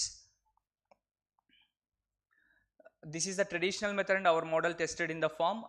The total expenditure in the traditional method is 3,30,000. By using our model, we are reducing the expenditure and also increasing the quality and quantity of the prawns. It helps to the farmers very beneficiary. Our total addressable market in India is the $4 billion in India, and we are majorly focusing on the 4 states: Andhra Pradesh, Odisha, Gujarat and Tamil Nadu. Majorly shrimps farmers are the major beneficiaries, and the fish farmers, and also the which are using this technology in horti and agriculture also, like parameter monitoring device. This is the subsidiaries given by the government under PMEG scheme, PMMSY and Ministry of Fisheries and Animal Husbandry. These are the schemes to purchasing those devices by under the state government approvals. And this is the revenue model, B2, B2C, and also after 1 year we are charging the $1 per cloud charges. Before the 1 year it's the free of cost. And also after 1 year AMCs will be returned 3,000 to 5,000 per crop. This is the next 5 years projections of our company. This is we want to developing this product with the collaboration of IIT Hyderabad to launch this product. This is in the middle stage it was in. I am the founder of Miltronics Private Limited. I completed my diploma in 2012 to 15. After I was stopped my education and I going to the farmer in 2015 to 16. I seen very closely and I faced the problems. I was surveyed in the 4 states. These problems are really faced by all the farmers or not. After that, I concluded to decided to develop one of the product like that. After I back to my BTech, one of the autonomous college in Andhra Pradesh, we are Siddhartha Engineering College, and I was developed this working on this device. In 2018, I started in the farm. After 2021, I registered one private limited company. After that, I received in the last year 3M Confederation of Indian Industry National Award in Rural Innovation. And also in recently I was give the 1.5% of equity to the National Mineral Resource Development Corporation for the 25 lakhs of equity. This is my team and the mentor and advisory team of ours. These are the competitors in India. This is the India's first moving automatic feeder which feeds the prawns time to time and also equilibriumly in the pond, and also applying the minerals in the full moon day, half moon day to give the minerals at right time. And we are supported by the STPI, ACIC, KL and Mighty. They given my scale up like 7 lakhs grant for to develop this product. And also initially we are supported by the AP Innovation Society, and we are working the Fish Welfare Association for the better practices. We are the India's in India, we both are collaboratively doing the 10 acres of pond R&D in Bantumilli to developing the best product outcome. And also NMDC is funded by us. We are giving the 1.5% of equity for the NMDC. And also the shrimp welfare. Shrimp is the major GDP, increasing our India's growth very better ways. And this is the farmers campaigns we are doing regarding the awareness in the technology by using these farmers to like these devices. Grow health crop and smile a farmer. Thank you so much. Yeah. Good work, Lokesh. I think you tapped the right market. Yes. Because Aqua has got a huge potential. Good work for that. And I have one, two questions here. How are you syncing your product, I mean the feeding mechanism, with the feed charts usually given by the respective feed companies? The feed companies generally they give the feed chart kind of thing. They have their own mechanism, how that feeding to be done. How are you synchronizing this both? Yes, sir. For example, I am the farmer. I had 4 acres of ponds. I am not supposed to give the feed at 10 o'clock to all the ponds. If 10 o'clock I was giving to the feeding to one pond, if the pond was viral affected, after that, after 20 minutes, I go to another pond and giving the same feed. For this, I was transferring the viruses to one pond to another pond. This is the first challenge. And second one is, he was not able to give the feed at a time to all the ponds. It is a major challenge. He was denying the 10 to 20 minutes of time. The prawns will be eating their shit, which they are sludge. It leads to the white gut Sorry to diseases. interrupt you. My question is, how are you synchronizing the feed chart, generally a standard reference? Yes, sir. We are not changing any feeding practices. What they are giving in 10 o'clock, 10 kgs of feed, our feeder will turn on and automatically it will give only that 10 kgs only. With when the temperatures will at lower condition, he was supposed to told the 10 kgs. It compared to the practical and theoretical analysis in aquaculture is, every 1 degree decreases, we have to must reduce 5% of feed in the total feed. Automatically, we reduce that feed. But usually, normally while feeding, we also apply some medicines. Because when there is any observation, human observation, generally we add the medicine also to the feed. Yes, sir. How are you doing that particular thing? This is the major advantage for me, because this is the not feeder. Once we fill every day, it doesn't feed to the shrimps. Every he was supposed to give the 4 times feed. In the morning time, he was giving the normal feed, and the second, third, fourth times he was supposed to give the mineral mixed feed. He was mixing with some gel or liquid with the feed, and he was pouring into that feeder. After that, that feeder will be giving that feed mineral mixing feed. So you mean to say it is only just it's going to distribute the feed across the pond, Across but the there is pond no on the intelligence in it. Time based and also temperature. Okay, got it. Thank you. What is the innovation in it? Anyone can copy it and do it. No? What is great in this? Yes, sir. We developed the in the R&D stage. The algorithm is, when the prawns are hungry, in that time it will dispense the feed. When the prawns will be hungry, in that time it produces the sounds. Based on that sonic sounds, our sonic sensor will receive the sounds, what the decibels of the sounds the shrimps will be producing. Based on that, it will dispense the feed. I can also do that now. Yes, sir. If you are able to do it, I can also do it. But what is that prevents me to stop? Yes, sir. We are developing that sonic sensors in the best level. After that, we are working with the same parallelly in the IPR also, sir. You have not. I didn't file the IPR, sir. Do it quickly. Yes. Can you go back? Can you go back to the slide on business projections? First year, we are expecting the 250 products, which is the best time to sell the products in January to March. This 3 months is the best season to sell the products, products in aqua industry. And you have sold 10 units so far. Yeah, yes. So why do you say that you will scale up the business significantly? From 10 units in year 1 to 250 units in year 2? No, sir. Initially, we didn't launch the product. Sir. We did not launch the product. These are the future assumptions of the 2022 to 2023, sir, the financial year. So the 10 are only the prototypes you have done? 10 models, Models, yes, sir. I am supplying by the under fisheries government of Andhra Pradesh to the farmers in the commercial model only, sir. Who is your biggest competitor in Andhra Pradesh? In Andhra Pradesh, still now the Airwalker Technologies is working, sir. It is the static feeder model working. we are not working on the static feeder. We are working the autonomous feeders. So you only worry about feeding, not the other parameters within Yes, the sir. pond. Same the parameters monitoring also, sir. It observes the parameters value only dissolved oxygen, temperature, and pH. These three parameters are the major impact showing in the aquaculture. Right, but what happens once you identify that the Yes, oxygen sir. content in the water is less? Yes, sir. When the dissolved oxygen will decrease, it automatically turn on the three-phase aerators, which produces the oxygen or diffuses to increase the oxygen levels. It majorly occurs in the midnight, 1 o'clock to 3 o'clock. It observes majorly.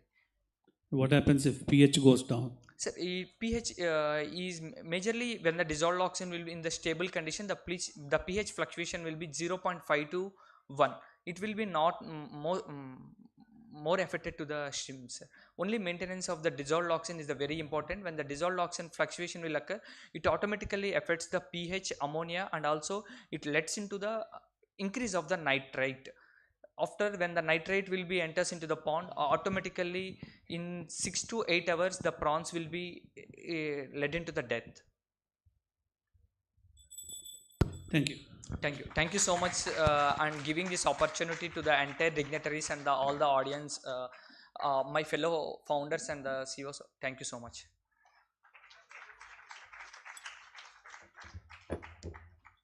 Thank you, Electronics Private Limited.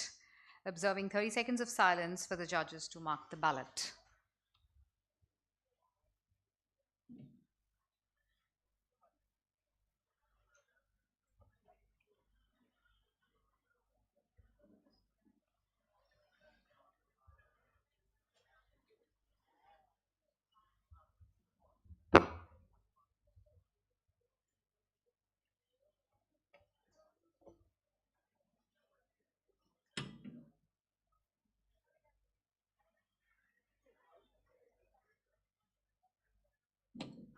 May I invite the team from Bharata? Is it Bharat? Am I pronouncing it? Okay, the M is missing on the list in that case. I'm sorry. It's Bhratam, you said? Okay. Yes, may I please invite the team from Bhratam? Let's hear for the team.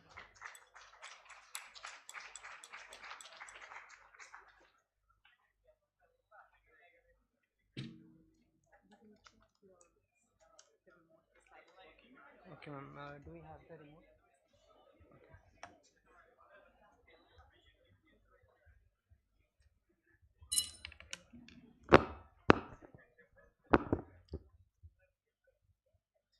So a very good afternoon to one and all present here, the respected jury and all the fellow colleagues. I'm Saurit Maji, representing my team Bhrata from Geetham University, and presently we are enrolled into the Ready Set Go program of Northeastern University. And we are at the ideation phase. Soon we will be legally incorporated into a startup. So as the name suggests, Bhrata, like the name itself is, something that brings into a curiosity of where the name came from. So one of the major motivation for us was the 2611 attack, and the military operation that was conducted during the 2611 attack was named as Black Tornado, which we can abbreviate as BT, and in Greek language we say it as Bravo Tango.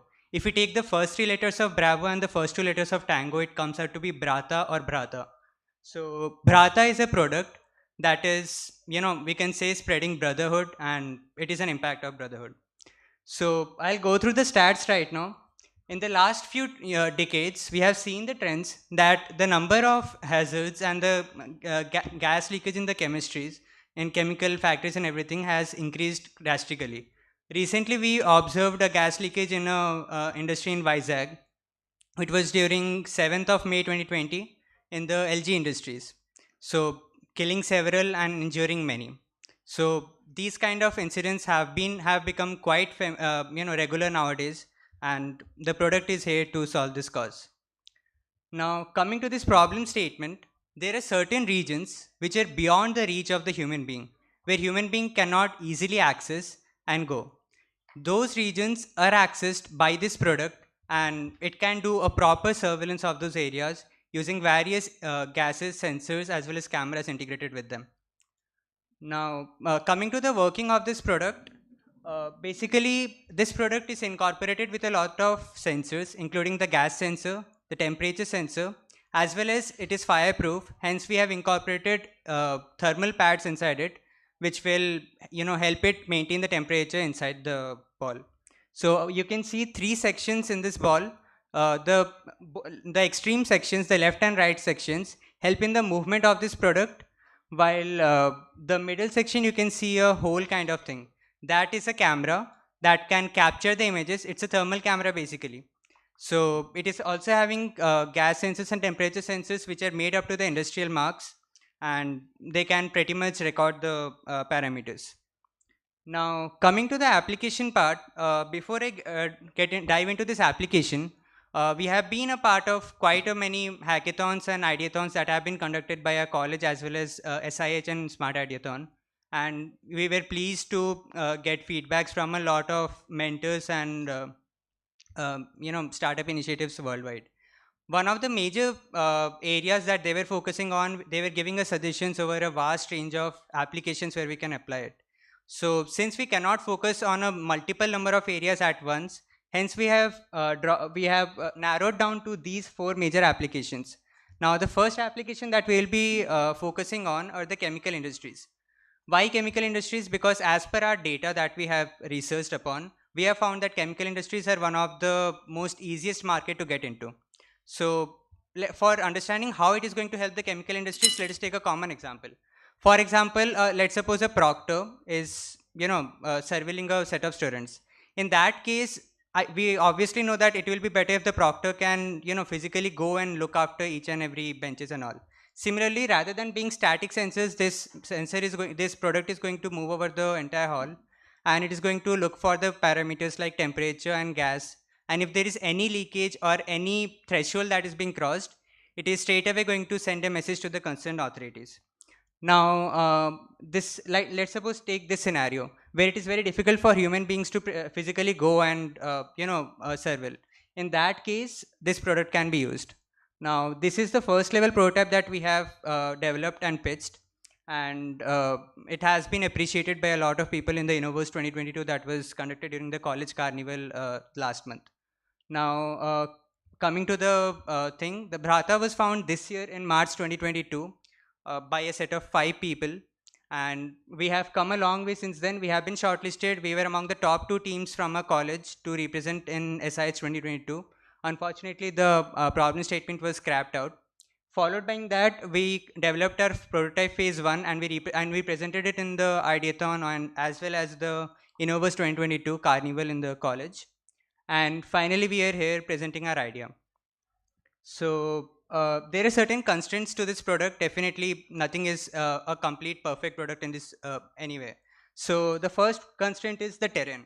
So since you saw it is a spherical product, it is difficult to move in sand, snowy, as well as in fluid areas. Next, coming to power consumption, this product has a power backup right now of hardly 2 to 3 hours, which is something that we need to work upon. Followed by temperature, we have tested that it can at max go to a temperature of 450 degrees Celsius, which again is a constraint to it. And finally, the range and balance. Now, since it's a spherical product, it can easily roll out to any side. Hence, a balance, putting weights and everything is one of the concern things that we need to work upon in the future prototypes. Now, there are certain features to this as discussed. The motor drivers and the batteries, they help in the physical movement and the sustenance of the product. So they help in surveillance and everything. We have a web page that can control the entire thing, and where we can see all the results, what is the gas temperature and if there is a warning or not. It will be present with the concerned authorities. And finally, thank you. We got to know about this product a week ago, and immediately we started working on the second phase of prototype. We have brought the second phase of prototype with us, and it's almost 40% complete. If you can, please have a look at it.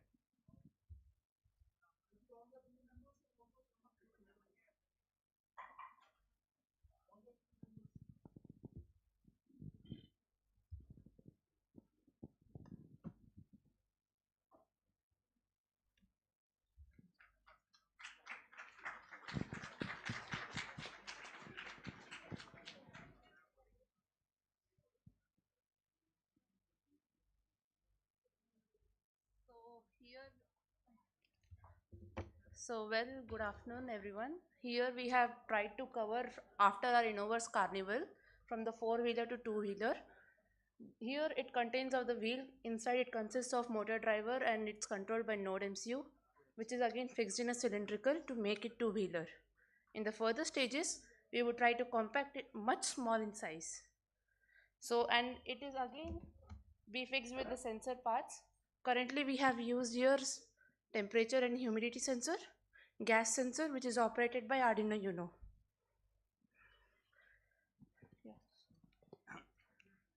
Yeah, that's it from our side, sir, and signing off. Thank you. We would like to answer any questions from you. There are so many products to identify all these gas leaks and all that. So how is your product different to them? So as we have seen, we have studied some of the chemical factories, how they generally detect gases and all. So they have static products which are kept maybe at every 200 meters or something. Now the time it takes for the gas leakage to reach that area, and it has to be that much dense and intense to reach that place. Now rather than being static, what this basically does is it goes and it does automatic surveillance. Like self-driving cars are a buzzword now. So you can say this is a 15 centimeter diameter spherical product that is a self-driving car, and it can do self surveillance. So if there is any gas leakage or anything, it can detect pretty much faster than a static one. And how do you protect the equipment from being exposed to all these gases? Because sometimes you're operating on battery, right? So it can cause a spark. Yeah. So we are insulating all the components within the spherical part, and we are covering it by a two-layer structure, making sure that it is not affected by any gases and anything, as well as it is resisting to fire, and that's why using thermal pads to maintain the temperature inside. Yeah, one of the cons is terrain, right? So with the current Indian market chemical industries, do you think your product will make sure that it covers all those things? Because the roads will not be in a plain condition, in the chemical industries, outer structures will be in a different way together. So do your product will automatically recognize the sensors and then automatically drive? Do you build that part as well? Yeah, sir. So moving on through that, sir, I would like go back to one of our previous slides. One of the advantages that we are having at this phase is at every prototype, we are keeping it aside, like we are finalizing it. Now, if you speak about the constraints, about the terrain, sir, the first phase prototype that we had created, we had tested it at many terrains, and it can pretty much roll over, like we have heard of monster trucks. So it can pretty much overcome all the obstacles, and given the power, it is power sufficient to even work in deserts and snows, sir, given the fact there is some advancement in the wheels. At what ppm level it can sense the gases? Around 120, sir. Like basically there is a threshold for every gas. What we basically do is we look for poisonous gases which are containing nitrogen elements, sulfur elements, and carbon based elements, which can essentially sometimes act as poisonous gases. So whenever every gas has a threshold value, like the threshold value will be quite high for carbon based while be lesser for sulfur based. So depending upon the gases, the ppm depends, sir. And once it crosses the threshold, an immediate response will be sent to the concerned authorities as well as to the nearby fire stations as well as departments. Have you tested your prototype in real life conditions?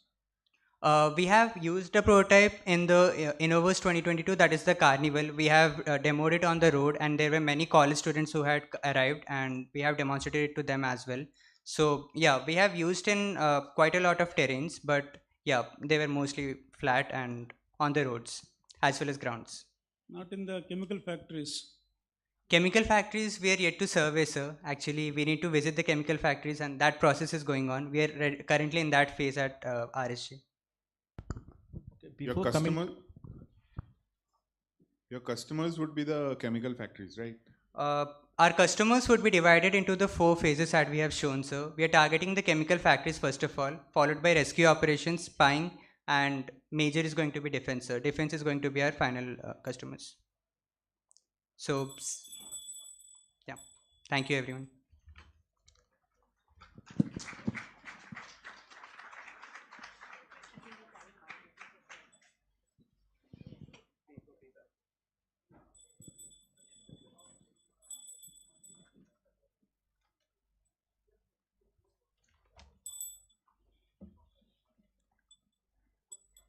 Thank you, Team Bhrata. Observing 10 seconds of silence for the judges, or are we already done? We can move forward? Okay. So now let's call upon stage Team Notify Me.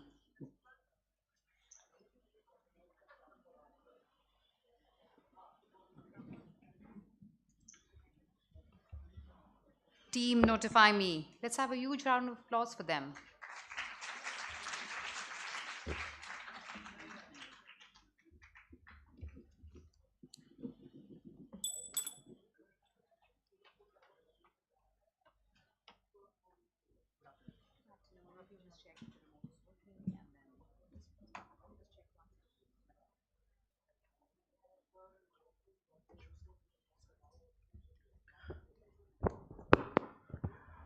Very good afternoon to everyone present over here. So this is Mohammad Wasim from Team Notify Me. And first of all, before starting our presentation, I would like to tell a small story. We are from Geetanjali College, which is in Hyderabad. So we decided to make a project based on electrical department 1 year before. But we faced a lot of problems for selecting teams, like selecting expert students, and we faced problems in selecting the proper components. So from there, we got an idea. Why don't we develop a website where we can get components, where we can get mentors, and at the same time, let us make it like a social media where we can use friends. We can find friends with which we can, with whom we can make the projects.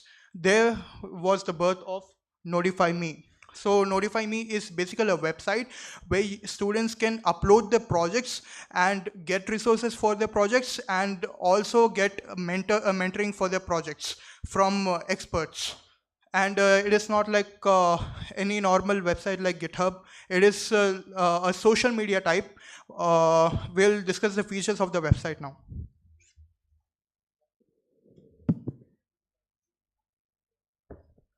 So basically the PPT is divided into various modules. So first we'll be discussing about the module company.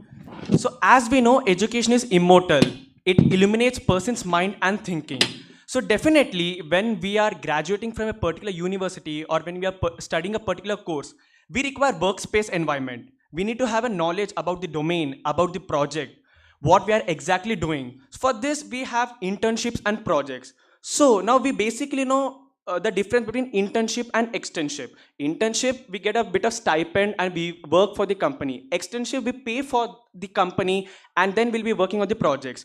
But when you work on a project, it's only limited to that particular area. You'll be selecting your group members from that particular college or within peers or friends. Why not we go to this website where we upload our project, just like you people upload a post on Instagram. That post is visible to all the Instagram users. So similarly here, it will be visible to all the users. So here you can create a community. Okay, a person sitting in Vizag can communicate with a person sitting in Hyderabad. Both of them actually can plan to work on a project. So here we are trying to connect and trying to evolve together. Companies really face a lot of difficulties. So they want interns to work on a project. So through our website, when we actually select interns through a process of interview. Through that interview, we will hire interns and directly we'll have a tie-up with the company so that they can work with those projects. So what is the advantage for the students? So basically, first thing, they can form groups and have a group discussions in a chat session. And you know, any student from any college, and even the people who are already passed out the BTech, even they can upload their projects. They can come to a chat session, and we will be providing mentors to them according to the type of project. And here in Instagram, we'll get suggestions of the friends, right? So here we'll be getting the suggestions according to the project you have. For example, if you have an electric department project, we'll be giving you mentors as the experts from electric department, and the people who are expert, who have created nice projects in the electrical department as your friends. And at the same time, as my friend said, that companies will have access to the projects, so they can select the projects, so students are getting benefited so that they can get the internship very easily.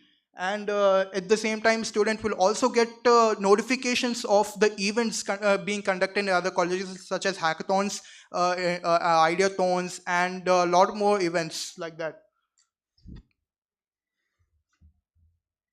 Now let us discuss about the third module. So how is it benefit for the college? Now we know colleges conduct various intra as well as inter events. So in order for the event to be spread not only within the vicinity of those colleges, but even to other states or even to other regions, so that would be quite difficult.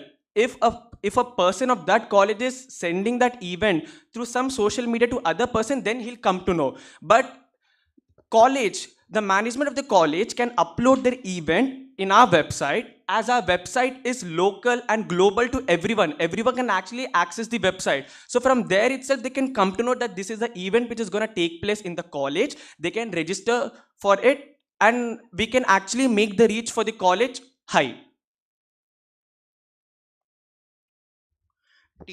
Team done. Mentoring done. Now we need components. So where can we find out components? We visit many electrical shops, and sometimes we don't find components in our colleges. So we have the shop option on our website, where we provide components such as Arduino boards, DC motors, and even softwares like Maya. And you might be asking, how is it different? So we'll be providing these components in a discounted price, and we will be even providing home delivery of the components. Some few extra charges will be taken if you want the components urgently, like the next day.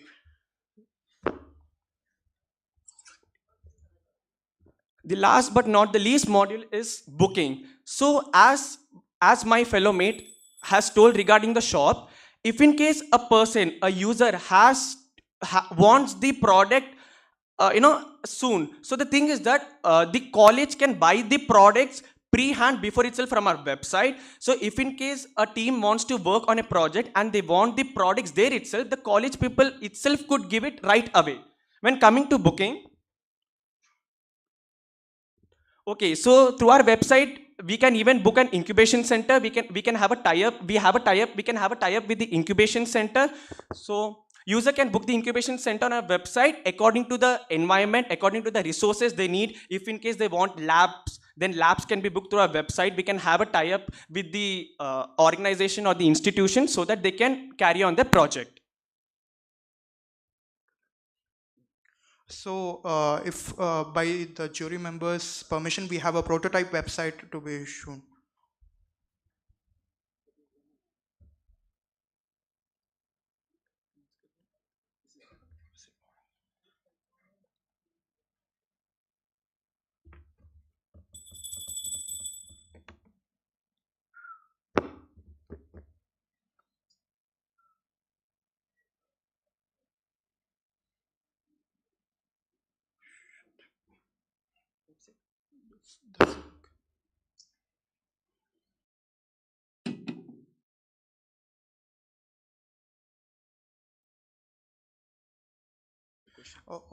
We are open for the questions.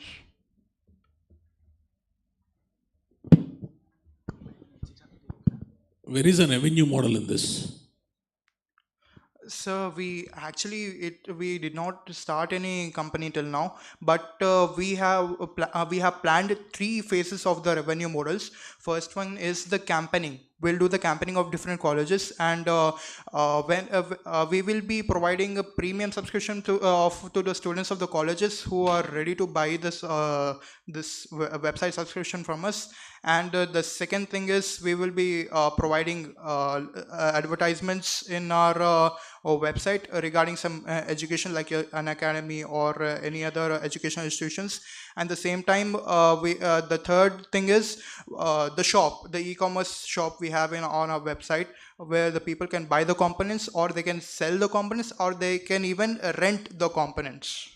So your target is like a final year students who are looking for all the projects. The students from different colleges all around the world, and even the people who are ready to, like the startups sitting over here, they want the components for their projects, prototypes, on all of them. No, if it is components, it could have been an e-commerce website, but I think you mixed up many things into it. Yes, sir. The thing is, we are not only providing components, right? We are like, if a person has developing a prototype or a project, he doesn't know like where to start, or he is not finding perfect people in his college to start with. He can come on our website. He can team up with the people from other colleges, and he can get the mentors also from other colleges, so to uh, get the idea how to develop his project. And we are also we will be the middlemen. Like if you want to participate in the competition, we will promote his idea. Okay. So this is a website. So this is the home. Kaja, Kaja.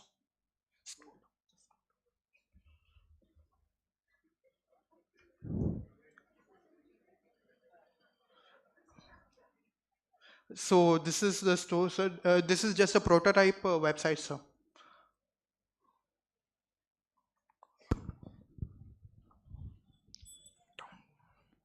You Yes. You're calling yourself as notify.me. Yes, sir. Have you checked if the domain is available? So domain is right now it is not available, sir. We are just. So are you going to change the name of your company? Yes, sir. We have looked for the domains yesterday. We were looking for the domains. Notify.me was already sold out, but we have notifyus.me as our domain, and we have already rented it yesterday.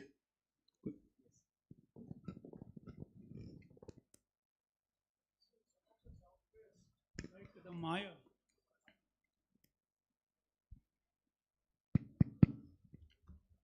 You said the users can use the software what you are providing Maya.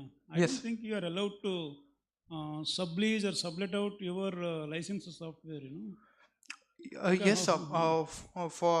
Yes, sir. For that, we need to talk to Maya. We will talk to Maya, sir. Like we will talk to the parent companies of all those softwares. Like all those IP rights. Yes, sir. We will figure out everything, sir.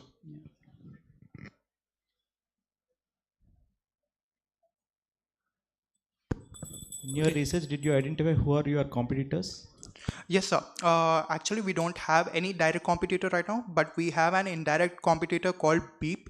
The difference between Beep and us is Beep only provides channels where you can discuss ideas, like you can give any update regarding any educational events happening in your college, like that. But the thing is, in Beep, you only have channels, but we have seen the responses. They are like normal chatting going on in that, sir. But in this, we will be like alerting them week by week, or if required, day by day. We will be sending notifications through mentors, or at least we will be responding them.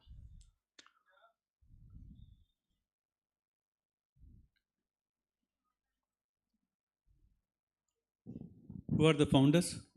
Sir, I am the founder and he is the co-founder, sir. Your backgrounds? Sir, I am Mohammed Wasim Tabriz. I am currently working, I am currently studying in the IT department, sir.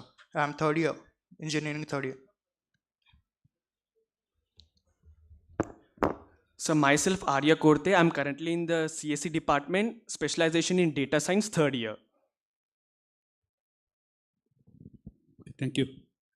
Thank you so much.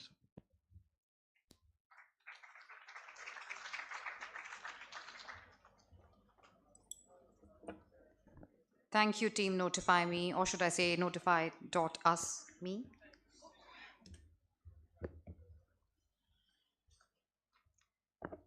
I think the jury is done, yeah. Moving forward, inviting the team from EduMoon.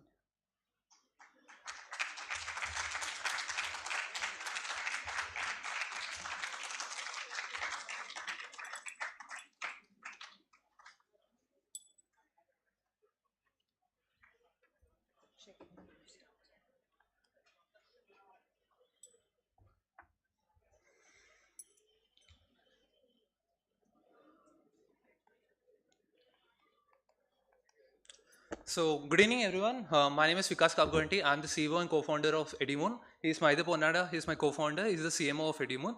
So, basically, did you know that every year 20 lakh students enroll in engineering institutions overall, complete India? So, after, can you hear me? So yeah, 20 lakh students enroll every year. But after the graduation, apart from the segments of whatever department they're studying, like mechanical department, triple E department, everyone are moving into IT department. So why is it? And after the graduation, everyone, this is the mindset of the student. They simply go to a coaching institute to find a job. And everyone go into the institutes and they convince that IT is the best. And they go doing courses like Python, Java and AWS. So one day, me and my co-founder has sat and what is the problem? So basically, lack of platform and awareness and no platform to showcase. And too many online courses focused on IT department and lack of connectivity and lack of resources. So then we thought, why should we start a platform to create a students awareness? So we present EduMoon. So we are the edtech company focusing on providing academic and career solutions to students by forming a student community. So our solution and USP is very simple. We are creating a student clubs in every college, irrespective of any engineering college. This is going to create a platform for all the universities where students can interact with each other and they can find their own internships because we are tied up with the companies and all the students will get to learn more skills for free. And similar mindsets, if they want to start a startup, they can find the similar mindset from other companies as well and from other institutions as well. So how are we going to do? So basically these 6 clubs we are going to start in every college. Already we have tied up with 20 institutes in Vizag and English club, cultural club, sports club, career and skills club, coding and entrepreneurship club. These 6 clubs are essential for every student. No matter which department he is, he can enroll into this for free. And this we are doing on the platform called Discord, which can hold a server and we install the bots by doing coding over there. And also we are doing our app also. It's on this auspicious day only, it is it's agreed by Google today only. And you can see, you can download our app directly from the Play Store. It's still in beta version. In this, students can discuss their doubts. Community discussions will happen over there.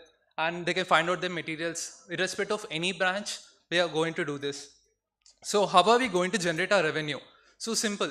We are going to, we already started the courses here, like Premier Live courses, internships, workshops, and webinars and hackathons. Already more than 1,000 plus students are enrolled in our hackathons, Premier Live sessions. And also we started monthly tuitions and smart internship program also, where students will learn and they will get internship in other companies. And the pricing ranges starting from rupees 300 to 3,000 rupees. And these are the courses we are offering, irrespective of computer science, like EC, mechanical, EEE, no matter what you name it, we have all the, including for AutoCAD students and for shipyard students also, we are giving up the courses here. And these are the customers' reviews. And these are direct competitors, BlueLearn, Akida, Vizio. They are directly building a student community. And second competitors are INT Labs and CodeGyan, and indirect partners are Unschool and MyCaptain. Those two partners, those indirect competitors, second competitors, mainly focused on courses. And these direct competitors are focused on community. But how are we going to differentiate? Is simple. We are doing student community as well as we are providing courses to the students and establishing their own institutes and forming the student clubs. And these are also our competitors, what they are doing. So I think, it did not go. So basically revenue generator, we generated around 6 lakhs in the last 3 quarters. So, and recently we raised a funding also. We raised to STPI. STPI is 6% now. They have given us 20 lakhs at equity of 6%. Now the company valuation is 3 crores. So these are the achievements. Now we totally have the achievements. Student community of 12,000 plus students, and we are selected among Chunauti 2.2 among the 4,000 startups in India. And also we are the top 3 startups in Andhra Pradesh and top 90 startups in globally according to TIE ranking 2022. So these are the paper articles about us. And these are the partner colleges where we establish clubs over there. Already now, currently we are having more than 110 plus clubs overall, Visakhapatnam and Andhra Pradesh. So these are the colleges. And these are the partner companies. We already tied up these companies. So after tying up these companies, they ask us interns. So whoever is active in our community and whoever are active, we send them to these companies so that students will be getting benefited out of it. And our future plan is simple. We want to establish student clubs in every institute and every college. So here are, and by the end of the 2022, we are confident that we are now currently we are in 20 plus colleges. Now into 10 times we are going to do in 200 plus colleges. And then next year, we are going to reach into the international market also. Recently, we tied up with in colleges like Africa also, like Sierra Leone College also, we are tied up. Still talks are going on. So this is it. And this is our app. So students, you can just scan the QR code and download. So that's it. Thank you.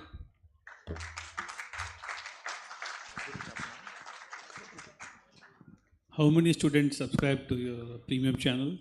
So it's completely for free, sir. Anyone can enroll for the free.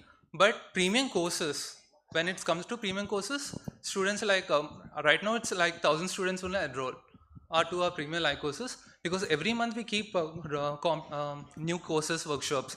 From the last 2 months after we received funding, we are not doing any paid programs. We are slowly want to establish branding. That's why we are going in the form of clubs. What is the source of your 6 lakhs income? It's courses, sir. Courses, workshops, hackathons, paid.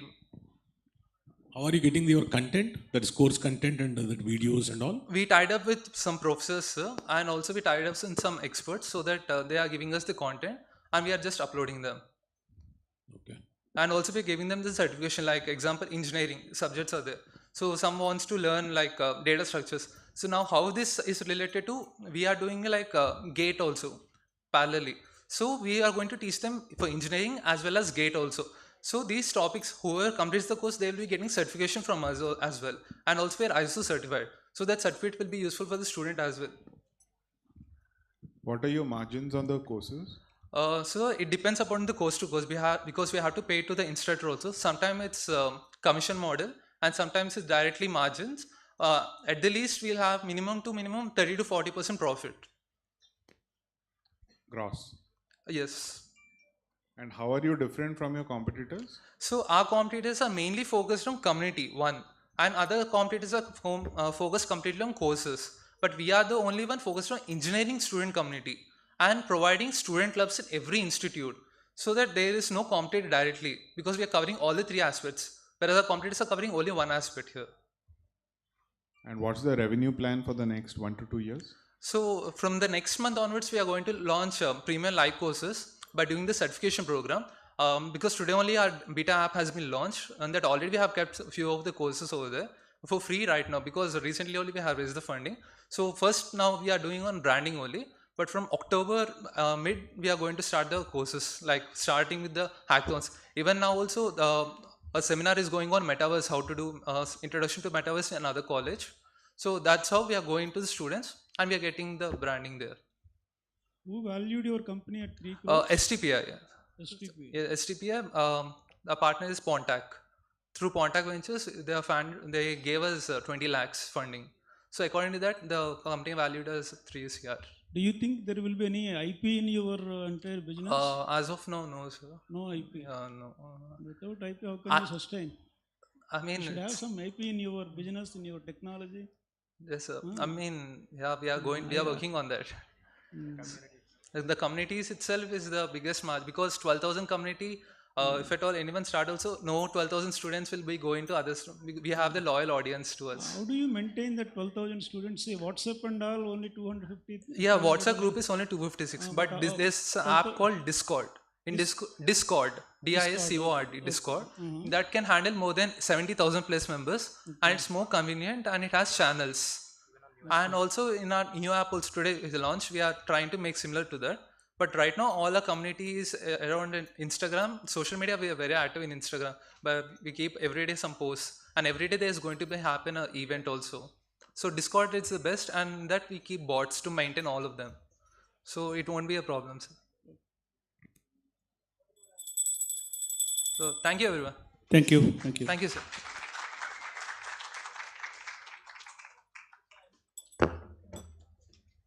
Thank you, team EduMoon.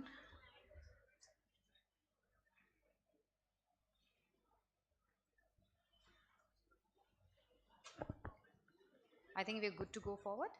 Yeah. Next, let us have on stage team Evizon India Private Limited. Or is it Evzon if I'm pronouncing it incorrectly? You can let us know the correct pronunciation.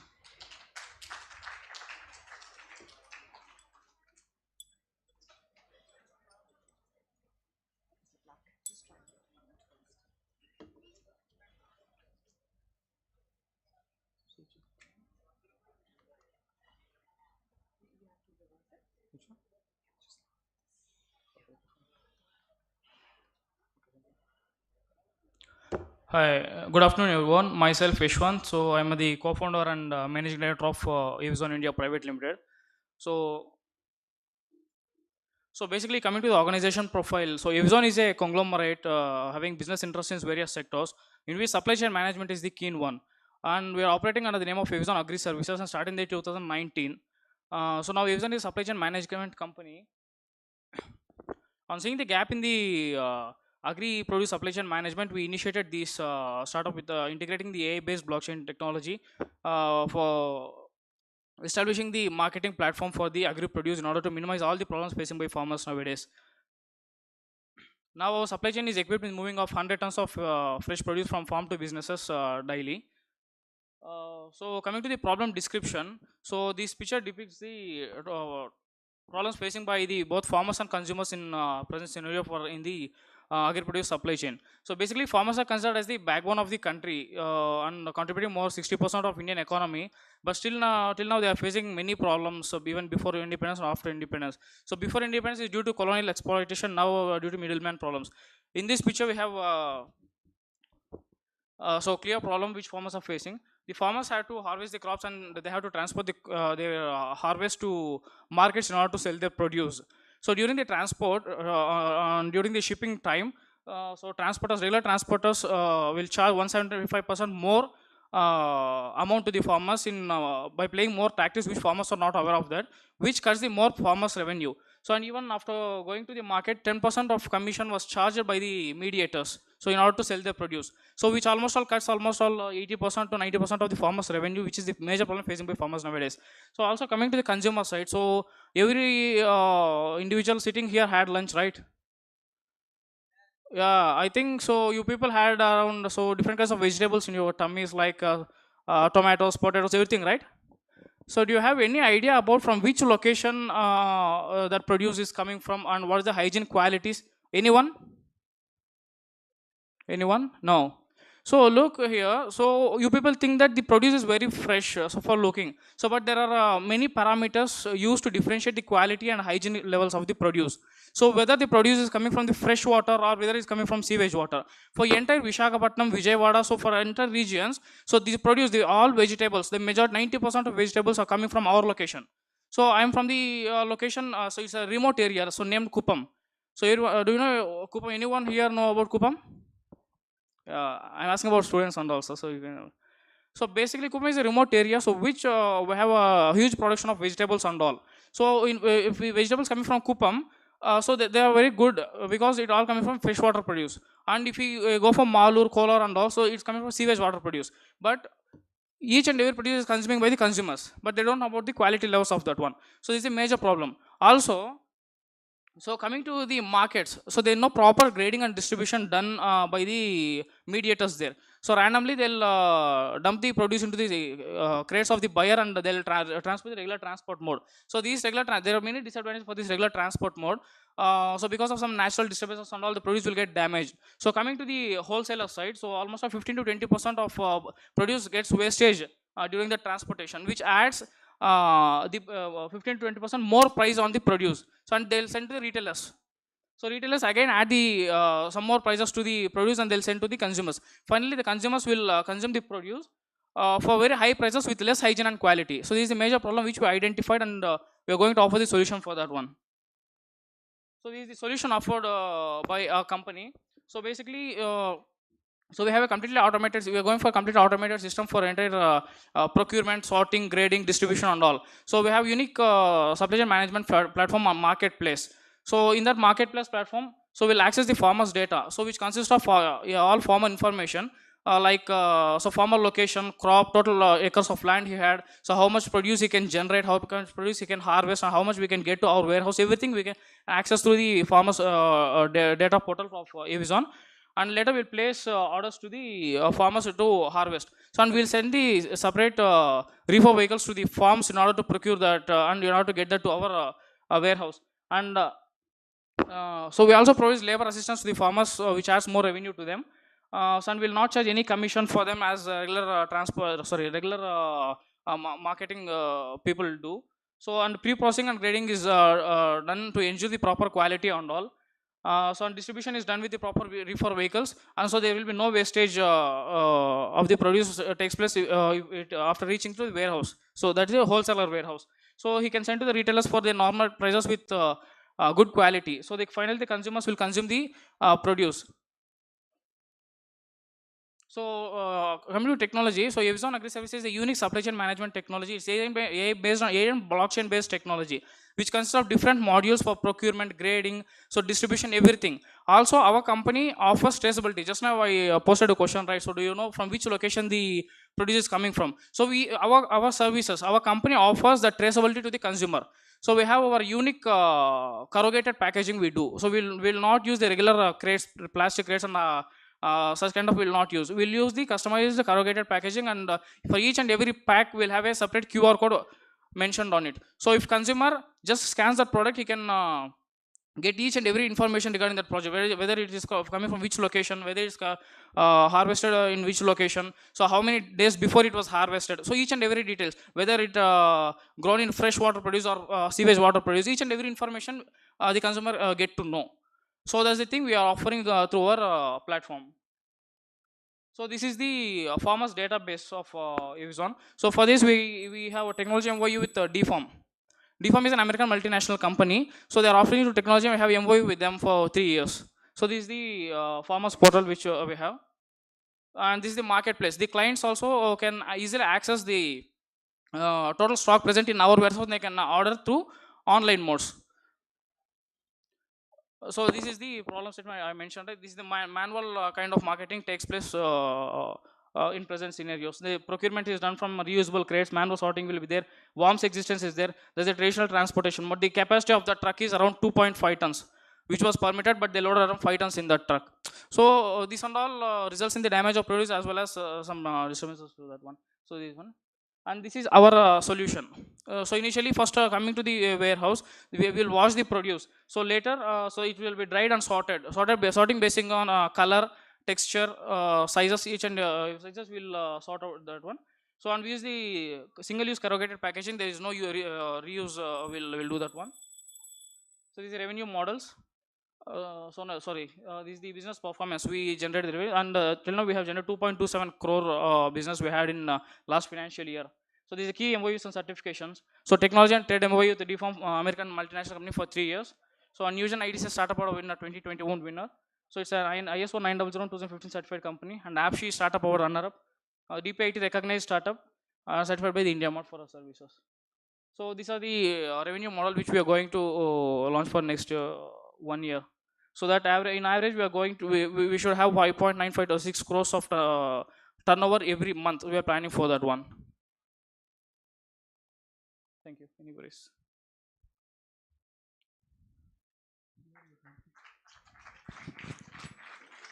Sorry? Who are your competitors? So our competitors are local traders in the market here, sir. But we are not a direct because so this is the new model in the country. So no company or no person so till now launched this kind of product. We are doing that one. So there's no direct competitors for us, and we are integrating many type of many verticals in this one. So our platform automatically analyzes the transactions of the farmers in order to offer the loans for them, hassle-free loans and all other needs for them. So there are different kinds of verticals which we are going to add in coming months. So each and every requirement which farmers or consumers need, so we are going to offer them. So there are no direct competitors for us. So yours are warehouses or cold storage? So we have warehouses. So we are not operating cold storage model because so our concept is very unique. So we have to transport each and every produce coming to our warehouse within 12 hours. Within 1 day, we'll transport the entire produce. Right now, we are operating under 100 tons daily. We are doing 100 tons daily. So we have our clients like major clients like Azista Industries, a group of Hector Pharma. So Azista Industries is a major client. So Ninja Cut we supply for Udaan. We supply for More Retail Limited. We supply for Akshay Patra. So these are our major clients. And DFarm is also American. Is also we are supplying for.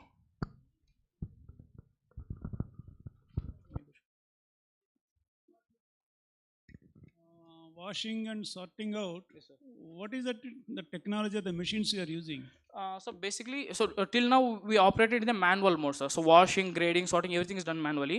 So right now we have communicated with the Intello Labs. It's a completely AI-based company, so based in Delhi. We gave the requirements for them. So actually, by the last week of September, they are delivering the product, and we have to get the demo for that one. So a completely automated process. So we have to cut the labor cost. In order to cut the labor cost, so we are going for the automation of the warehouse. So in that one, all modules, that is washing, sorting, grading, distributions of the packaging and distribution, everything is done automatically through a single chain of machine. So what is the IT in this? So the website is there, right? It's a completely related to IT, AI based blockchain, no? So it's entirely IT related. So also these in artificial intelligence in the sense IT integrated, right? So these machinery also IP and IT both. Okay. So we have not went for the IP because the concept is unique, and we have to yet to go for the IP and patents actually. So till now we did not went that one. So actually we operate in a manual mode, right? So there's no requirement for IP till now. Where is the blockchain in this entire process? 1 second, sir. So this is the marketplace platform is there, right? So in this we integrate AI and blockchain. So this was developed by the DFOM American company. So that is so okay. Where is the blockchain? What is the role of the blockchain in this entire process? Sir, actually, so I'm not related to technical, so I just know the working principles of this one. Okay, Yeah. it's okay.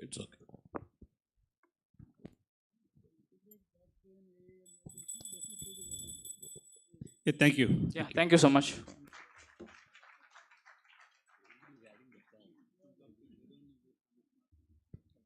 Thank you, team Eve Zone, India Private Limited.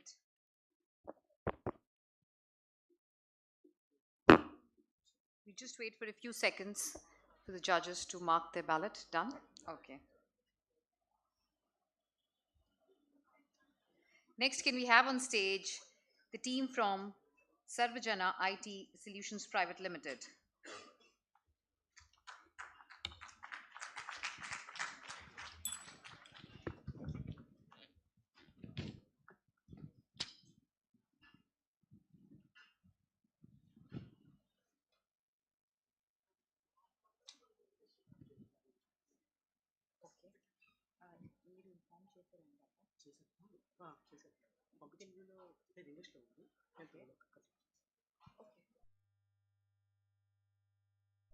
Sudhakar, he wants to present in Telugu. Is it a problem? He can go ahead, right? Okay. Yeah. Okay, నా పేరు బాలరాజ్. మాది తెలంగాణలో ఒక మారుమూల గ్రామం మాది. So నాకు ఇది ఆధార్ ట్రిప్ గురించి చెప్పే ముందు నా లైఫ్లో జరిగిన ఒక ఇన్సిడెంట్ గురించి మీతో షేర్ చేయాలనుకుంటున్నాను. సో 2015లో నేను ఒక ఫ్రిడ్జ్ను కొన్నాను సిద్దిపేటలో. మా ఊరికి ఒక 40 కిలోమీటర్లు ఉంటుంది దాన్ని తీసుకెళ్ళాలి అంటే. సో ట్రాన్స్పోర్టర్ని అడిగాను కాస్ట్ ఎంత అవుతుంది అని. సో వాళ్ళు ఏమన్నారంటే up and down charge pay చేయాలి, 1000 రూపీస్ వరకు అవుతుందని చెప్పారు. సో నాకు ఫ్రిడ్జ్ అయితే అవసరం. నాకు ఫ్రిడ్జ్ అయితే అవసరం, కానీ ఇంత కాస్ట్ పెట్టి తీసుకోవాల్సినటువంటి అత్యవసరమైతే కాదు. సో మనం ఏదైతే ట్రాన్స్పోర్ట్ చేసేటువంటి గూడ్స్ ఉంటుందో దాంట్లో అర్జెంట్ ఉంటుంది, నాన్ అర్జెంట్ ఉంటుంది. కానీ మనం ఏం చేస్తామంటే ప్రతి దానికి అర్జెంట్ మోడ్లో మనం ట్రాన్స్పోర్టేషన్ చేయడం జరుగుతుంది. దానివల్లనే మనకు అప్ అండ్ డౌన్ ఛార్జ్ చేస్తారు. సో నాకు ఒక ఆలోచన వచ్చింది, సో నేను ఎందుకు దీనికి 1000 రూపాయలు పే చేయాలి? సో మా ఊరు వైపు ఏమైనా ఖాళీగా వెళ్ళే వెహికల్స్ ఉంటాయి కదా, వాటిని ఐడెంటిఫై చేద్దాం అని చెప్పేసి నేను ఒక 5 to 10 minutes వెయిట్ చేశాను. సో అదే సమయంలో మా ఊరు వైపు వెళ్ళే వెహికల్ వచ్చింది. సో తనతో నా ప్రపోజ్ చేశాను, నాకు ఒక ఫ్రిడ్జ్ని తీసుకెళ్ళాలి అని. సో తన అంగీకరించాడు. సో అది ఎంత కేవలం 400 రూపాయలలో ట్రాన్స్పోర్ట్ అయింది. సో అతనికి 400 రూపాయలు బెనిఫిట్ అయింది, నాకు ఒక 600 రూపాయలు బెనిఫిట్ అయింది. నాకు అప్పుడు ఒక ఆలోచన వచ్చింది, అసలు ఇట్లా నాలాంటి ఎంతోమంది కస్టమర్స్ ఇట్లా ట్రాన్స్పోర్ట్ చేయాలనుకున్నప్పుడు మళ్ళీ కొత్త వెహికల్ మాట్లాడుకొని పంపిస్తూ ఉంటారు, ఇది కాస్ట్ అనేది పెరిగిపోతూ ఉంది. సో కాబట్టి నేను ఇది 2015లో జరిగింది సార్ ఈ ఇన్సిడెంట్. సో నేను దీన్ని బేస్ చేసుకొని ఆధార్ ట్రిప్ అని మెన్షన్ చేయడం జరిగింది. ఆధార్ ట్రిప్ అంటే ఏంటంటే సగం ట్రిప్ అని, లేదంటే ఒక ట్రిప్ను సేవ్ చేయమని అర్థం సార్. సో ఇది హైదరాబాద్ బేస్డ్ కంపెనీ కాబట్టి సో హైదరాబాద్ అని మెన్షన్ చేశాను. సో ప్రాబ్లమ్ స్టేట్మెంట్ చాలా వరకు మనం అక్కడ చూస్తున్నట్టు లోడ్ దింపేసినాక వెహికల్స్ అన్ని రిటర్న్లో ఖాళీకి వెళ్తుంటాయి. సో ఎందుకోసం అంటే ట్రాన్స్పోర్ట్ మనం ఏదైతే ఎవరైతే కస్టమర్స్ వాళ్ళు ఒక ఖాళీ వెహికల్ని కనుక్కోవడం అనేది చాలా కష్టం. సో కాబట్టి మేము ఈ సొల్యూషన్ని తీసుకురావడం జరిగింది ప్రాబ్లమ్. సో నెక్స్ట్ దీనివల్ల ఈ లోడ్ అనేది ఖాళీగా రావడం వల్ల కాస్ట్ అనేది పెరిగిపోతుంది. సో మరి ఖాళీగా వచ్చే వెహికల్ గుర్తించే ఇప్పటివరకు అప్లికేషన్ లేవు, కాబట్టి మనం ఈ ప్రోడక్ట్ని ముందుకు తీసుకురావడం జరిగింది సార్. సో మన అప్లికేషన్లో ట్రాన్స్పోర్టర్స్ ఉంటారు, కస్టమర్స్ ఉంటారు. ముందే ట్రాన్స్పోర్టర్స్ వాళ్ళ యొక్క vehicle details like RC, driving license, vehicle ఫోటోతో మన యాప్లో రిజిస్టర్ అవుతారు. మేము అది కేవైసీ వెరిఫై చేసి వాళ్ళకి యాప్ అనేది యాక్సెస్ చేస్తాము. వాళ్ళు ఏం చేశారంటే ఏ రోజైతే వాళ్ళు ఎంటీగా వచ్చేటువంటి అవకాశం ఉందో ప్రతి ట్రిప్ని మన యాప్లో పోస్టెడ్ డేట్తో ఒక పోస్ట్ అనేది క్రియేట్ చేయడం జరుగుతుంది. సో మేము దీన్ని కస్టమర్ యాప్లో రిఫ్లెక్ట్ చేస్తాము. సో ఫర్ ఎగ్జాంపుల్ హైదరాబాద్ నుంచి మనం విశాఖపట్నం ఒక లోడ్ తీసుకురావాలి అంటే మనం 2 వైపులా పే చేయాల్సిందే. సో మన యాప్లో ఏంటంటే ఆల్రెడీ విశాఖపట్నం ఖాళీగా వచ్చేటువంటి వెహికల్స్ మేము చూపిస్తాం. సో దాన్ని బుక్ చేసుకుంటే 1 వే ఫేర్ మాత్రమే సరిపోతుంది. సో దీనివల్ల 2 బెనిఫిట్స్ జరుగుతాయి సార్.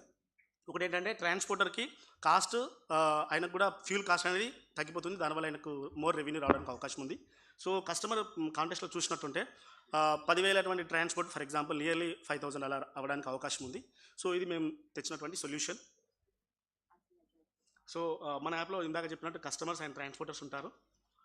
సో కస్టమర్స్ కూడా వాళ్ళు ముందస్తు డీటెయిల్స్ అన్ని మన యాప్లో ఎంట్రీ చేస్తారు. సో ట్రాన్స్పోర్టర్ కూడా మన యాప్లో ముందస్తుగా వాళ్ళ డీటెయిల్స్ అన్ని ఎంటర్ చేస్తారు. సో కస్టమర్ డీటెయిల్స్ అన్ని ట్రాన్స్పోర్టర్కి, ట్రాన్స్పోర్టర్ డీటెయిల్స్ అన్ని కస్టమర్కి మేము షేర్ చేయడం ద్వారా వాళ్ళకి ఈ యాప్ ద్వారా బెనిఫిట్ చేయదలుచుకున్నాం. సో ఇది మన మొబైల్ అప్లికేషన్, ఇది మా అడ్మిన్ ప్యానల్. మాకు ఒక జస్ట్ వెబ్ ఉంది, వెబ్సైట్ ఉంది, not web application. So product traction వచ్చేసి సో మేము ఇప్పటివరకు రిజిస్టర్ కస్టమర్స్ 2,575 మందికి రిజిస్టర్ కస్టమర్స్ చేసాము. సో ట్రాన్స్పోర్టర్ వచ్చేసి 4,137 ట్రాన్స్పోర్టర్స్ని మేము ఆన్బోర్డ్ చేసినాము. So user request loads 720. So empty trips 3,342. ఇది మ్యాక్సిమం ఒక 5 lakhs కిలోమీటర్ మేము క్యాప్చర్ చేసాము నియర్లీ. సో కనెక్టెడ్ రిక్వెస్ట్ 730 మేము సర్వీస్ చేసాము ఇప్పటికి. సో ఇది మా బిజినెస్ మోడల్. సో బేసికల్గా మా transporters and marketing activities. So మా యాక్టివిటీస్లో తర్వాత key resource, mobile application and software engineer and transporters, value promotions. We provide transportation for your goods at a very low price. So at the same time transporters, we provide customers loads for such empty trucks. So customer relationship, bringing service closer to needs the customers like offered policies and 24/7. Channels, we web and mobile application, social media and truck operators. So customer segment want to transport their loads at low cost people. Transporters, trucks owners who want to load their empty trucks. So cost structure వచ్చేసి web and mobile application development, payroll, marketing costs. So revenue streams వచ్చేసి monthly based commission and trip based commission. We will run ads and all these things. So user acquisition strategy, we are giving free trials, offering completely free servicing to new customers more 1 month. So next వచ్చేసి we are offering free services for 1 month to those who refer our services to 10 people. So get their experience and rating for happy customers. We approach the digital marketing. So our revenue model is, so customer వైపు ఏం చేస్తామంటే ఎవరైతే customers మన application వాడుతారో వాళ్ళ దగ్గర మేము kilometre 1 rupee అలా service charge తీసుకుంటాము, ప్లాట్ఫామ్ ఫీ. సో ట్రాన్స్పోర్టర్స్ నుంచి we charges collecting monthly rental from transporters based on their vehicle capacity of load, 300 per vehicle average monthly rent for vehicle. So this is our revenue model. So our competitors, Porter, Link and Truck Guru, so our other trip. So difference between all these domains. So for example Porter గురించి చెప్పాలంటే పోర్టర్లో ఒక సరుకులు book చేసి Visakhapatnam land చేయొచ్చు, కానీ విశాఖపట్నం నుంచి మనం హైదరాబాద్కి ల్యాండ్ చేయలేము వాళ్ళ అప్లికేషన్లో. సో లింక్ కూడా సేమ్ అదే పరిస్థితి. సో ట్రక్ గురు కూడా సేమ్ అదే సిచ్యువేషన్. సో మేమేం చేస్తామంటే ఎవరైతే ట్రాన్స్పోర్టర్స్ ఉంటారో వాళ్ళని మేము ఒక సెగ్రిగేట్ చేశాము. So up to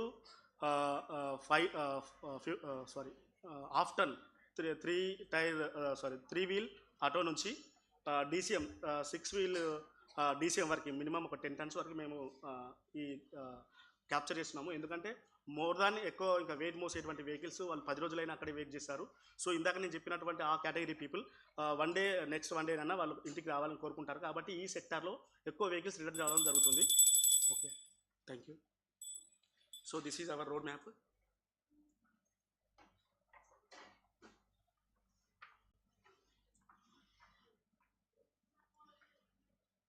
So this is our pricing cost.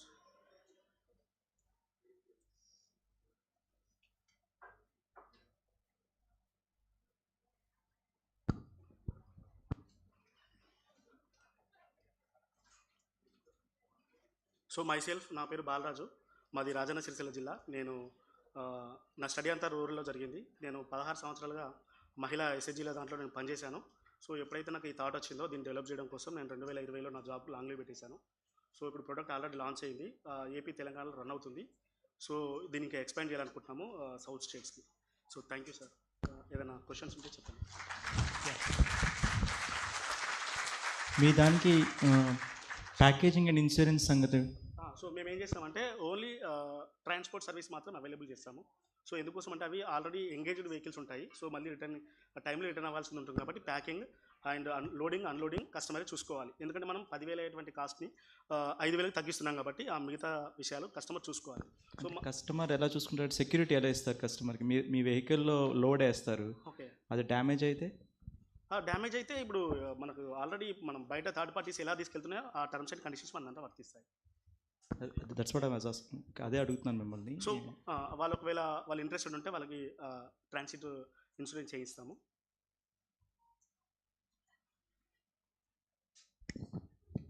Did you earn any revenue out of your business? So మేము ఆల్రెడీ ఈ స్టార్టప్ని 2020 ఆగస్టులో స్టార్ట్ చేశాము.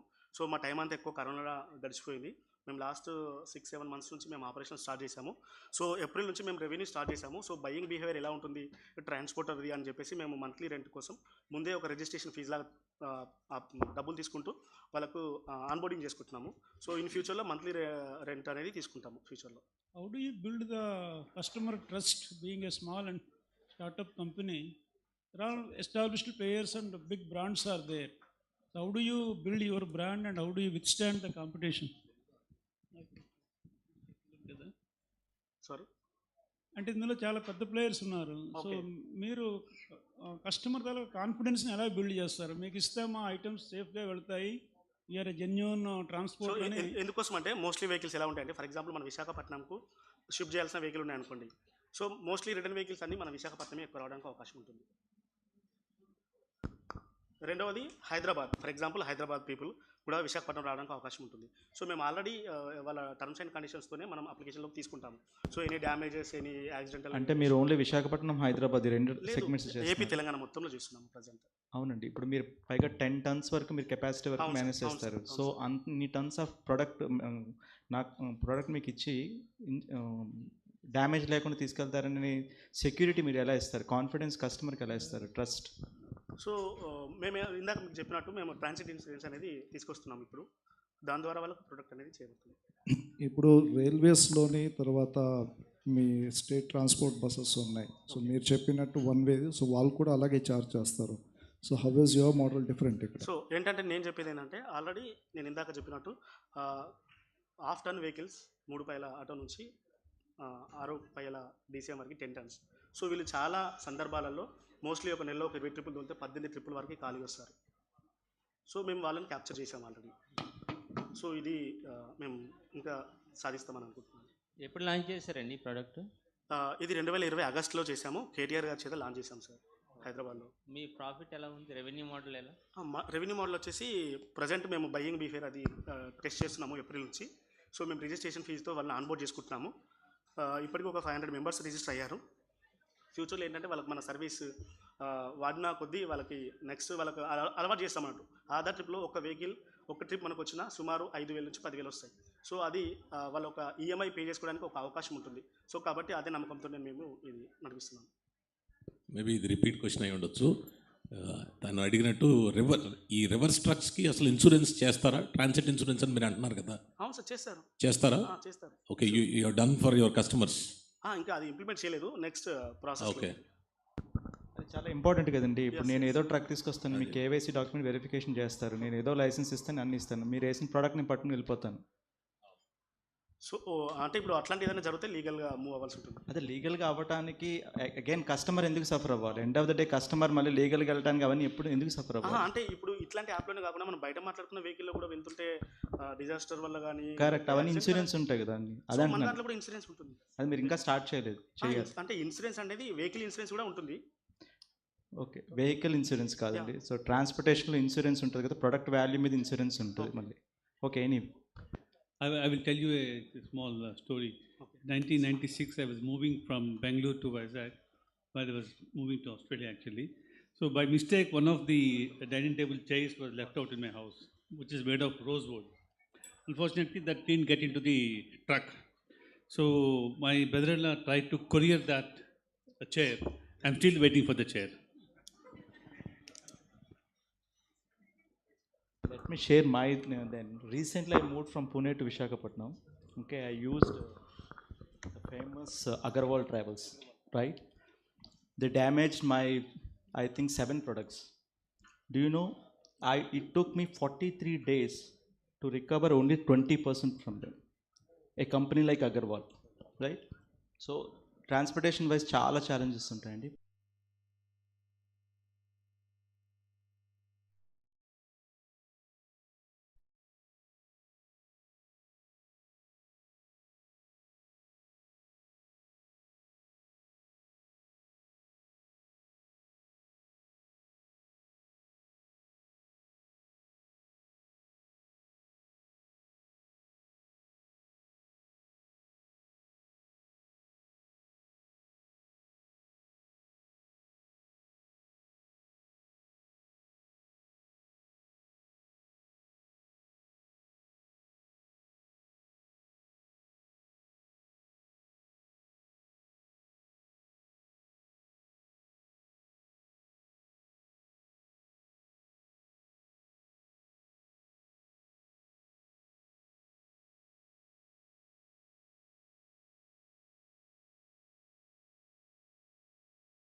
Requirements only for the urban communities. I don't know how the rural communities were able to manage during the COVID, right? Like you and me were able to quickly connect to a doctor through a video call, did a telemedicine call either through WhatsApp or Facebook or whatever medium, right? So we were able to do it. So we were able to kind of somehow manage the problem. But in the rural setup, there was nothing like that. There was no technology, obviously. So with that intention, with that aim, we thought, why not we do something different for them, right? Now, even before getting into the solution of the problem, let's look at the problem statement, right? So if you see as of today, in rural areas, there is no access to a specialist doctor, right? If you probably know, you heard the term called primary healthcare center, which is set up for a population size of 30,000 people in villages, for nearly 40 to 50 villages. So a nearby PHC, which is 7 to 10 kilometers away, generally has no specialist doctor. Typically they have just an MBBS doctor. Most of them, they don't even have a doctor, right? There's just a nurse who sits there. Now coming to the community healthcare center, which is again 15 to 25 kilometers away, that has almost like 67% of them doesn't have a specialist doctor again. So if you see, barring that, all these are the kind of profiles or the patient profile. So a pregnant woman or a chronic patient or a dependent children or a farmer, right? These are the kind of profiles, patient profiles, they would need a care at home. They can't even travel, forget about traveling 7 kilometers. They can't even step out of their house even an inch, right? So this is the magnitude of the problem in the rural villages. And if you see, 68% of the Indian population, they live in those villages. And everything we are doing is for that 30%. Whatever technology, innovation, medtech, AI, bots, everything is meant for them. Nothing you are doing on for that 70%, nearly 70%, right? And as I said, so looking at this problem, so what is the alternative? And the biggest problem of all this is most of the rural population, they avoid going to PHCs because when they get into some of these issues like mental health and substance abuse, they stay away from that PHCs because they don't want to go and talk to some third person about their problem, right? Now looking at this magnitude of the problem, so we thought we brought in this solution which is basically an assisted model. I mean, you probably have seen similar models going in the market right now, but the model is we have a health worker who could be a ASHA worker, Anganwadi worker, ASHA worker, or a pharmacist, or a diagnostic, or a paramedic, anybody who is able to help that rural patient connect to the senior doctor online through telemedicine, right? Now in this, if you look at this model, basically the health worker is managing the entire show on behalf of the patient. Now, for this particular solution, what we have done is we built a mobile app, which is basically the proof of concept. So I'll just walk you through quickly how the interface really works. So what you're seeing is a mobile app, and it is not meant for patients. It is meant for health workers. So the way it works is, this is a quick preview of the health worker experience, right? So as a health worker, I can register. This is my dashboard. As soon as I log in, the first screen you're seeing is my login, where I can actually create a new appointment. That small box is basically a new appointment. I can pick in the doctor or a specialist for whom I want to consult. I'll take the minimum details of the patient, like their name, their date of birth, their age, their gender, and then book the appointment for that particular patient, I mean the rural patient. And before the consultation happens, the actual video call happens, I'm actually capturing the vitals also. So as you know, in the existing telemedicine model, the biggest challenge is the doctor has never access to vitals. And this is something you are able to provide access to through the help of health workers, right? Now, coming to the doctor experience, it is a similar app. So as you saw, it's a one app where one side the doctor is logging in, the other side is the health worker. In this doctor experience, they also have a similar experience, but they are not creating any appointments, but they have access to all the patients they are treating. They'll be able to go back to their patient history. They'll be able to find out who the local health worker who's actually supporting this patient. So there is a proper record of every transaction or consultation. And there's a video call. Now, the good thing about this is even the doctor can supervise the health worker on the other side on any physical examination, right? To that extent you can go. And once it is done, you can simply, the doctor can simply upload a prescription, right? This is the doctor experience. Now, we know that most of the rural patients do not carry a smartphone, or they don't have it, right? But we built a smartphone, basically an app for them, assuming that if not today, maybe in the future, whenever they have access to a smartphone, they will be able to retrieve their medical records, right? Now, everything in this is one of the example where actually this is the actual capture of one of the health worker who has done the consultation with all these doctors, senior doctors, for those rural patients. And the records can be captured, as I said, and we as a company can actually offer this solution to even NGOs and other organizations also. So I'll get into that shortly. This is an admin interface. Now, probably because this is very simple thing we have built probably, but what is the unique differentiator we are trying to bring in is, we are also trying to bring in the video vitals, where we have already made a progress by just with the video only. During the call, you'll be able to identify some of these parameters, right? So we have already started testing this.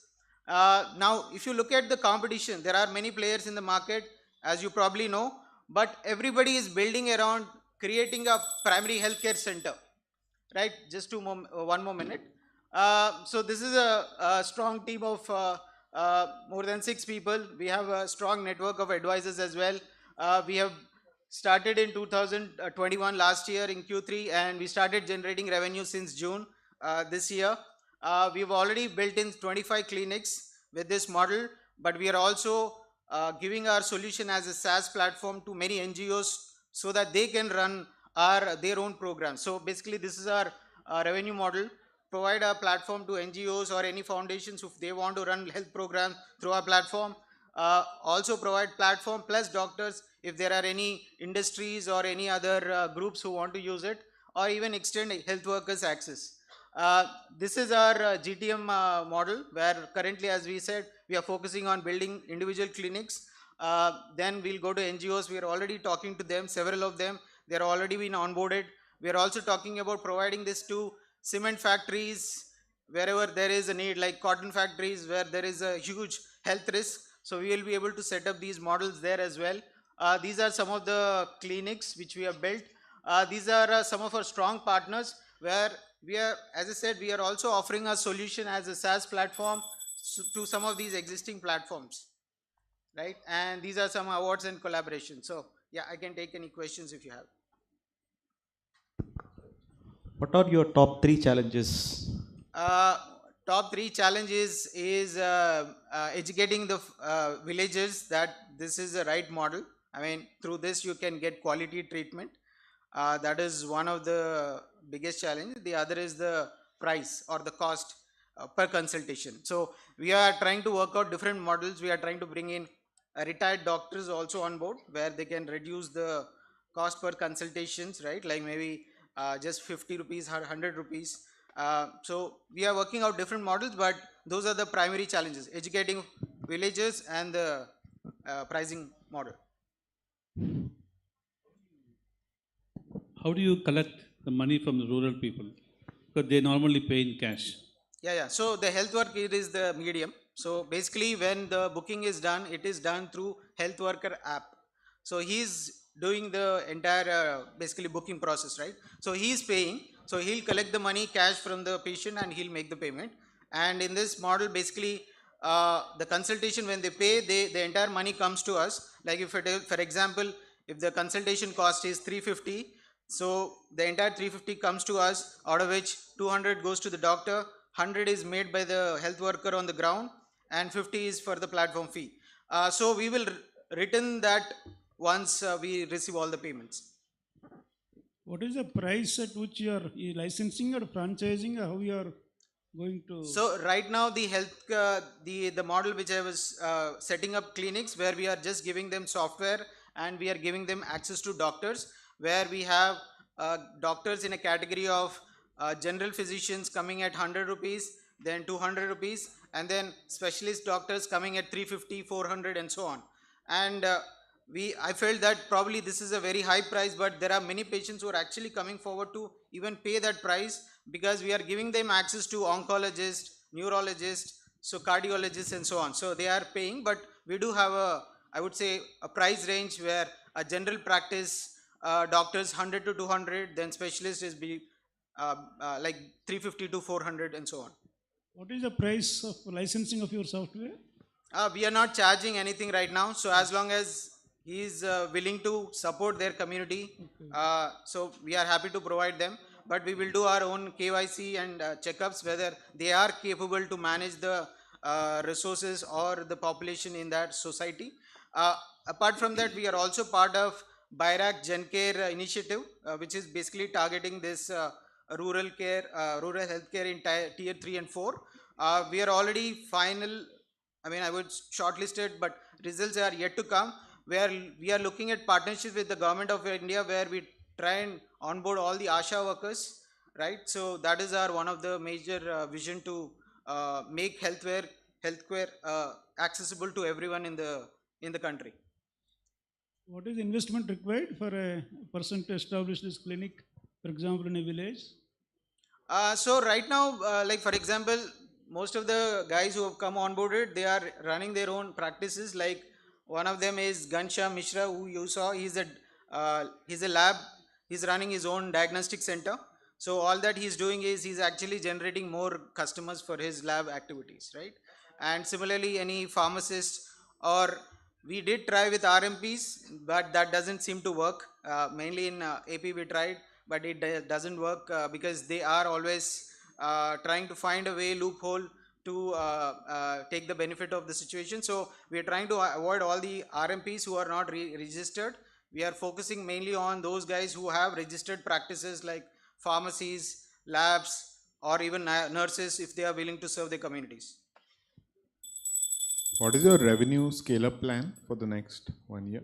Right now with, sorry, I do not have projections because there are too many things happening around. So with next quarter and quarter, we are expecting to generate a revenue of say 20 lakhs with close to 200 clinics. We have 25, but we are scaling at a very fast rate.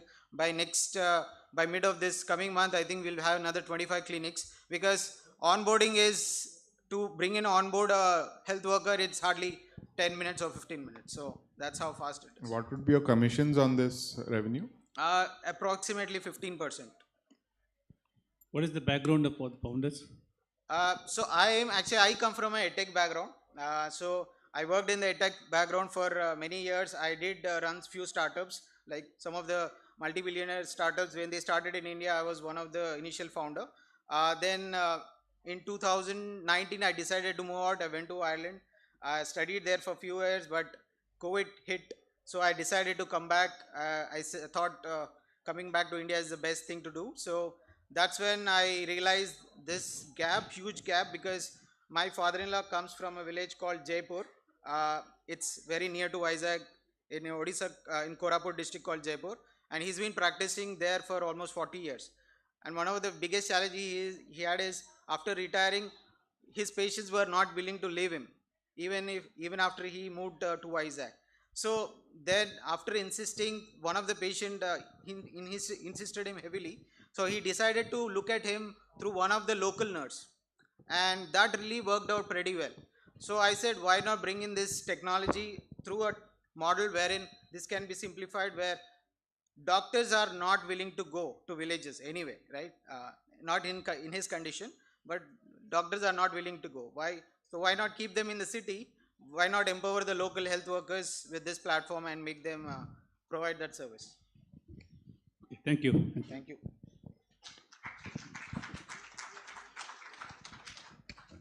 Thank you, Team Care Health Services Private Limited. Let's call on stage the next team from the verticals.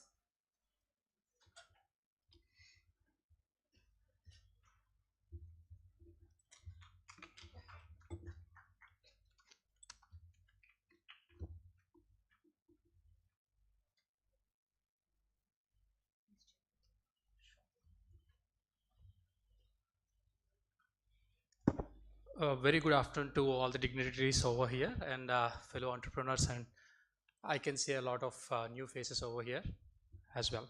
So how many of you know that the top 10 companies in the world are either tech-enabled or tech-based companies? That's a very huge number when you look at a global perspective. At the same point of time, how many of you guys know that what Apple and what Microsoft is today is basically because of a research development company called PARC. It is basically Palo Alto Research Center, which was actually commissioned by Xerox. So why I'm talking about all these things, the reason why is because of verticals. I faced a lot of issues when I have an idea, I want to build products, but the problem is I have too many ideas and I have too much of things to go around, look around, and I cannot do that for myself. So I had came up with this company called The Verticals. It's basically, we are an R&D company. We leverage technology from artificial intelligence. We leverage technology from different kinds of disciplines, and we come across helping people to build their ideas and turn them into great products, like what we have for the wonderful presentations that we saw right before us. So basically, we are established in 2018 under the name of Virtual Innovations Private Limited, and we brand ourselves as the Verticals. And I've been hearing the verticals from the beginning of the conclave since morning. So yeah, this is how the name came up. We want it to be a household name for everyone. And we've been recognized by Startup India and Andhra Pradesh Innovation Society. So this is the very same arena where we actually launched all our flagship products. And this is where I'm standing right after 2018. And this is a beautiful team who built all the products, all the flagship products, and they've showcased everything, just how Apple does it during their product launches. This is the first that we've done, and there are many more to come. Yeah. So this is the very same stage, and I'm really happy to see all of us on the same arena as such. And this team actually a combination of a lot of what do you call interns and also on payroll as well. It's not just a regular team. It's a combination of a lot of dreamers, a lot of achievers, a lot of people who want to solve problems.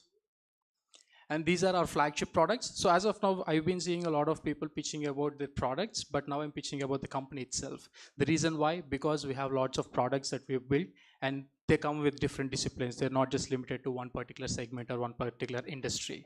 And that can be actually replicated to multiple industries as well. So as you can see, the Yoda, one of the most, we started it as a conversational AI bot, but we ended up building a traffic analytics system for that. Right now, we are in talks with the Visakhapatnam Police Department to integrate this with their current existing camera system, which can identify, detect, and monitor the vehicles throughout the city.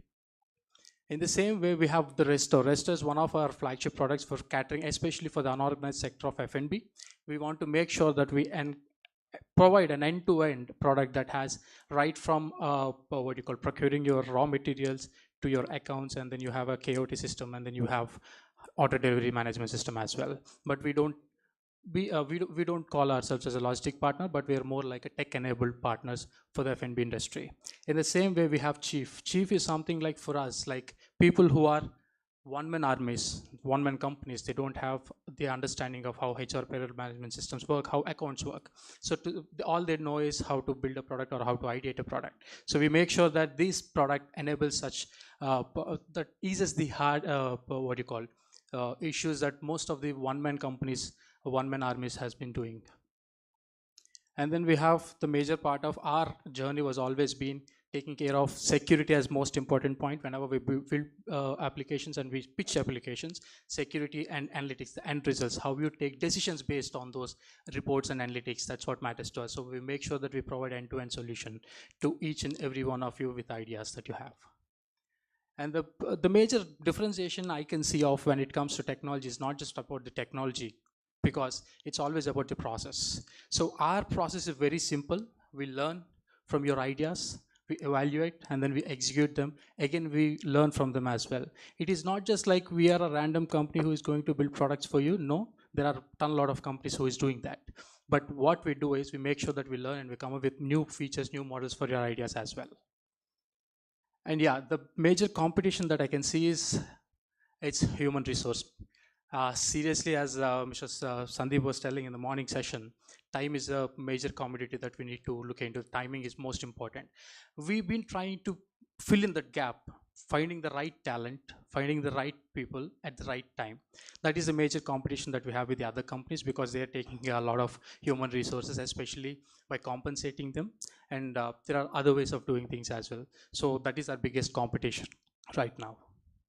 And then these numbers, initially we started as a company who are working as a stealth mode. Like we are not really publicizing ourselves. We're not doing anything in terms of generating revenue. We put up a lot of capital investment, which is a bootstrapped one for the company. And then during 2019, we had to open for sustaining the company because the products are demanding a lot of resources. So that is the reason when we opened it up, we have these numbers, which is not really big for a 4-year-old company, but yeah, soon going to be as we launch our flagship products. And our long-term vision, and the only vision that I've always been emphasizing on, is making sure that we turn ideas into products, and this company is going to be the publicly traded company in the near future. That's all. And I really appreciate for your time, guys, and I'm open for questions. Thank you.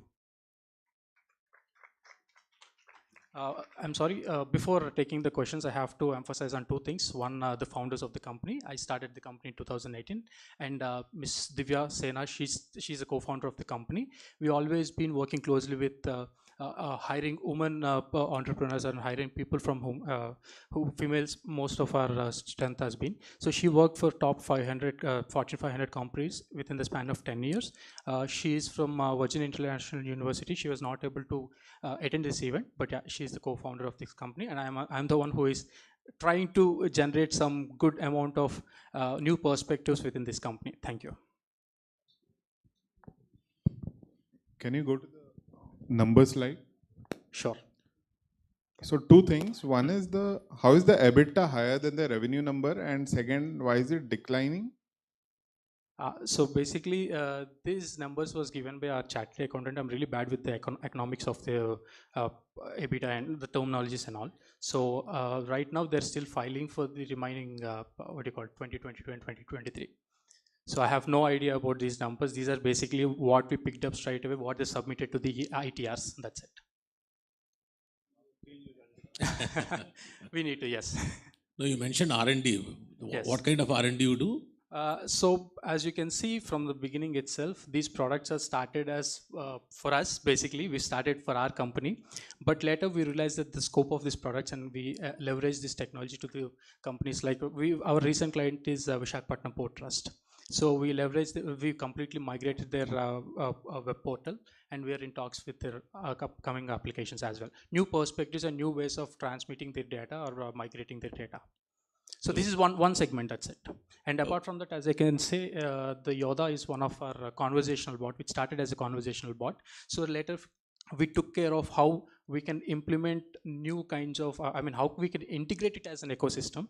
The other products, Resto and all. So yeah, that's okay. But you mentioned R&D, and what is your expertise in building up, all these products?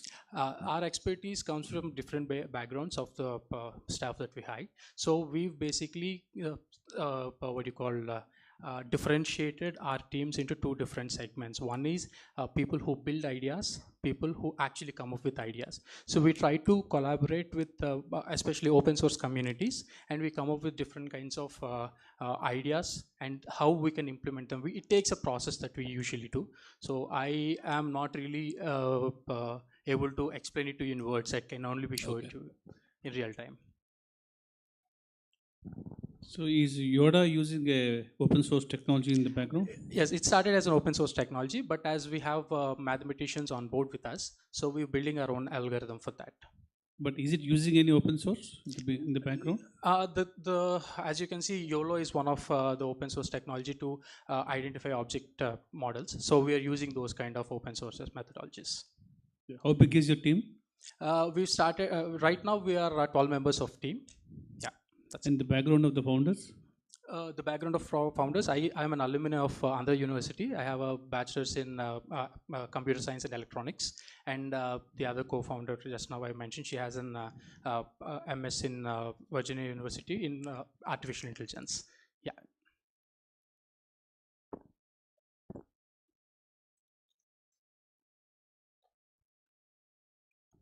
Do we have any questions? That's it. Thank you. Oh, thank you. Thanks a lot. Have a great time, guys. And yeah, do dream big.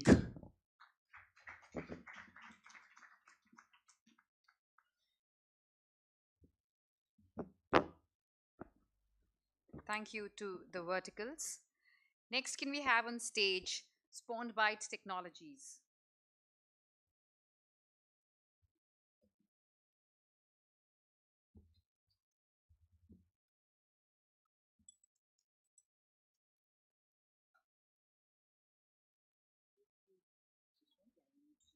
These two, right?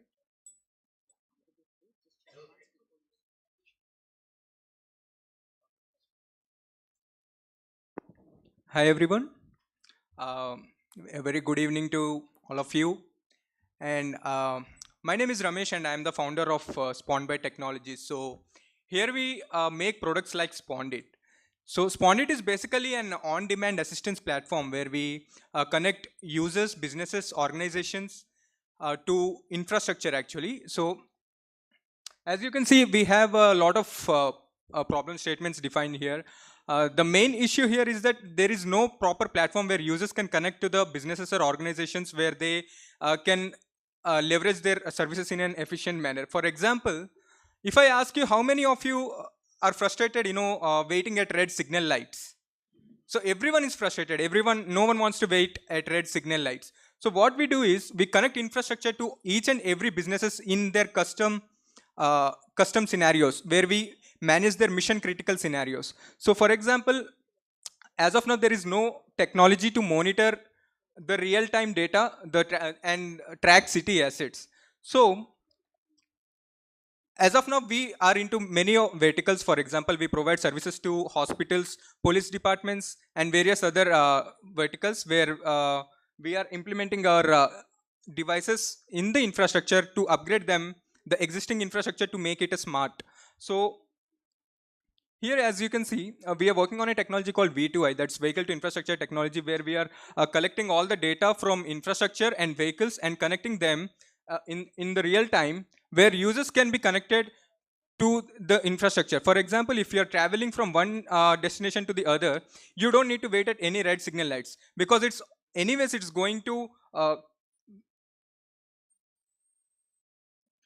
so it's going to make the signal green even before you reach the next intersection. So this is how our algorithm works basically. And we provide an 8-minute guaranteed response time for all the emergency services. For example, an user who can come onto our platform and book an ambulance, or report a crime, or report a traffic violations, or anything that they want to connect with the relevant authorities or departments, government departments. So this is our platform. This is how it looks. So where a user can book ambulance, or connect to any other relevant departments. And coming to the market size, as we see, there are over 1 lakh signal lights in the whole country. And implementing the whole traffic signals or any parking lots, toll plazas, as of now, toll plazas are being removed just because of this reason, that there are lots of traffic jams, and we see that there are so much of chaos over there.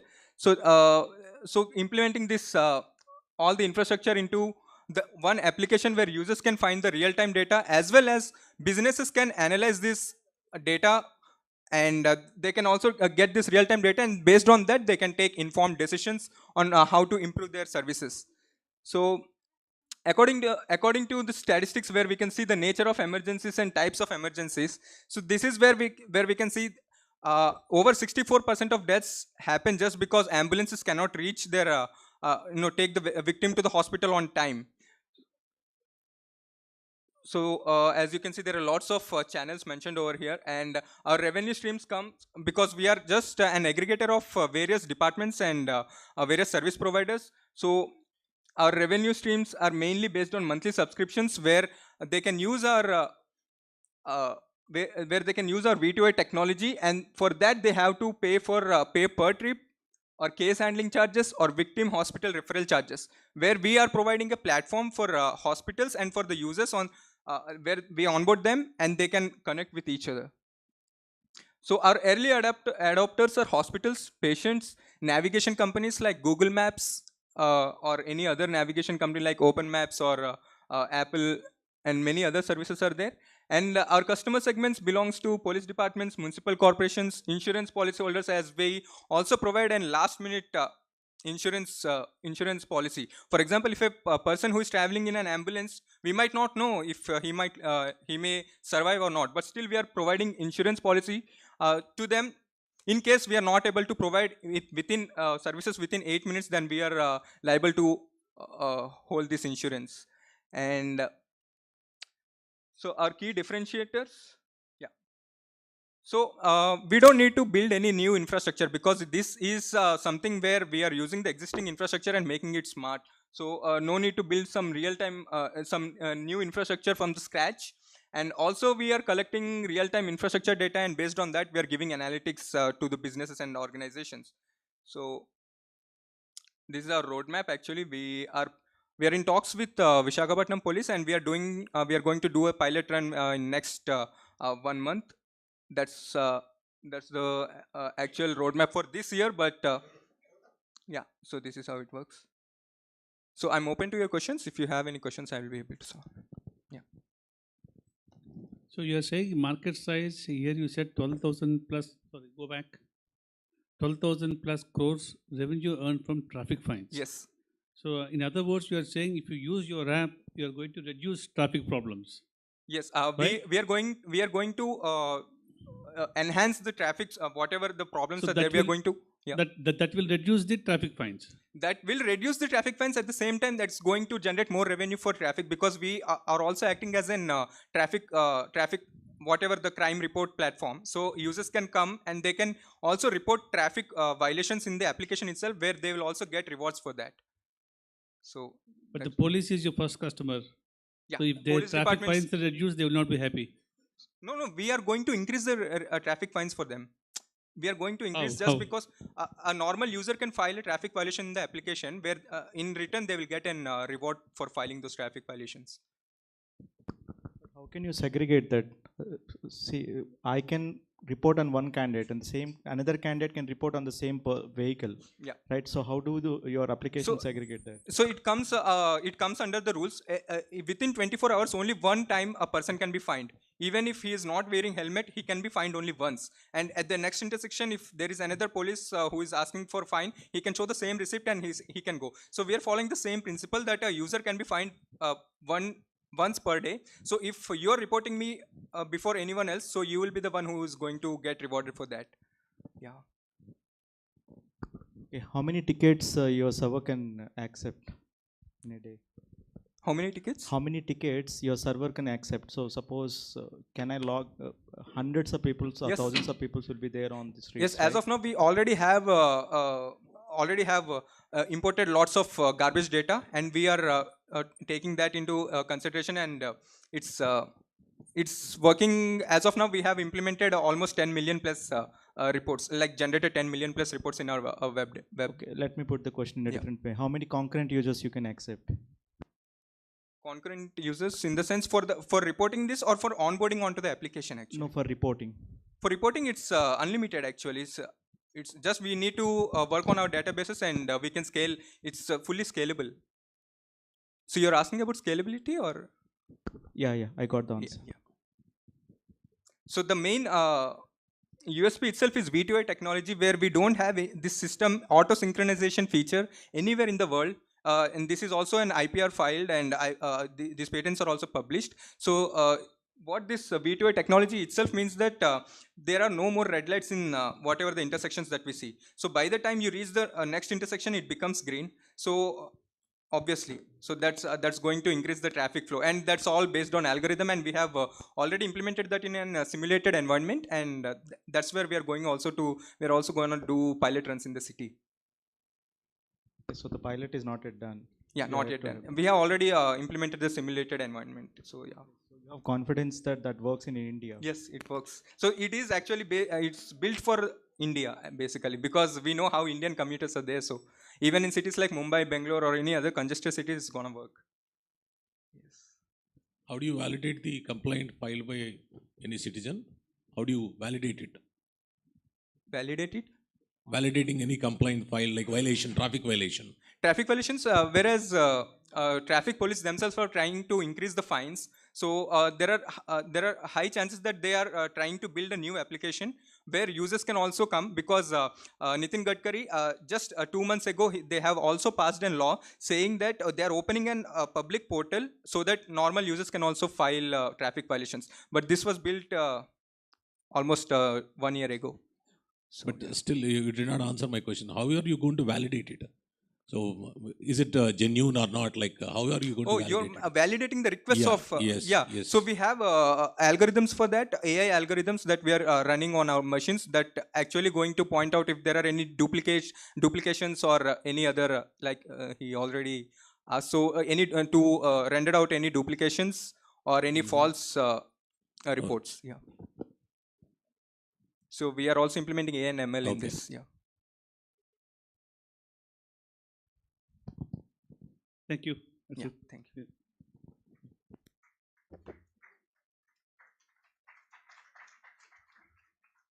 Thank you, Spawned by Technologies. May we call upon stage NV Robotics Private Limited.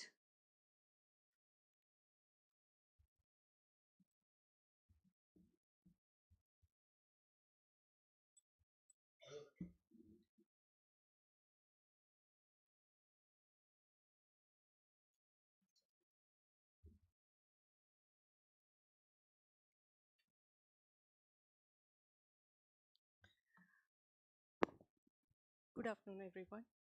My name is Geeta Padma. I'm the founder of NV Robotics Private Limited. During our childhood, we all go to a nearby place in the evening or morning or weekends to play around. Like that, me and my brother used to taken by our father to the nearby lake where we used to live in Hyderabad. Luckily, you people are having a beach where you can go and enjoy. But in a landlocked area like in Hyderabad, we used to have only lakes, which is very small. And after 45 years later, I went to the same lake and it's become a cesspool. So I was heartbroken, and I want to do something to that lake to make it possible for the local people to enjoy the nature. So from where the Envirobotics was born.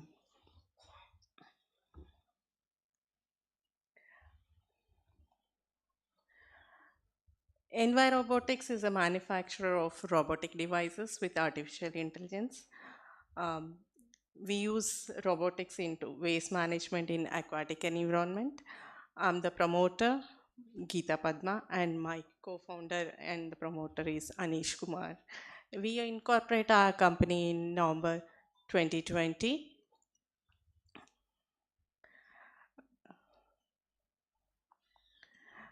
Envirobotic is a robotic device with artificial intelligence, collect and dispose of plastic and debris from sewerages or streams before they enter and pollute our water bodies.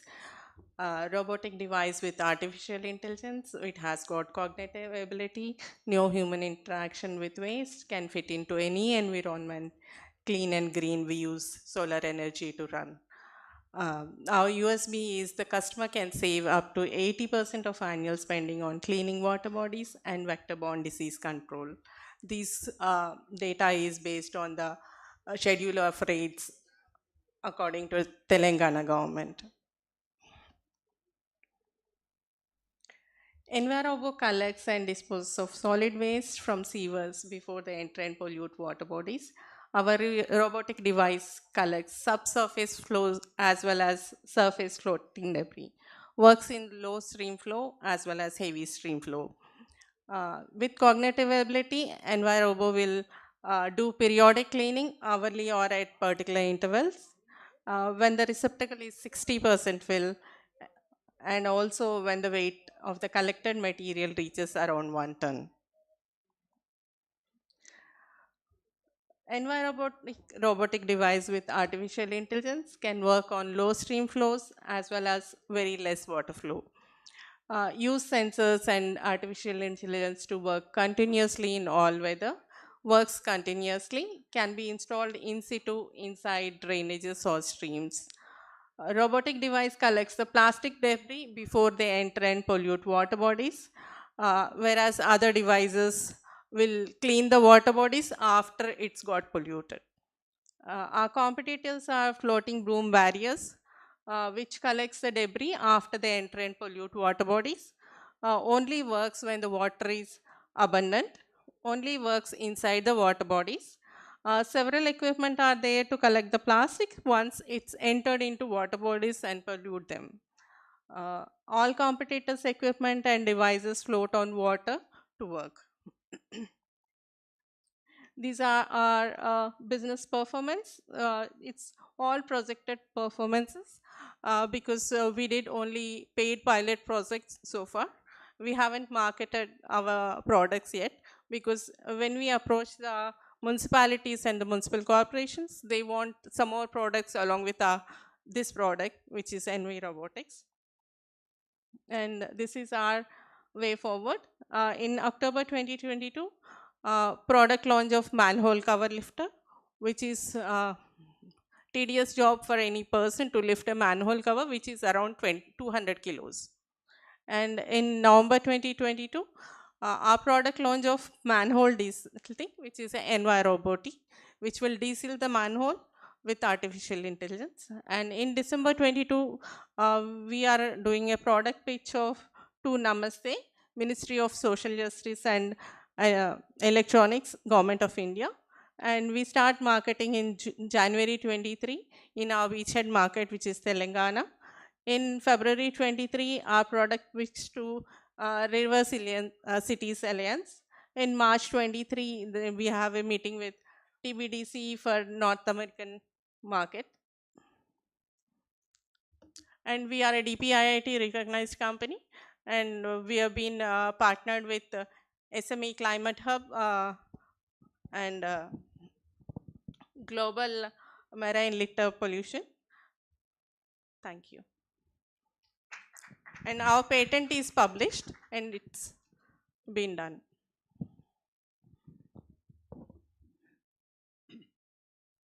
Where is artificial intelligence used here? The equipment has got a cognitive ability. When the sewage flow is less, it will work according to the situation. It has got a machine learning capacity where the sewage flow is more, the frequency will be more. Or else, if the weight of the sewage collected, sometimes in most of the sewage lines, you will get construction debris and all. When the weight is 1 ton, around 1 ton, the system itself will collect and dispose the materials. But how is artificial intelligence used there? You don't need artificial intelligence there. No, it has got a cognitive ability to work according to situations, sir. It has its own, the machine will do work on its own. It's a robotic device, obviously. And the cognitive ability will give it an efficiency to work according to the situation in the sewage flow. For example, in some sewage lines, the morning flow will be high. In the residential areas, morning and evening flow will be high. So the robotic device itself will act according to the sewage flow. So we have given a cognitive ability to that to work in 3 different kind of situations. Do you have any other photos other than what you have shown there? Any photos of your device? Sir, we have it with us. Kindly show once. Other than this, anything else? Other one. This one is installed in Mehboob Nagar. This sewage line leads to a 100-acre freshwater lake, and the government of Telangana decided to beautify that lake after installation because there is no entry of plastic or debris into that freshwater ecosystem, and they are installing a hanging bridge over that 100 acres lake for the tourism purpose. So is this mechanical device operated through a software? Software is. Actually, you could have prepared a video demonstrating that. We have sent a video to ESC. Okay. But sorry, How many such machines have you sold? We have installed this as a pilot project, and the same municipality have given us 3 orders, and with the nearby municipality, it's called Narayanpet, they have given another 1 order. So far, we have 4 orders. And typically, what is the cost of this machine? 7 lakhs. Your customer would be the municipal corporations. No, we are getting inquiries from Bisleri, PepsiCo and all, because they have got this extended product producer responsibility. So we have collected at least 1 or 2 tons of plastic bottles from these sewerage lines, and we built a wall out of that. As a part of the circular economy, we have built a wall in, and several Telugu medias covered that, like V6, E-Nadu, and everyone had covered that. We built a wall out of this in a government college in Narayanpet, a district called Narayanpet. So there is circular economy, and we used, we got some wood materials. We retrofitted it into different shapes and put it in an Anganwadi in Narayanpet also. Thank you. Thank you.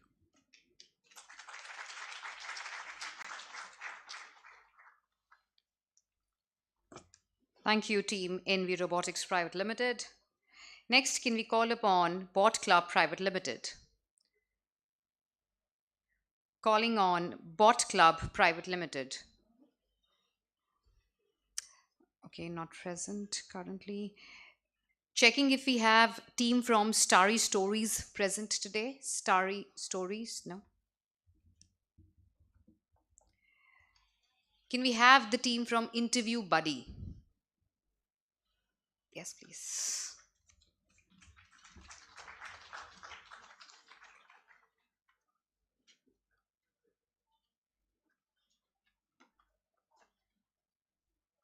please check the clicker. You can check, you have a presentation, right? Yeah. You can check the clicker. Once they put it up.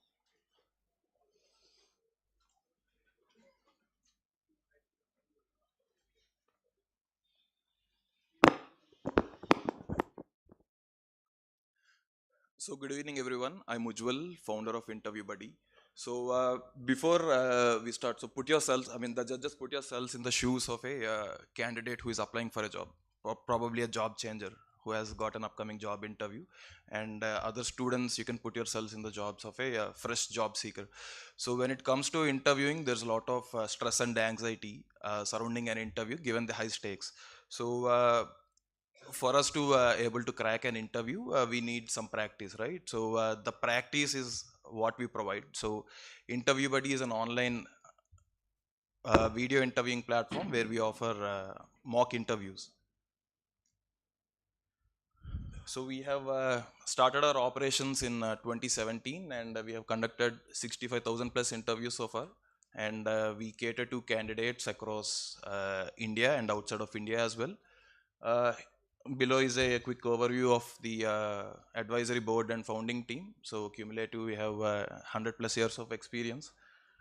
So coming to the solution, like I said, we offer online mock interviews, right? So these mock interviews are conducted by vetted industry experts. So not any person can directly come onto the platform and take up a person signing up as an interviewer, both for their interviewing skills and domain experience. And we cater to candidates, not just on IT or programming based interviews, because most people think if something is online, it's largely catering to the IT or programming domains. So we cater to non-IT, non-engineering branches as well. And our one of the USPs is our ability to offer interviews to candidates all the way from entry level to executive level. So not just students or recent grads. And all our interviews are on demand. So the student or any job seeker or job changer comes onto the platform, requests for an interview, and based on their interview objectives and focus areas, the interview is set up for them. So a few screenshots of our video interviewing platform. So like I said, it's completely browser based. No need to download any piece of software or hardware. You get an interview invite, click the link, and you're directly in the video interviewing with the interviewer. So on top of the mock interviews, we also have a video interviewing platform, like I said, which is completely white labeled. So we cater to not just individual users, but universities and colleges, online net tech platforms, and NGOs, and even corporates and staffing agencies. So actual screenshots of our platform, all the interviews are highly structured, and we have a feedback mechanism in place, which is completely customizable. On top of human-powered interviews, we also offer asynchronous video interviews. So it's a system-driven interview.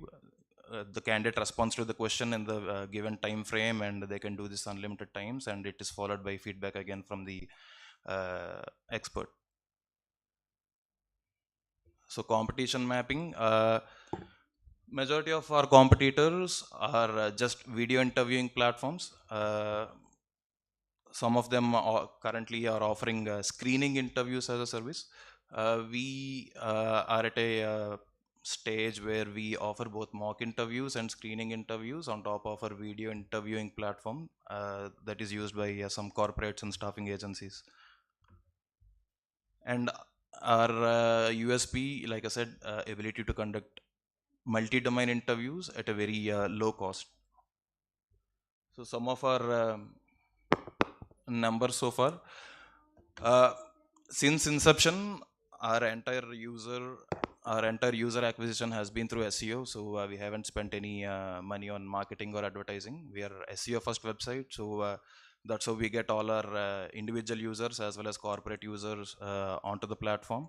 And we have high retention rates, where some of our partner universities had the highest number of placements after they have used our services. And coming to our vision, we want to be the go-to platform and credible platform for all things related to interviewing. Thank you.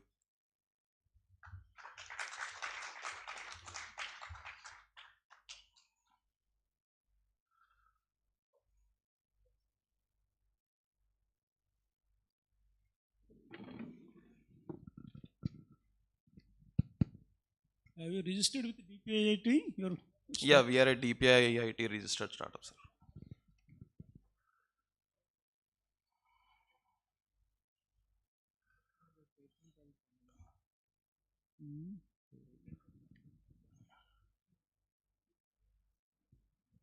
What's your differentiating factor with respect to competition? Sir, perhaps I can explain it better with an example. So just this Sunday, we have conducted an interview for a candidate of 20 plus years of experience, and the interview focus areas for this candidate are regenerative medicine. So the candidate herself was a professor at a university in Lebanon. So we have matched her requirement with, we have assigned an interviewer who was a director at US FDA in the same domain, and he's the interviewer is again a professor at University of Maryland. So that kind of sets us apart from our competition. And another factor would be our ability to do interviews at scale. So in the last couple of weeks, so there was one day where we have conducted 1200 plus interviews in just 24 hours. So it's a small record for ourselves, and it's not that easily replicable. How many experts are empaneled on your app or website? Yeah, so we have 1700 plus interviewers across different domains and experience levels on our platform and across different geographies. What is your pricing model? We charge per interview. If it's a, for any user, we charge per interview, and for corporate users, it's at a discounted or a volume-driven pricing. And for, like I said, experienced candidates, we cater to experienced candidates. We charge a premium for them, and we also another USP of ours is we cater to specialized domains, like the example that I mentioned. We charge a premium for these type of interviews as well.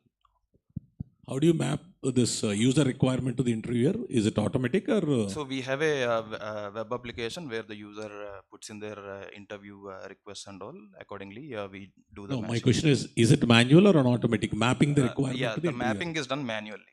That's what I'm asking. Any IP you protected like trademark, copyright, patent, So designs? we have a process patent published, sir. Process patent? No, for this kind of things you don't get process patent. Process patents are for chemical-based technologies. That's the probably not a process patent, but we have patent published.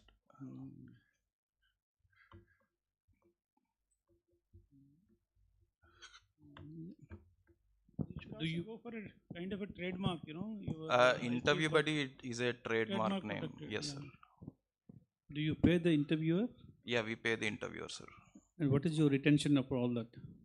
Of the interviewers? No, once you charge per interview X amount of rupees, what is your average retention of the cost? Okay, the cost. So, it varies largely, but we have good unit economics. So, at least 50 to 80% is our profit or the cost that we save. Margin. This can be replicated by others.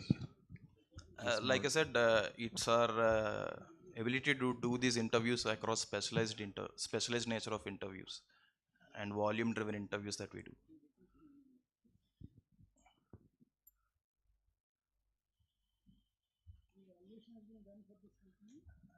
Not yet, sir. We are in the process.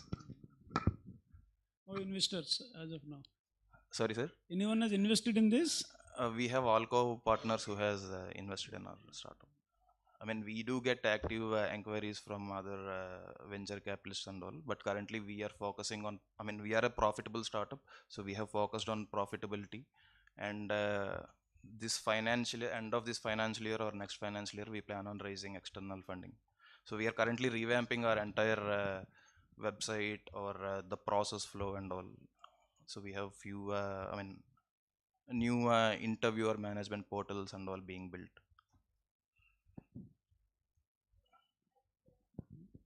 Thank you. Thank you, sir.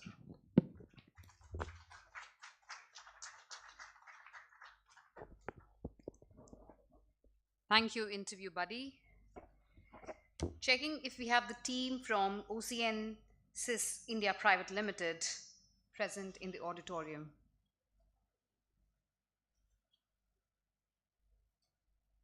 Oceansis India Private Limited. Okay. Is there any startup which is still left for their presentation and we have not called out your name? Okay. So with that, we conclude the presentation by startups. Now we will have the distribution of participation certificates to the startups. And to do the honors, I would like to invite on stage Mr. Sandeep Narula, Chairman ESC.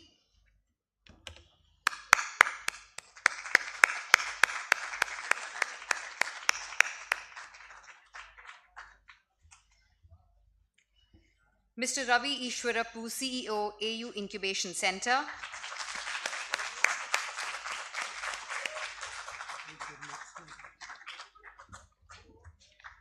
Mr. Sudhakar Pantula, ESC AP Chapter.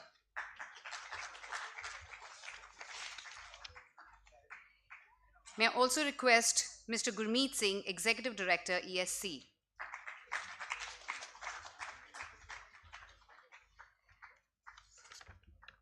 I will be calling out the name of the startups, requesting you all to come one after the other as I call out your name to collect your certificates.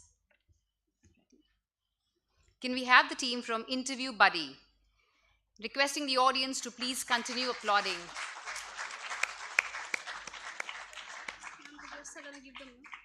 Yeah.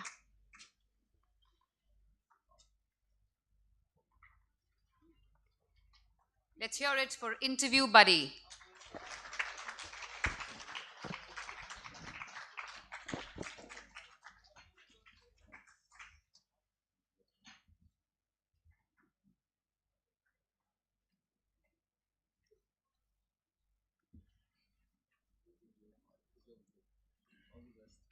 Next, can we have the team of Ship Mantra?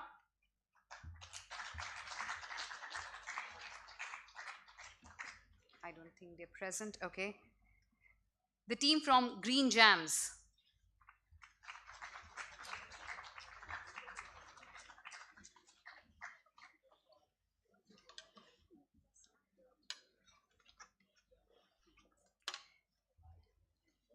Huge round of applause for Green Jams.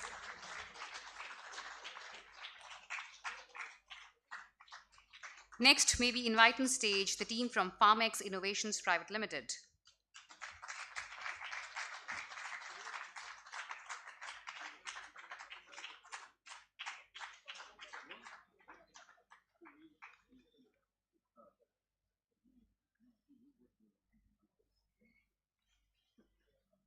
Please give it up for Farmex Innovations Private Limited. Can we have on stage WeLift Technologies Private Limited?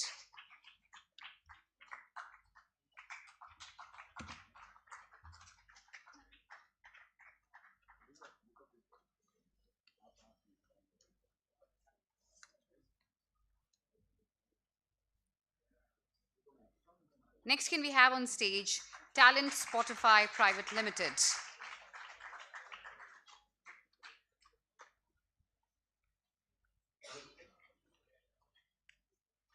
Talent Spotify Private Limited. Let's hear it for them.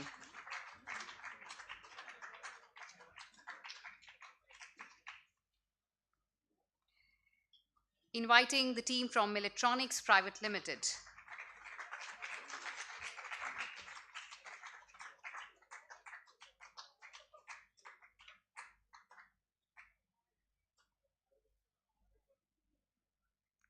Milletronix Private Limited.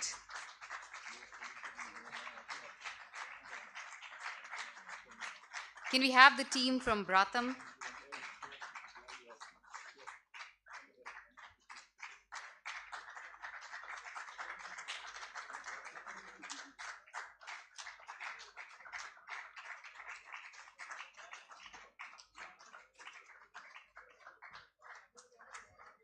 Team Bratham.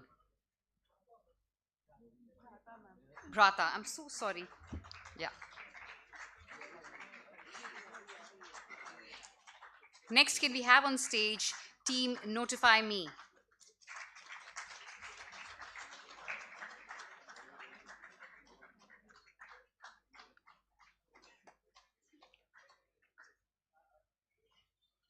Team Notify Me. Requesting the teams from Startup to just try and make it as soon as possible to the stage.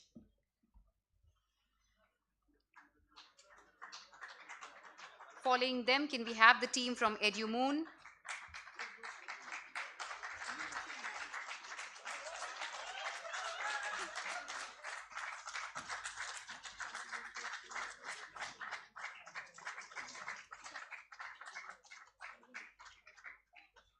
Team EduMoon.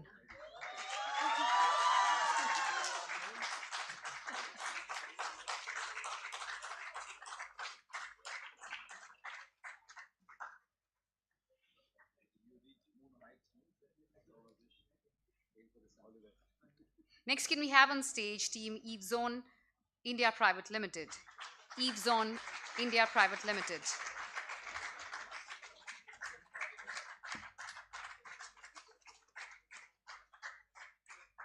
Following them, can we have the team from Sarvajana IT Solutions Private Limited?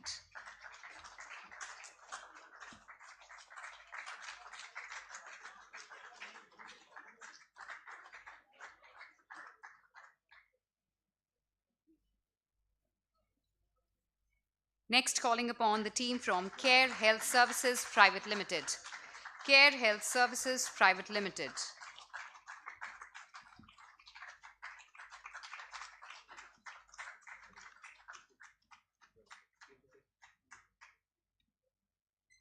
Requesting the team from the verticals to be on stage.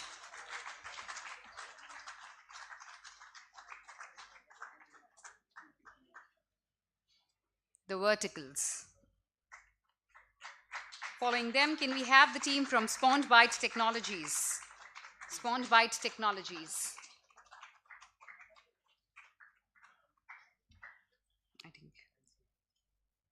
Can we have the team from NV Robotics Private Limited?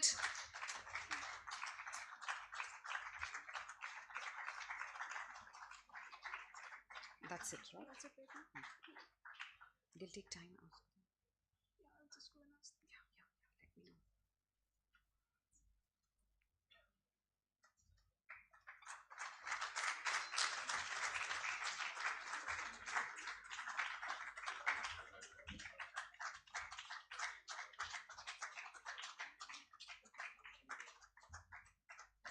Thank you so much, gentlemen. Please have a seat while we are computing the results, and we'll have the winners announced soon.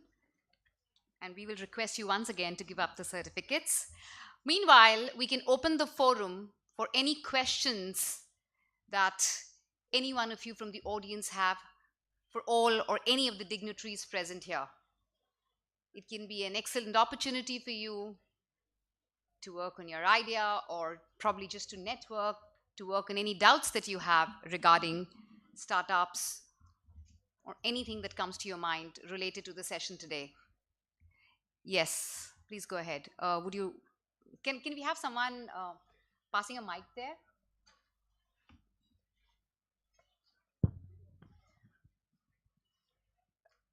So after this, we'll get to you. Thank you.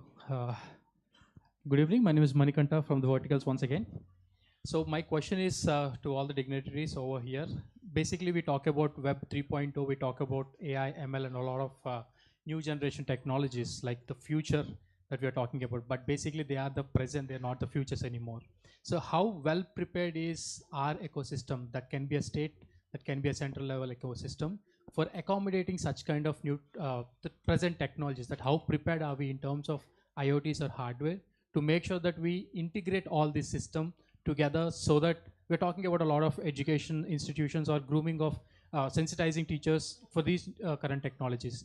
But are we prepared in terms of infrastructure? That was my question. Well, Manikanta, right? The technology, if you, as you understand rightly, is ever evolving. We talk of the endpoint in technology, I don't believe it will ever come. So it is a continuous process where new technologies we keep on evolving, we keep on equipping ourselves training ourselves, educating ourselves in terms of understanding those technologies in a better way.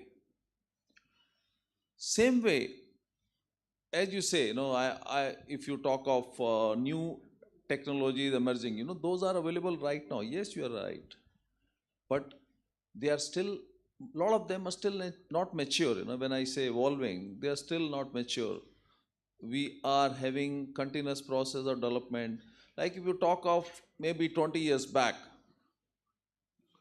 we were all working on RF 2G. So from 2G to 3G, 3G to 4G, 4G to 5G, 5G to 6G. So technologies are there, but future is also there.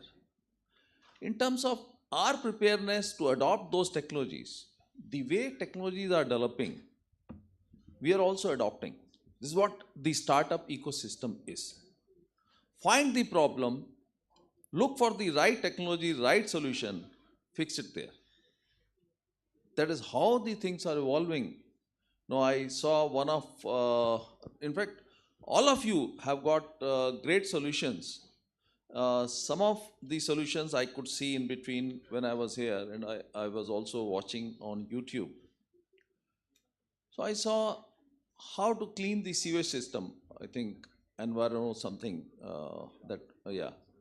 So this was the great solution. No, it is not that it never came into mind, but the will to execute this, or for that matter, many more solutions which you have done. We are in the adoptive stage. We are accepting, government is accepting, as that solution has been accepted by government.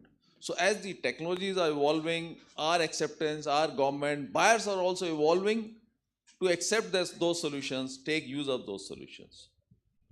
I hope your question is answered. Yeah, Manikanta, just add technology adoption. Yeah, maybe 20 years back, if somebody had asked the same question, nobody would have predicted what it is going to be in 2022. So this is so fast. There'll be early adopters, there'll be late adopters, and then game changers. If you go back, like I was talking of, even an office productive tools, it took some time. It was, I think, initially it was Lotus 123, and then came the Microsoft, the Office platform, and other stuff. Then we have other things to do, like and the to-do notes, like sticky notes, and with tons of things that do under productivity stuff.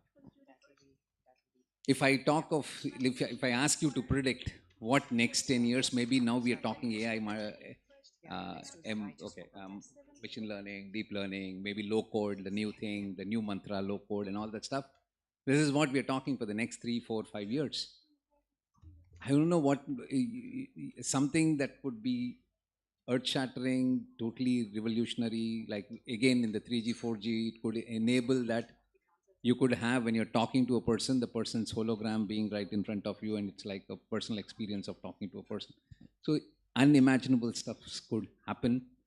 And what happens is, it starts somewhere, and depending upon its convenience to use, cost of usage, multiple factors, and easy adaptation to it, and the basic need or the criticality of the solution at that point of time, would make that technology adaptation quicker or slower, or some they come and they just die so quickly because that's of the usage of, if you're talking of the benefits factor, the value might not be there and they die. So it's a continuous process, like what it says, but the technologies that you're talking of are in vogue now.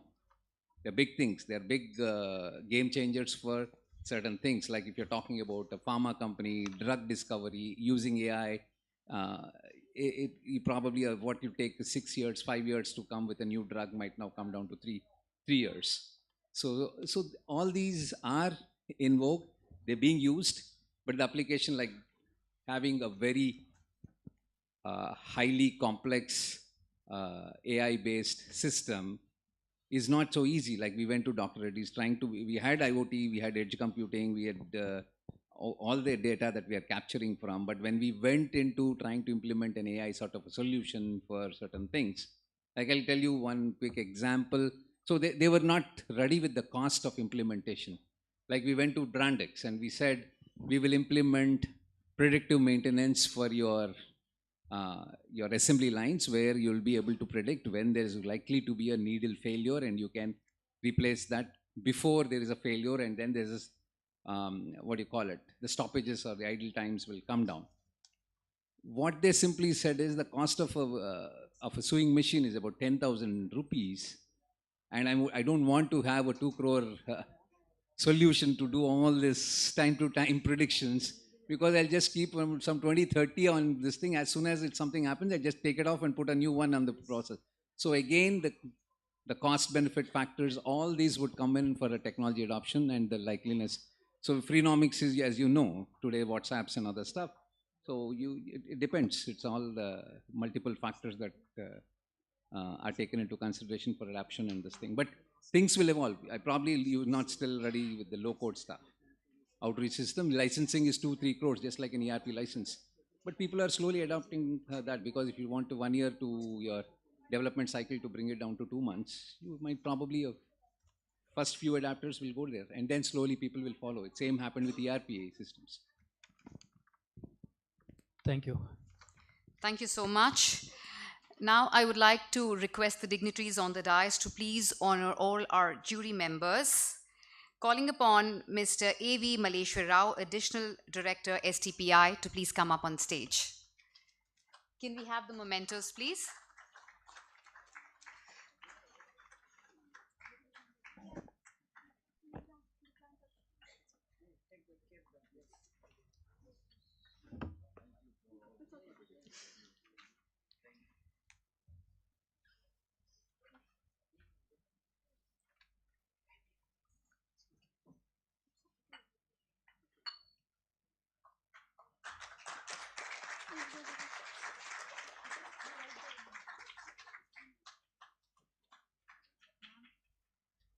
Thanks a lot, sir. Next, can we have Mr. Sudhakar Pantula, Convener, ESC, to please take the memento and accept our gratitude.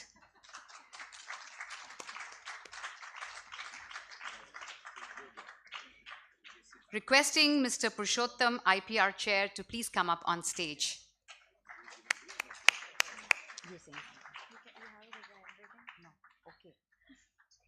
Okay. Can we now call upon Mr. Piyal Sen Gupta to please.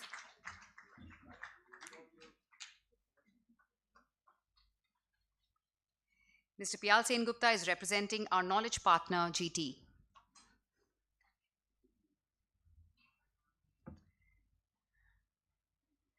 Thank you so much, sir. Mr. Piyal Sen Gupta.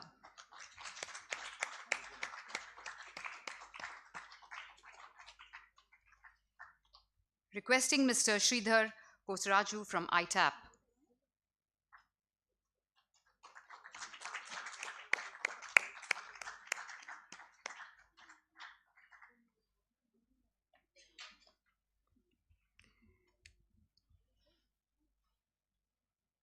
Please give it up for Mr. Sridhar.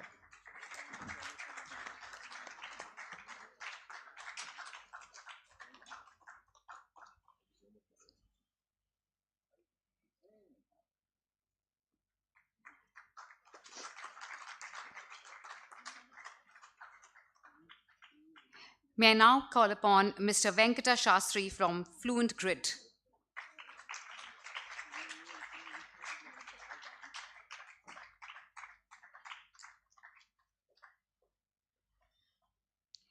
Ladies and gentlemen, Mr. Venkata Shastri.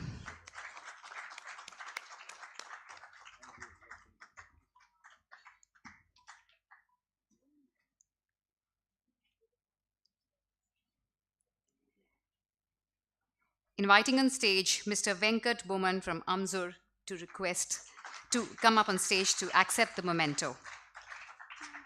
I'm not sure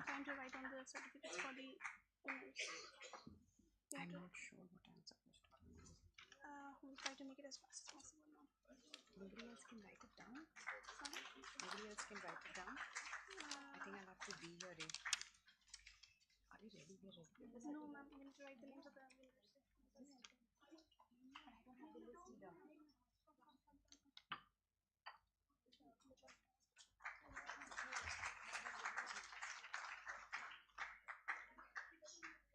Thank you so much, everyone, for your valuable time and effort to be a part of this whole session. We have the results with us. You'll have to just wait for 2 minutes as the names come from the room there. Just give us 2 minutes. And I think I see a lot of lovely faces, palpitations. Just give us a minute. Okay. A quick question. You have a quick question? Go ahead.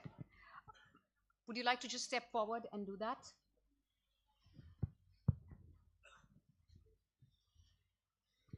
Due to time constraint, I would not like to ask a question, but a vote of praise to all the dignitaries over here. So, could I come up to the stage? Yes, please, quickly.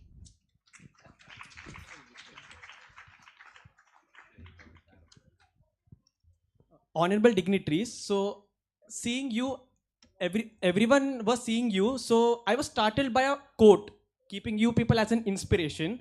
So, I would like to tell the 2 quotes which I was startled. First thing, it's a lesson for everyone.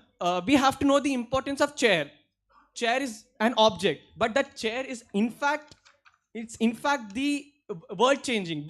I can say that because when you go for a movie, to watch a movie in a theater, you sit on a chair. But there's a lot of difference in sitting a chair to watch a movie in theaters, and there's a lot of difference when you serve a company as a CEO. So we have to aim for such position where chair has a lot of value.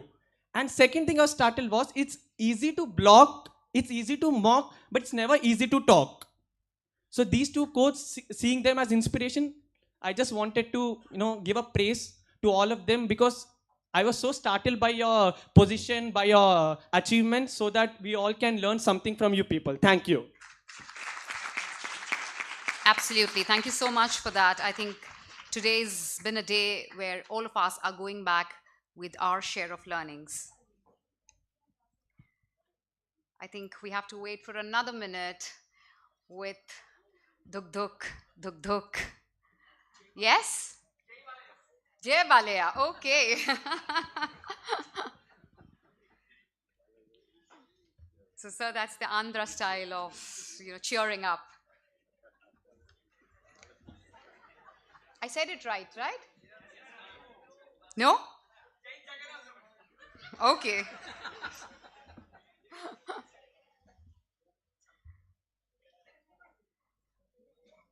Anything else that the audience have any question, a quick question we would like to share using this time?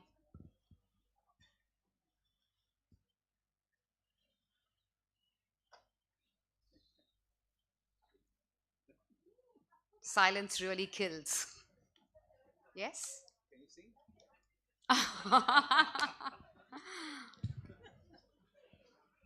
I have the bell, sir, for you. So when I got the bell, Ravi sir was telling me I have a very innovative way of actually ringing it. Probably we can have it some other time, but yes, he actually did it. Members, volunteers, backstage, are we ready? Fighting, they have their own favorites. I think I'll just take a minute. Pull them back. Yeah.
So finally, we have the results with us.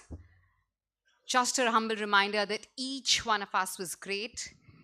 These conclaves are not to announce winners or losers, but for us to go back with learnings. With that, I would like to start with the fifth runner-up for today's event. Ladies and gentlemen, please help me welcome Ship Mantra. They're not here, they left. Team Ship Mantra is not here. Fourth runners-up, we have Green Jam. Give it up for Green Jam. Yes, please.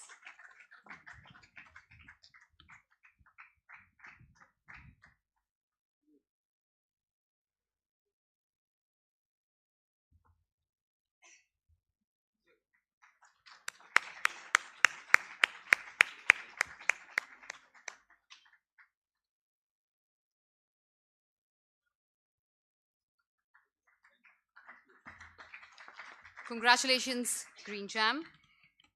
Third runners-up, we have Millertronics.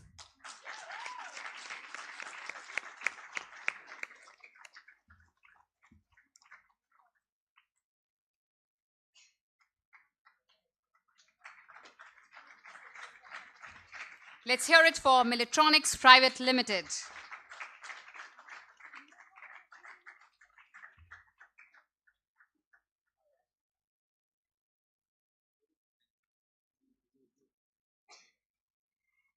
At the second position, we have Care Health, the team from Care Health Services Private Limited.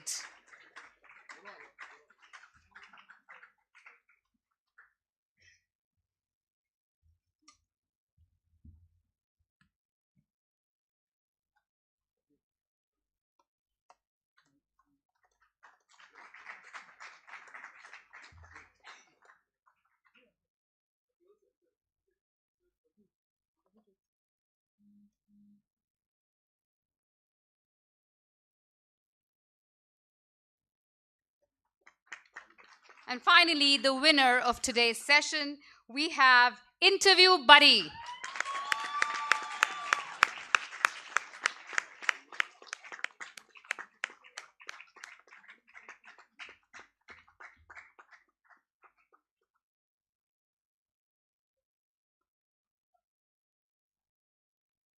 Please give it up for Interview Buddy.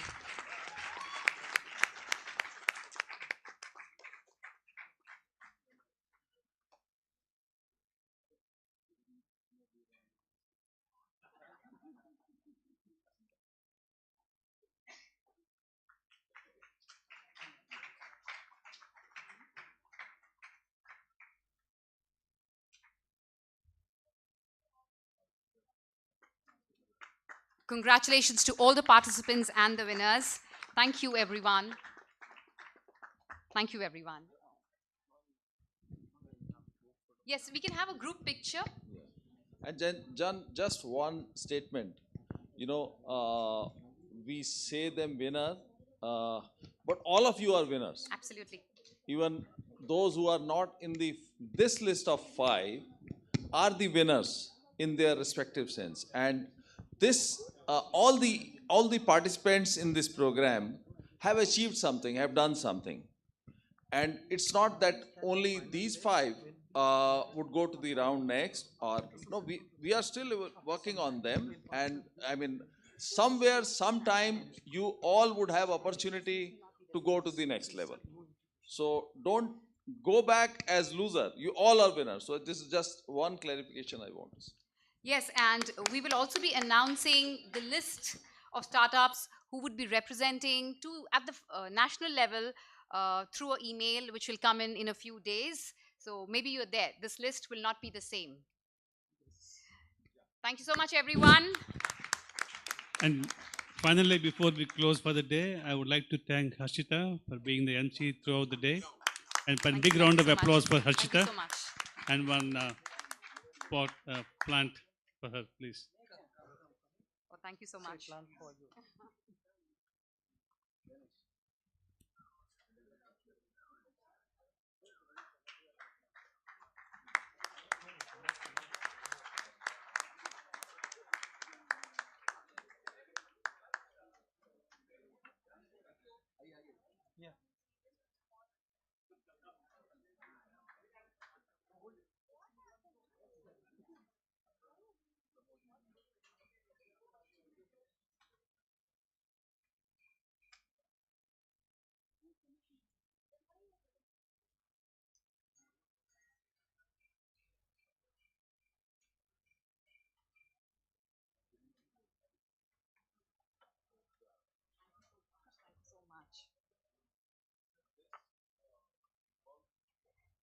Thank you, everyone. And that brings us to the end of Andhra Pradesh Startup Conclave, the next unicorn.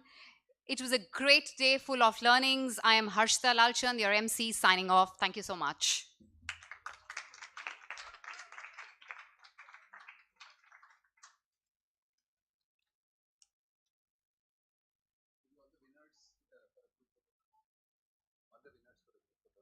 After this, after the jury, before they go away. Requesting to all the winners, the 5 winners, to please stay back. We will have a picture with you as well. Or maybe we can also have a picture of all the startups. All the startups. All the startups, please stay back. We'll have a picture with you.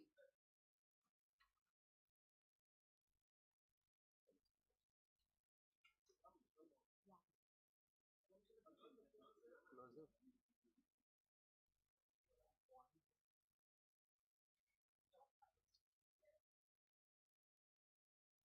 Wide angle వస్తుందండి. Okay.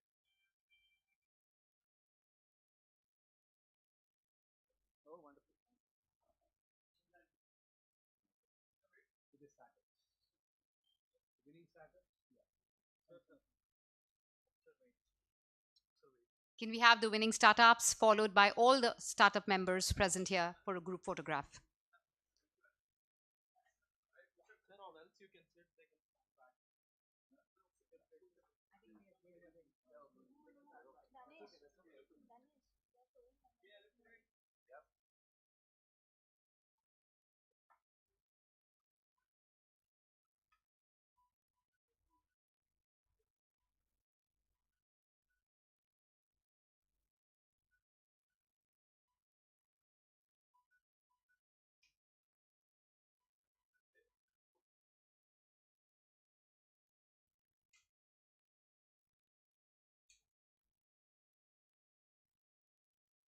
Please hold on. Can we have the rest of the startups join us for a photograph, please?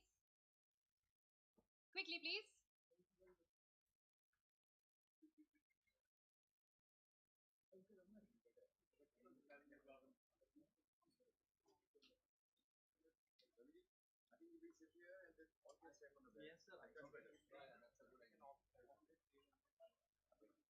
Standing all day. I stand behind.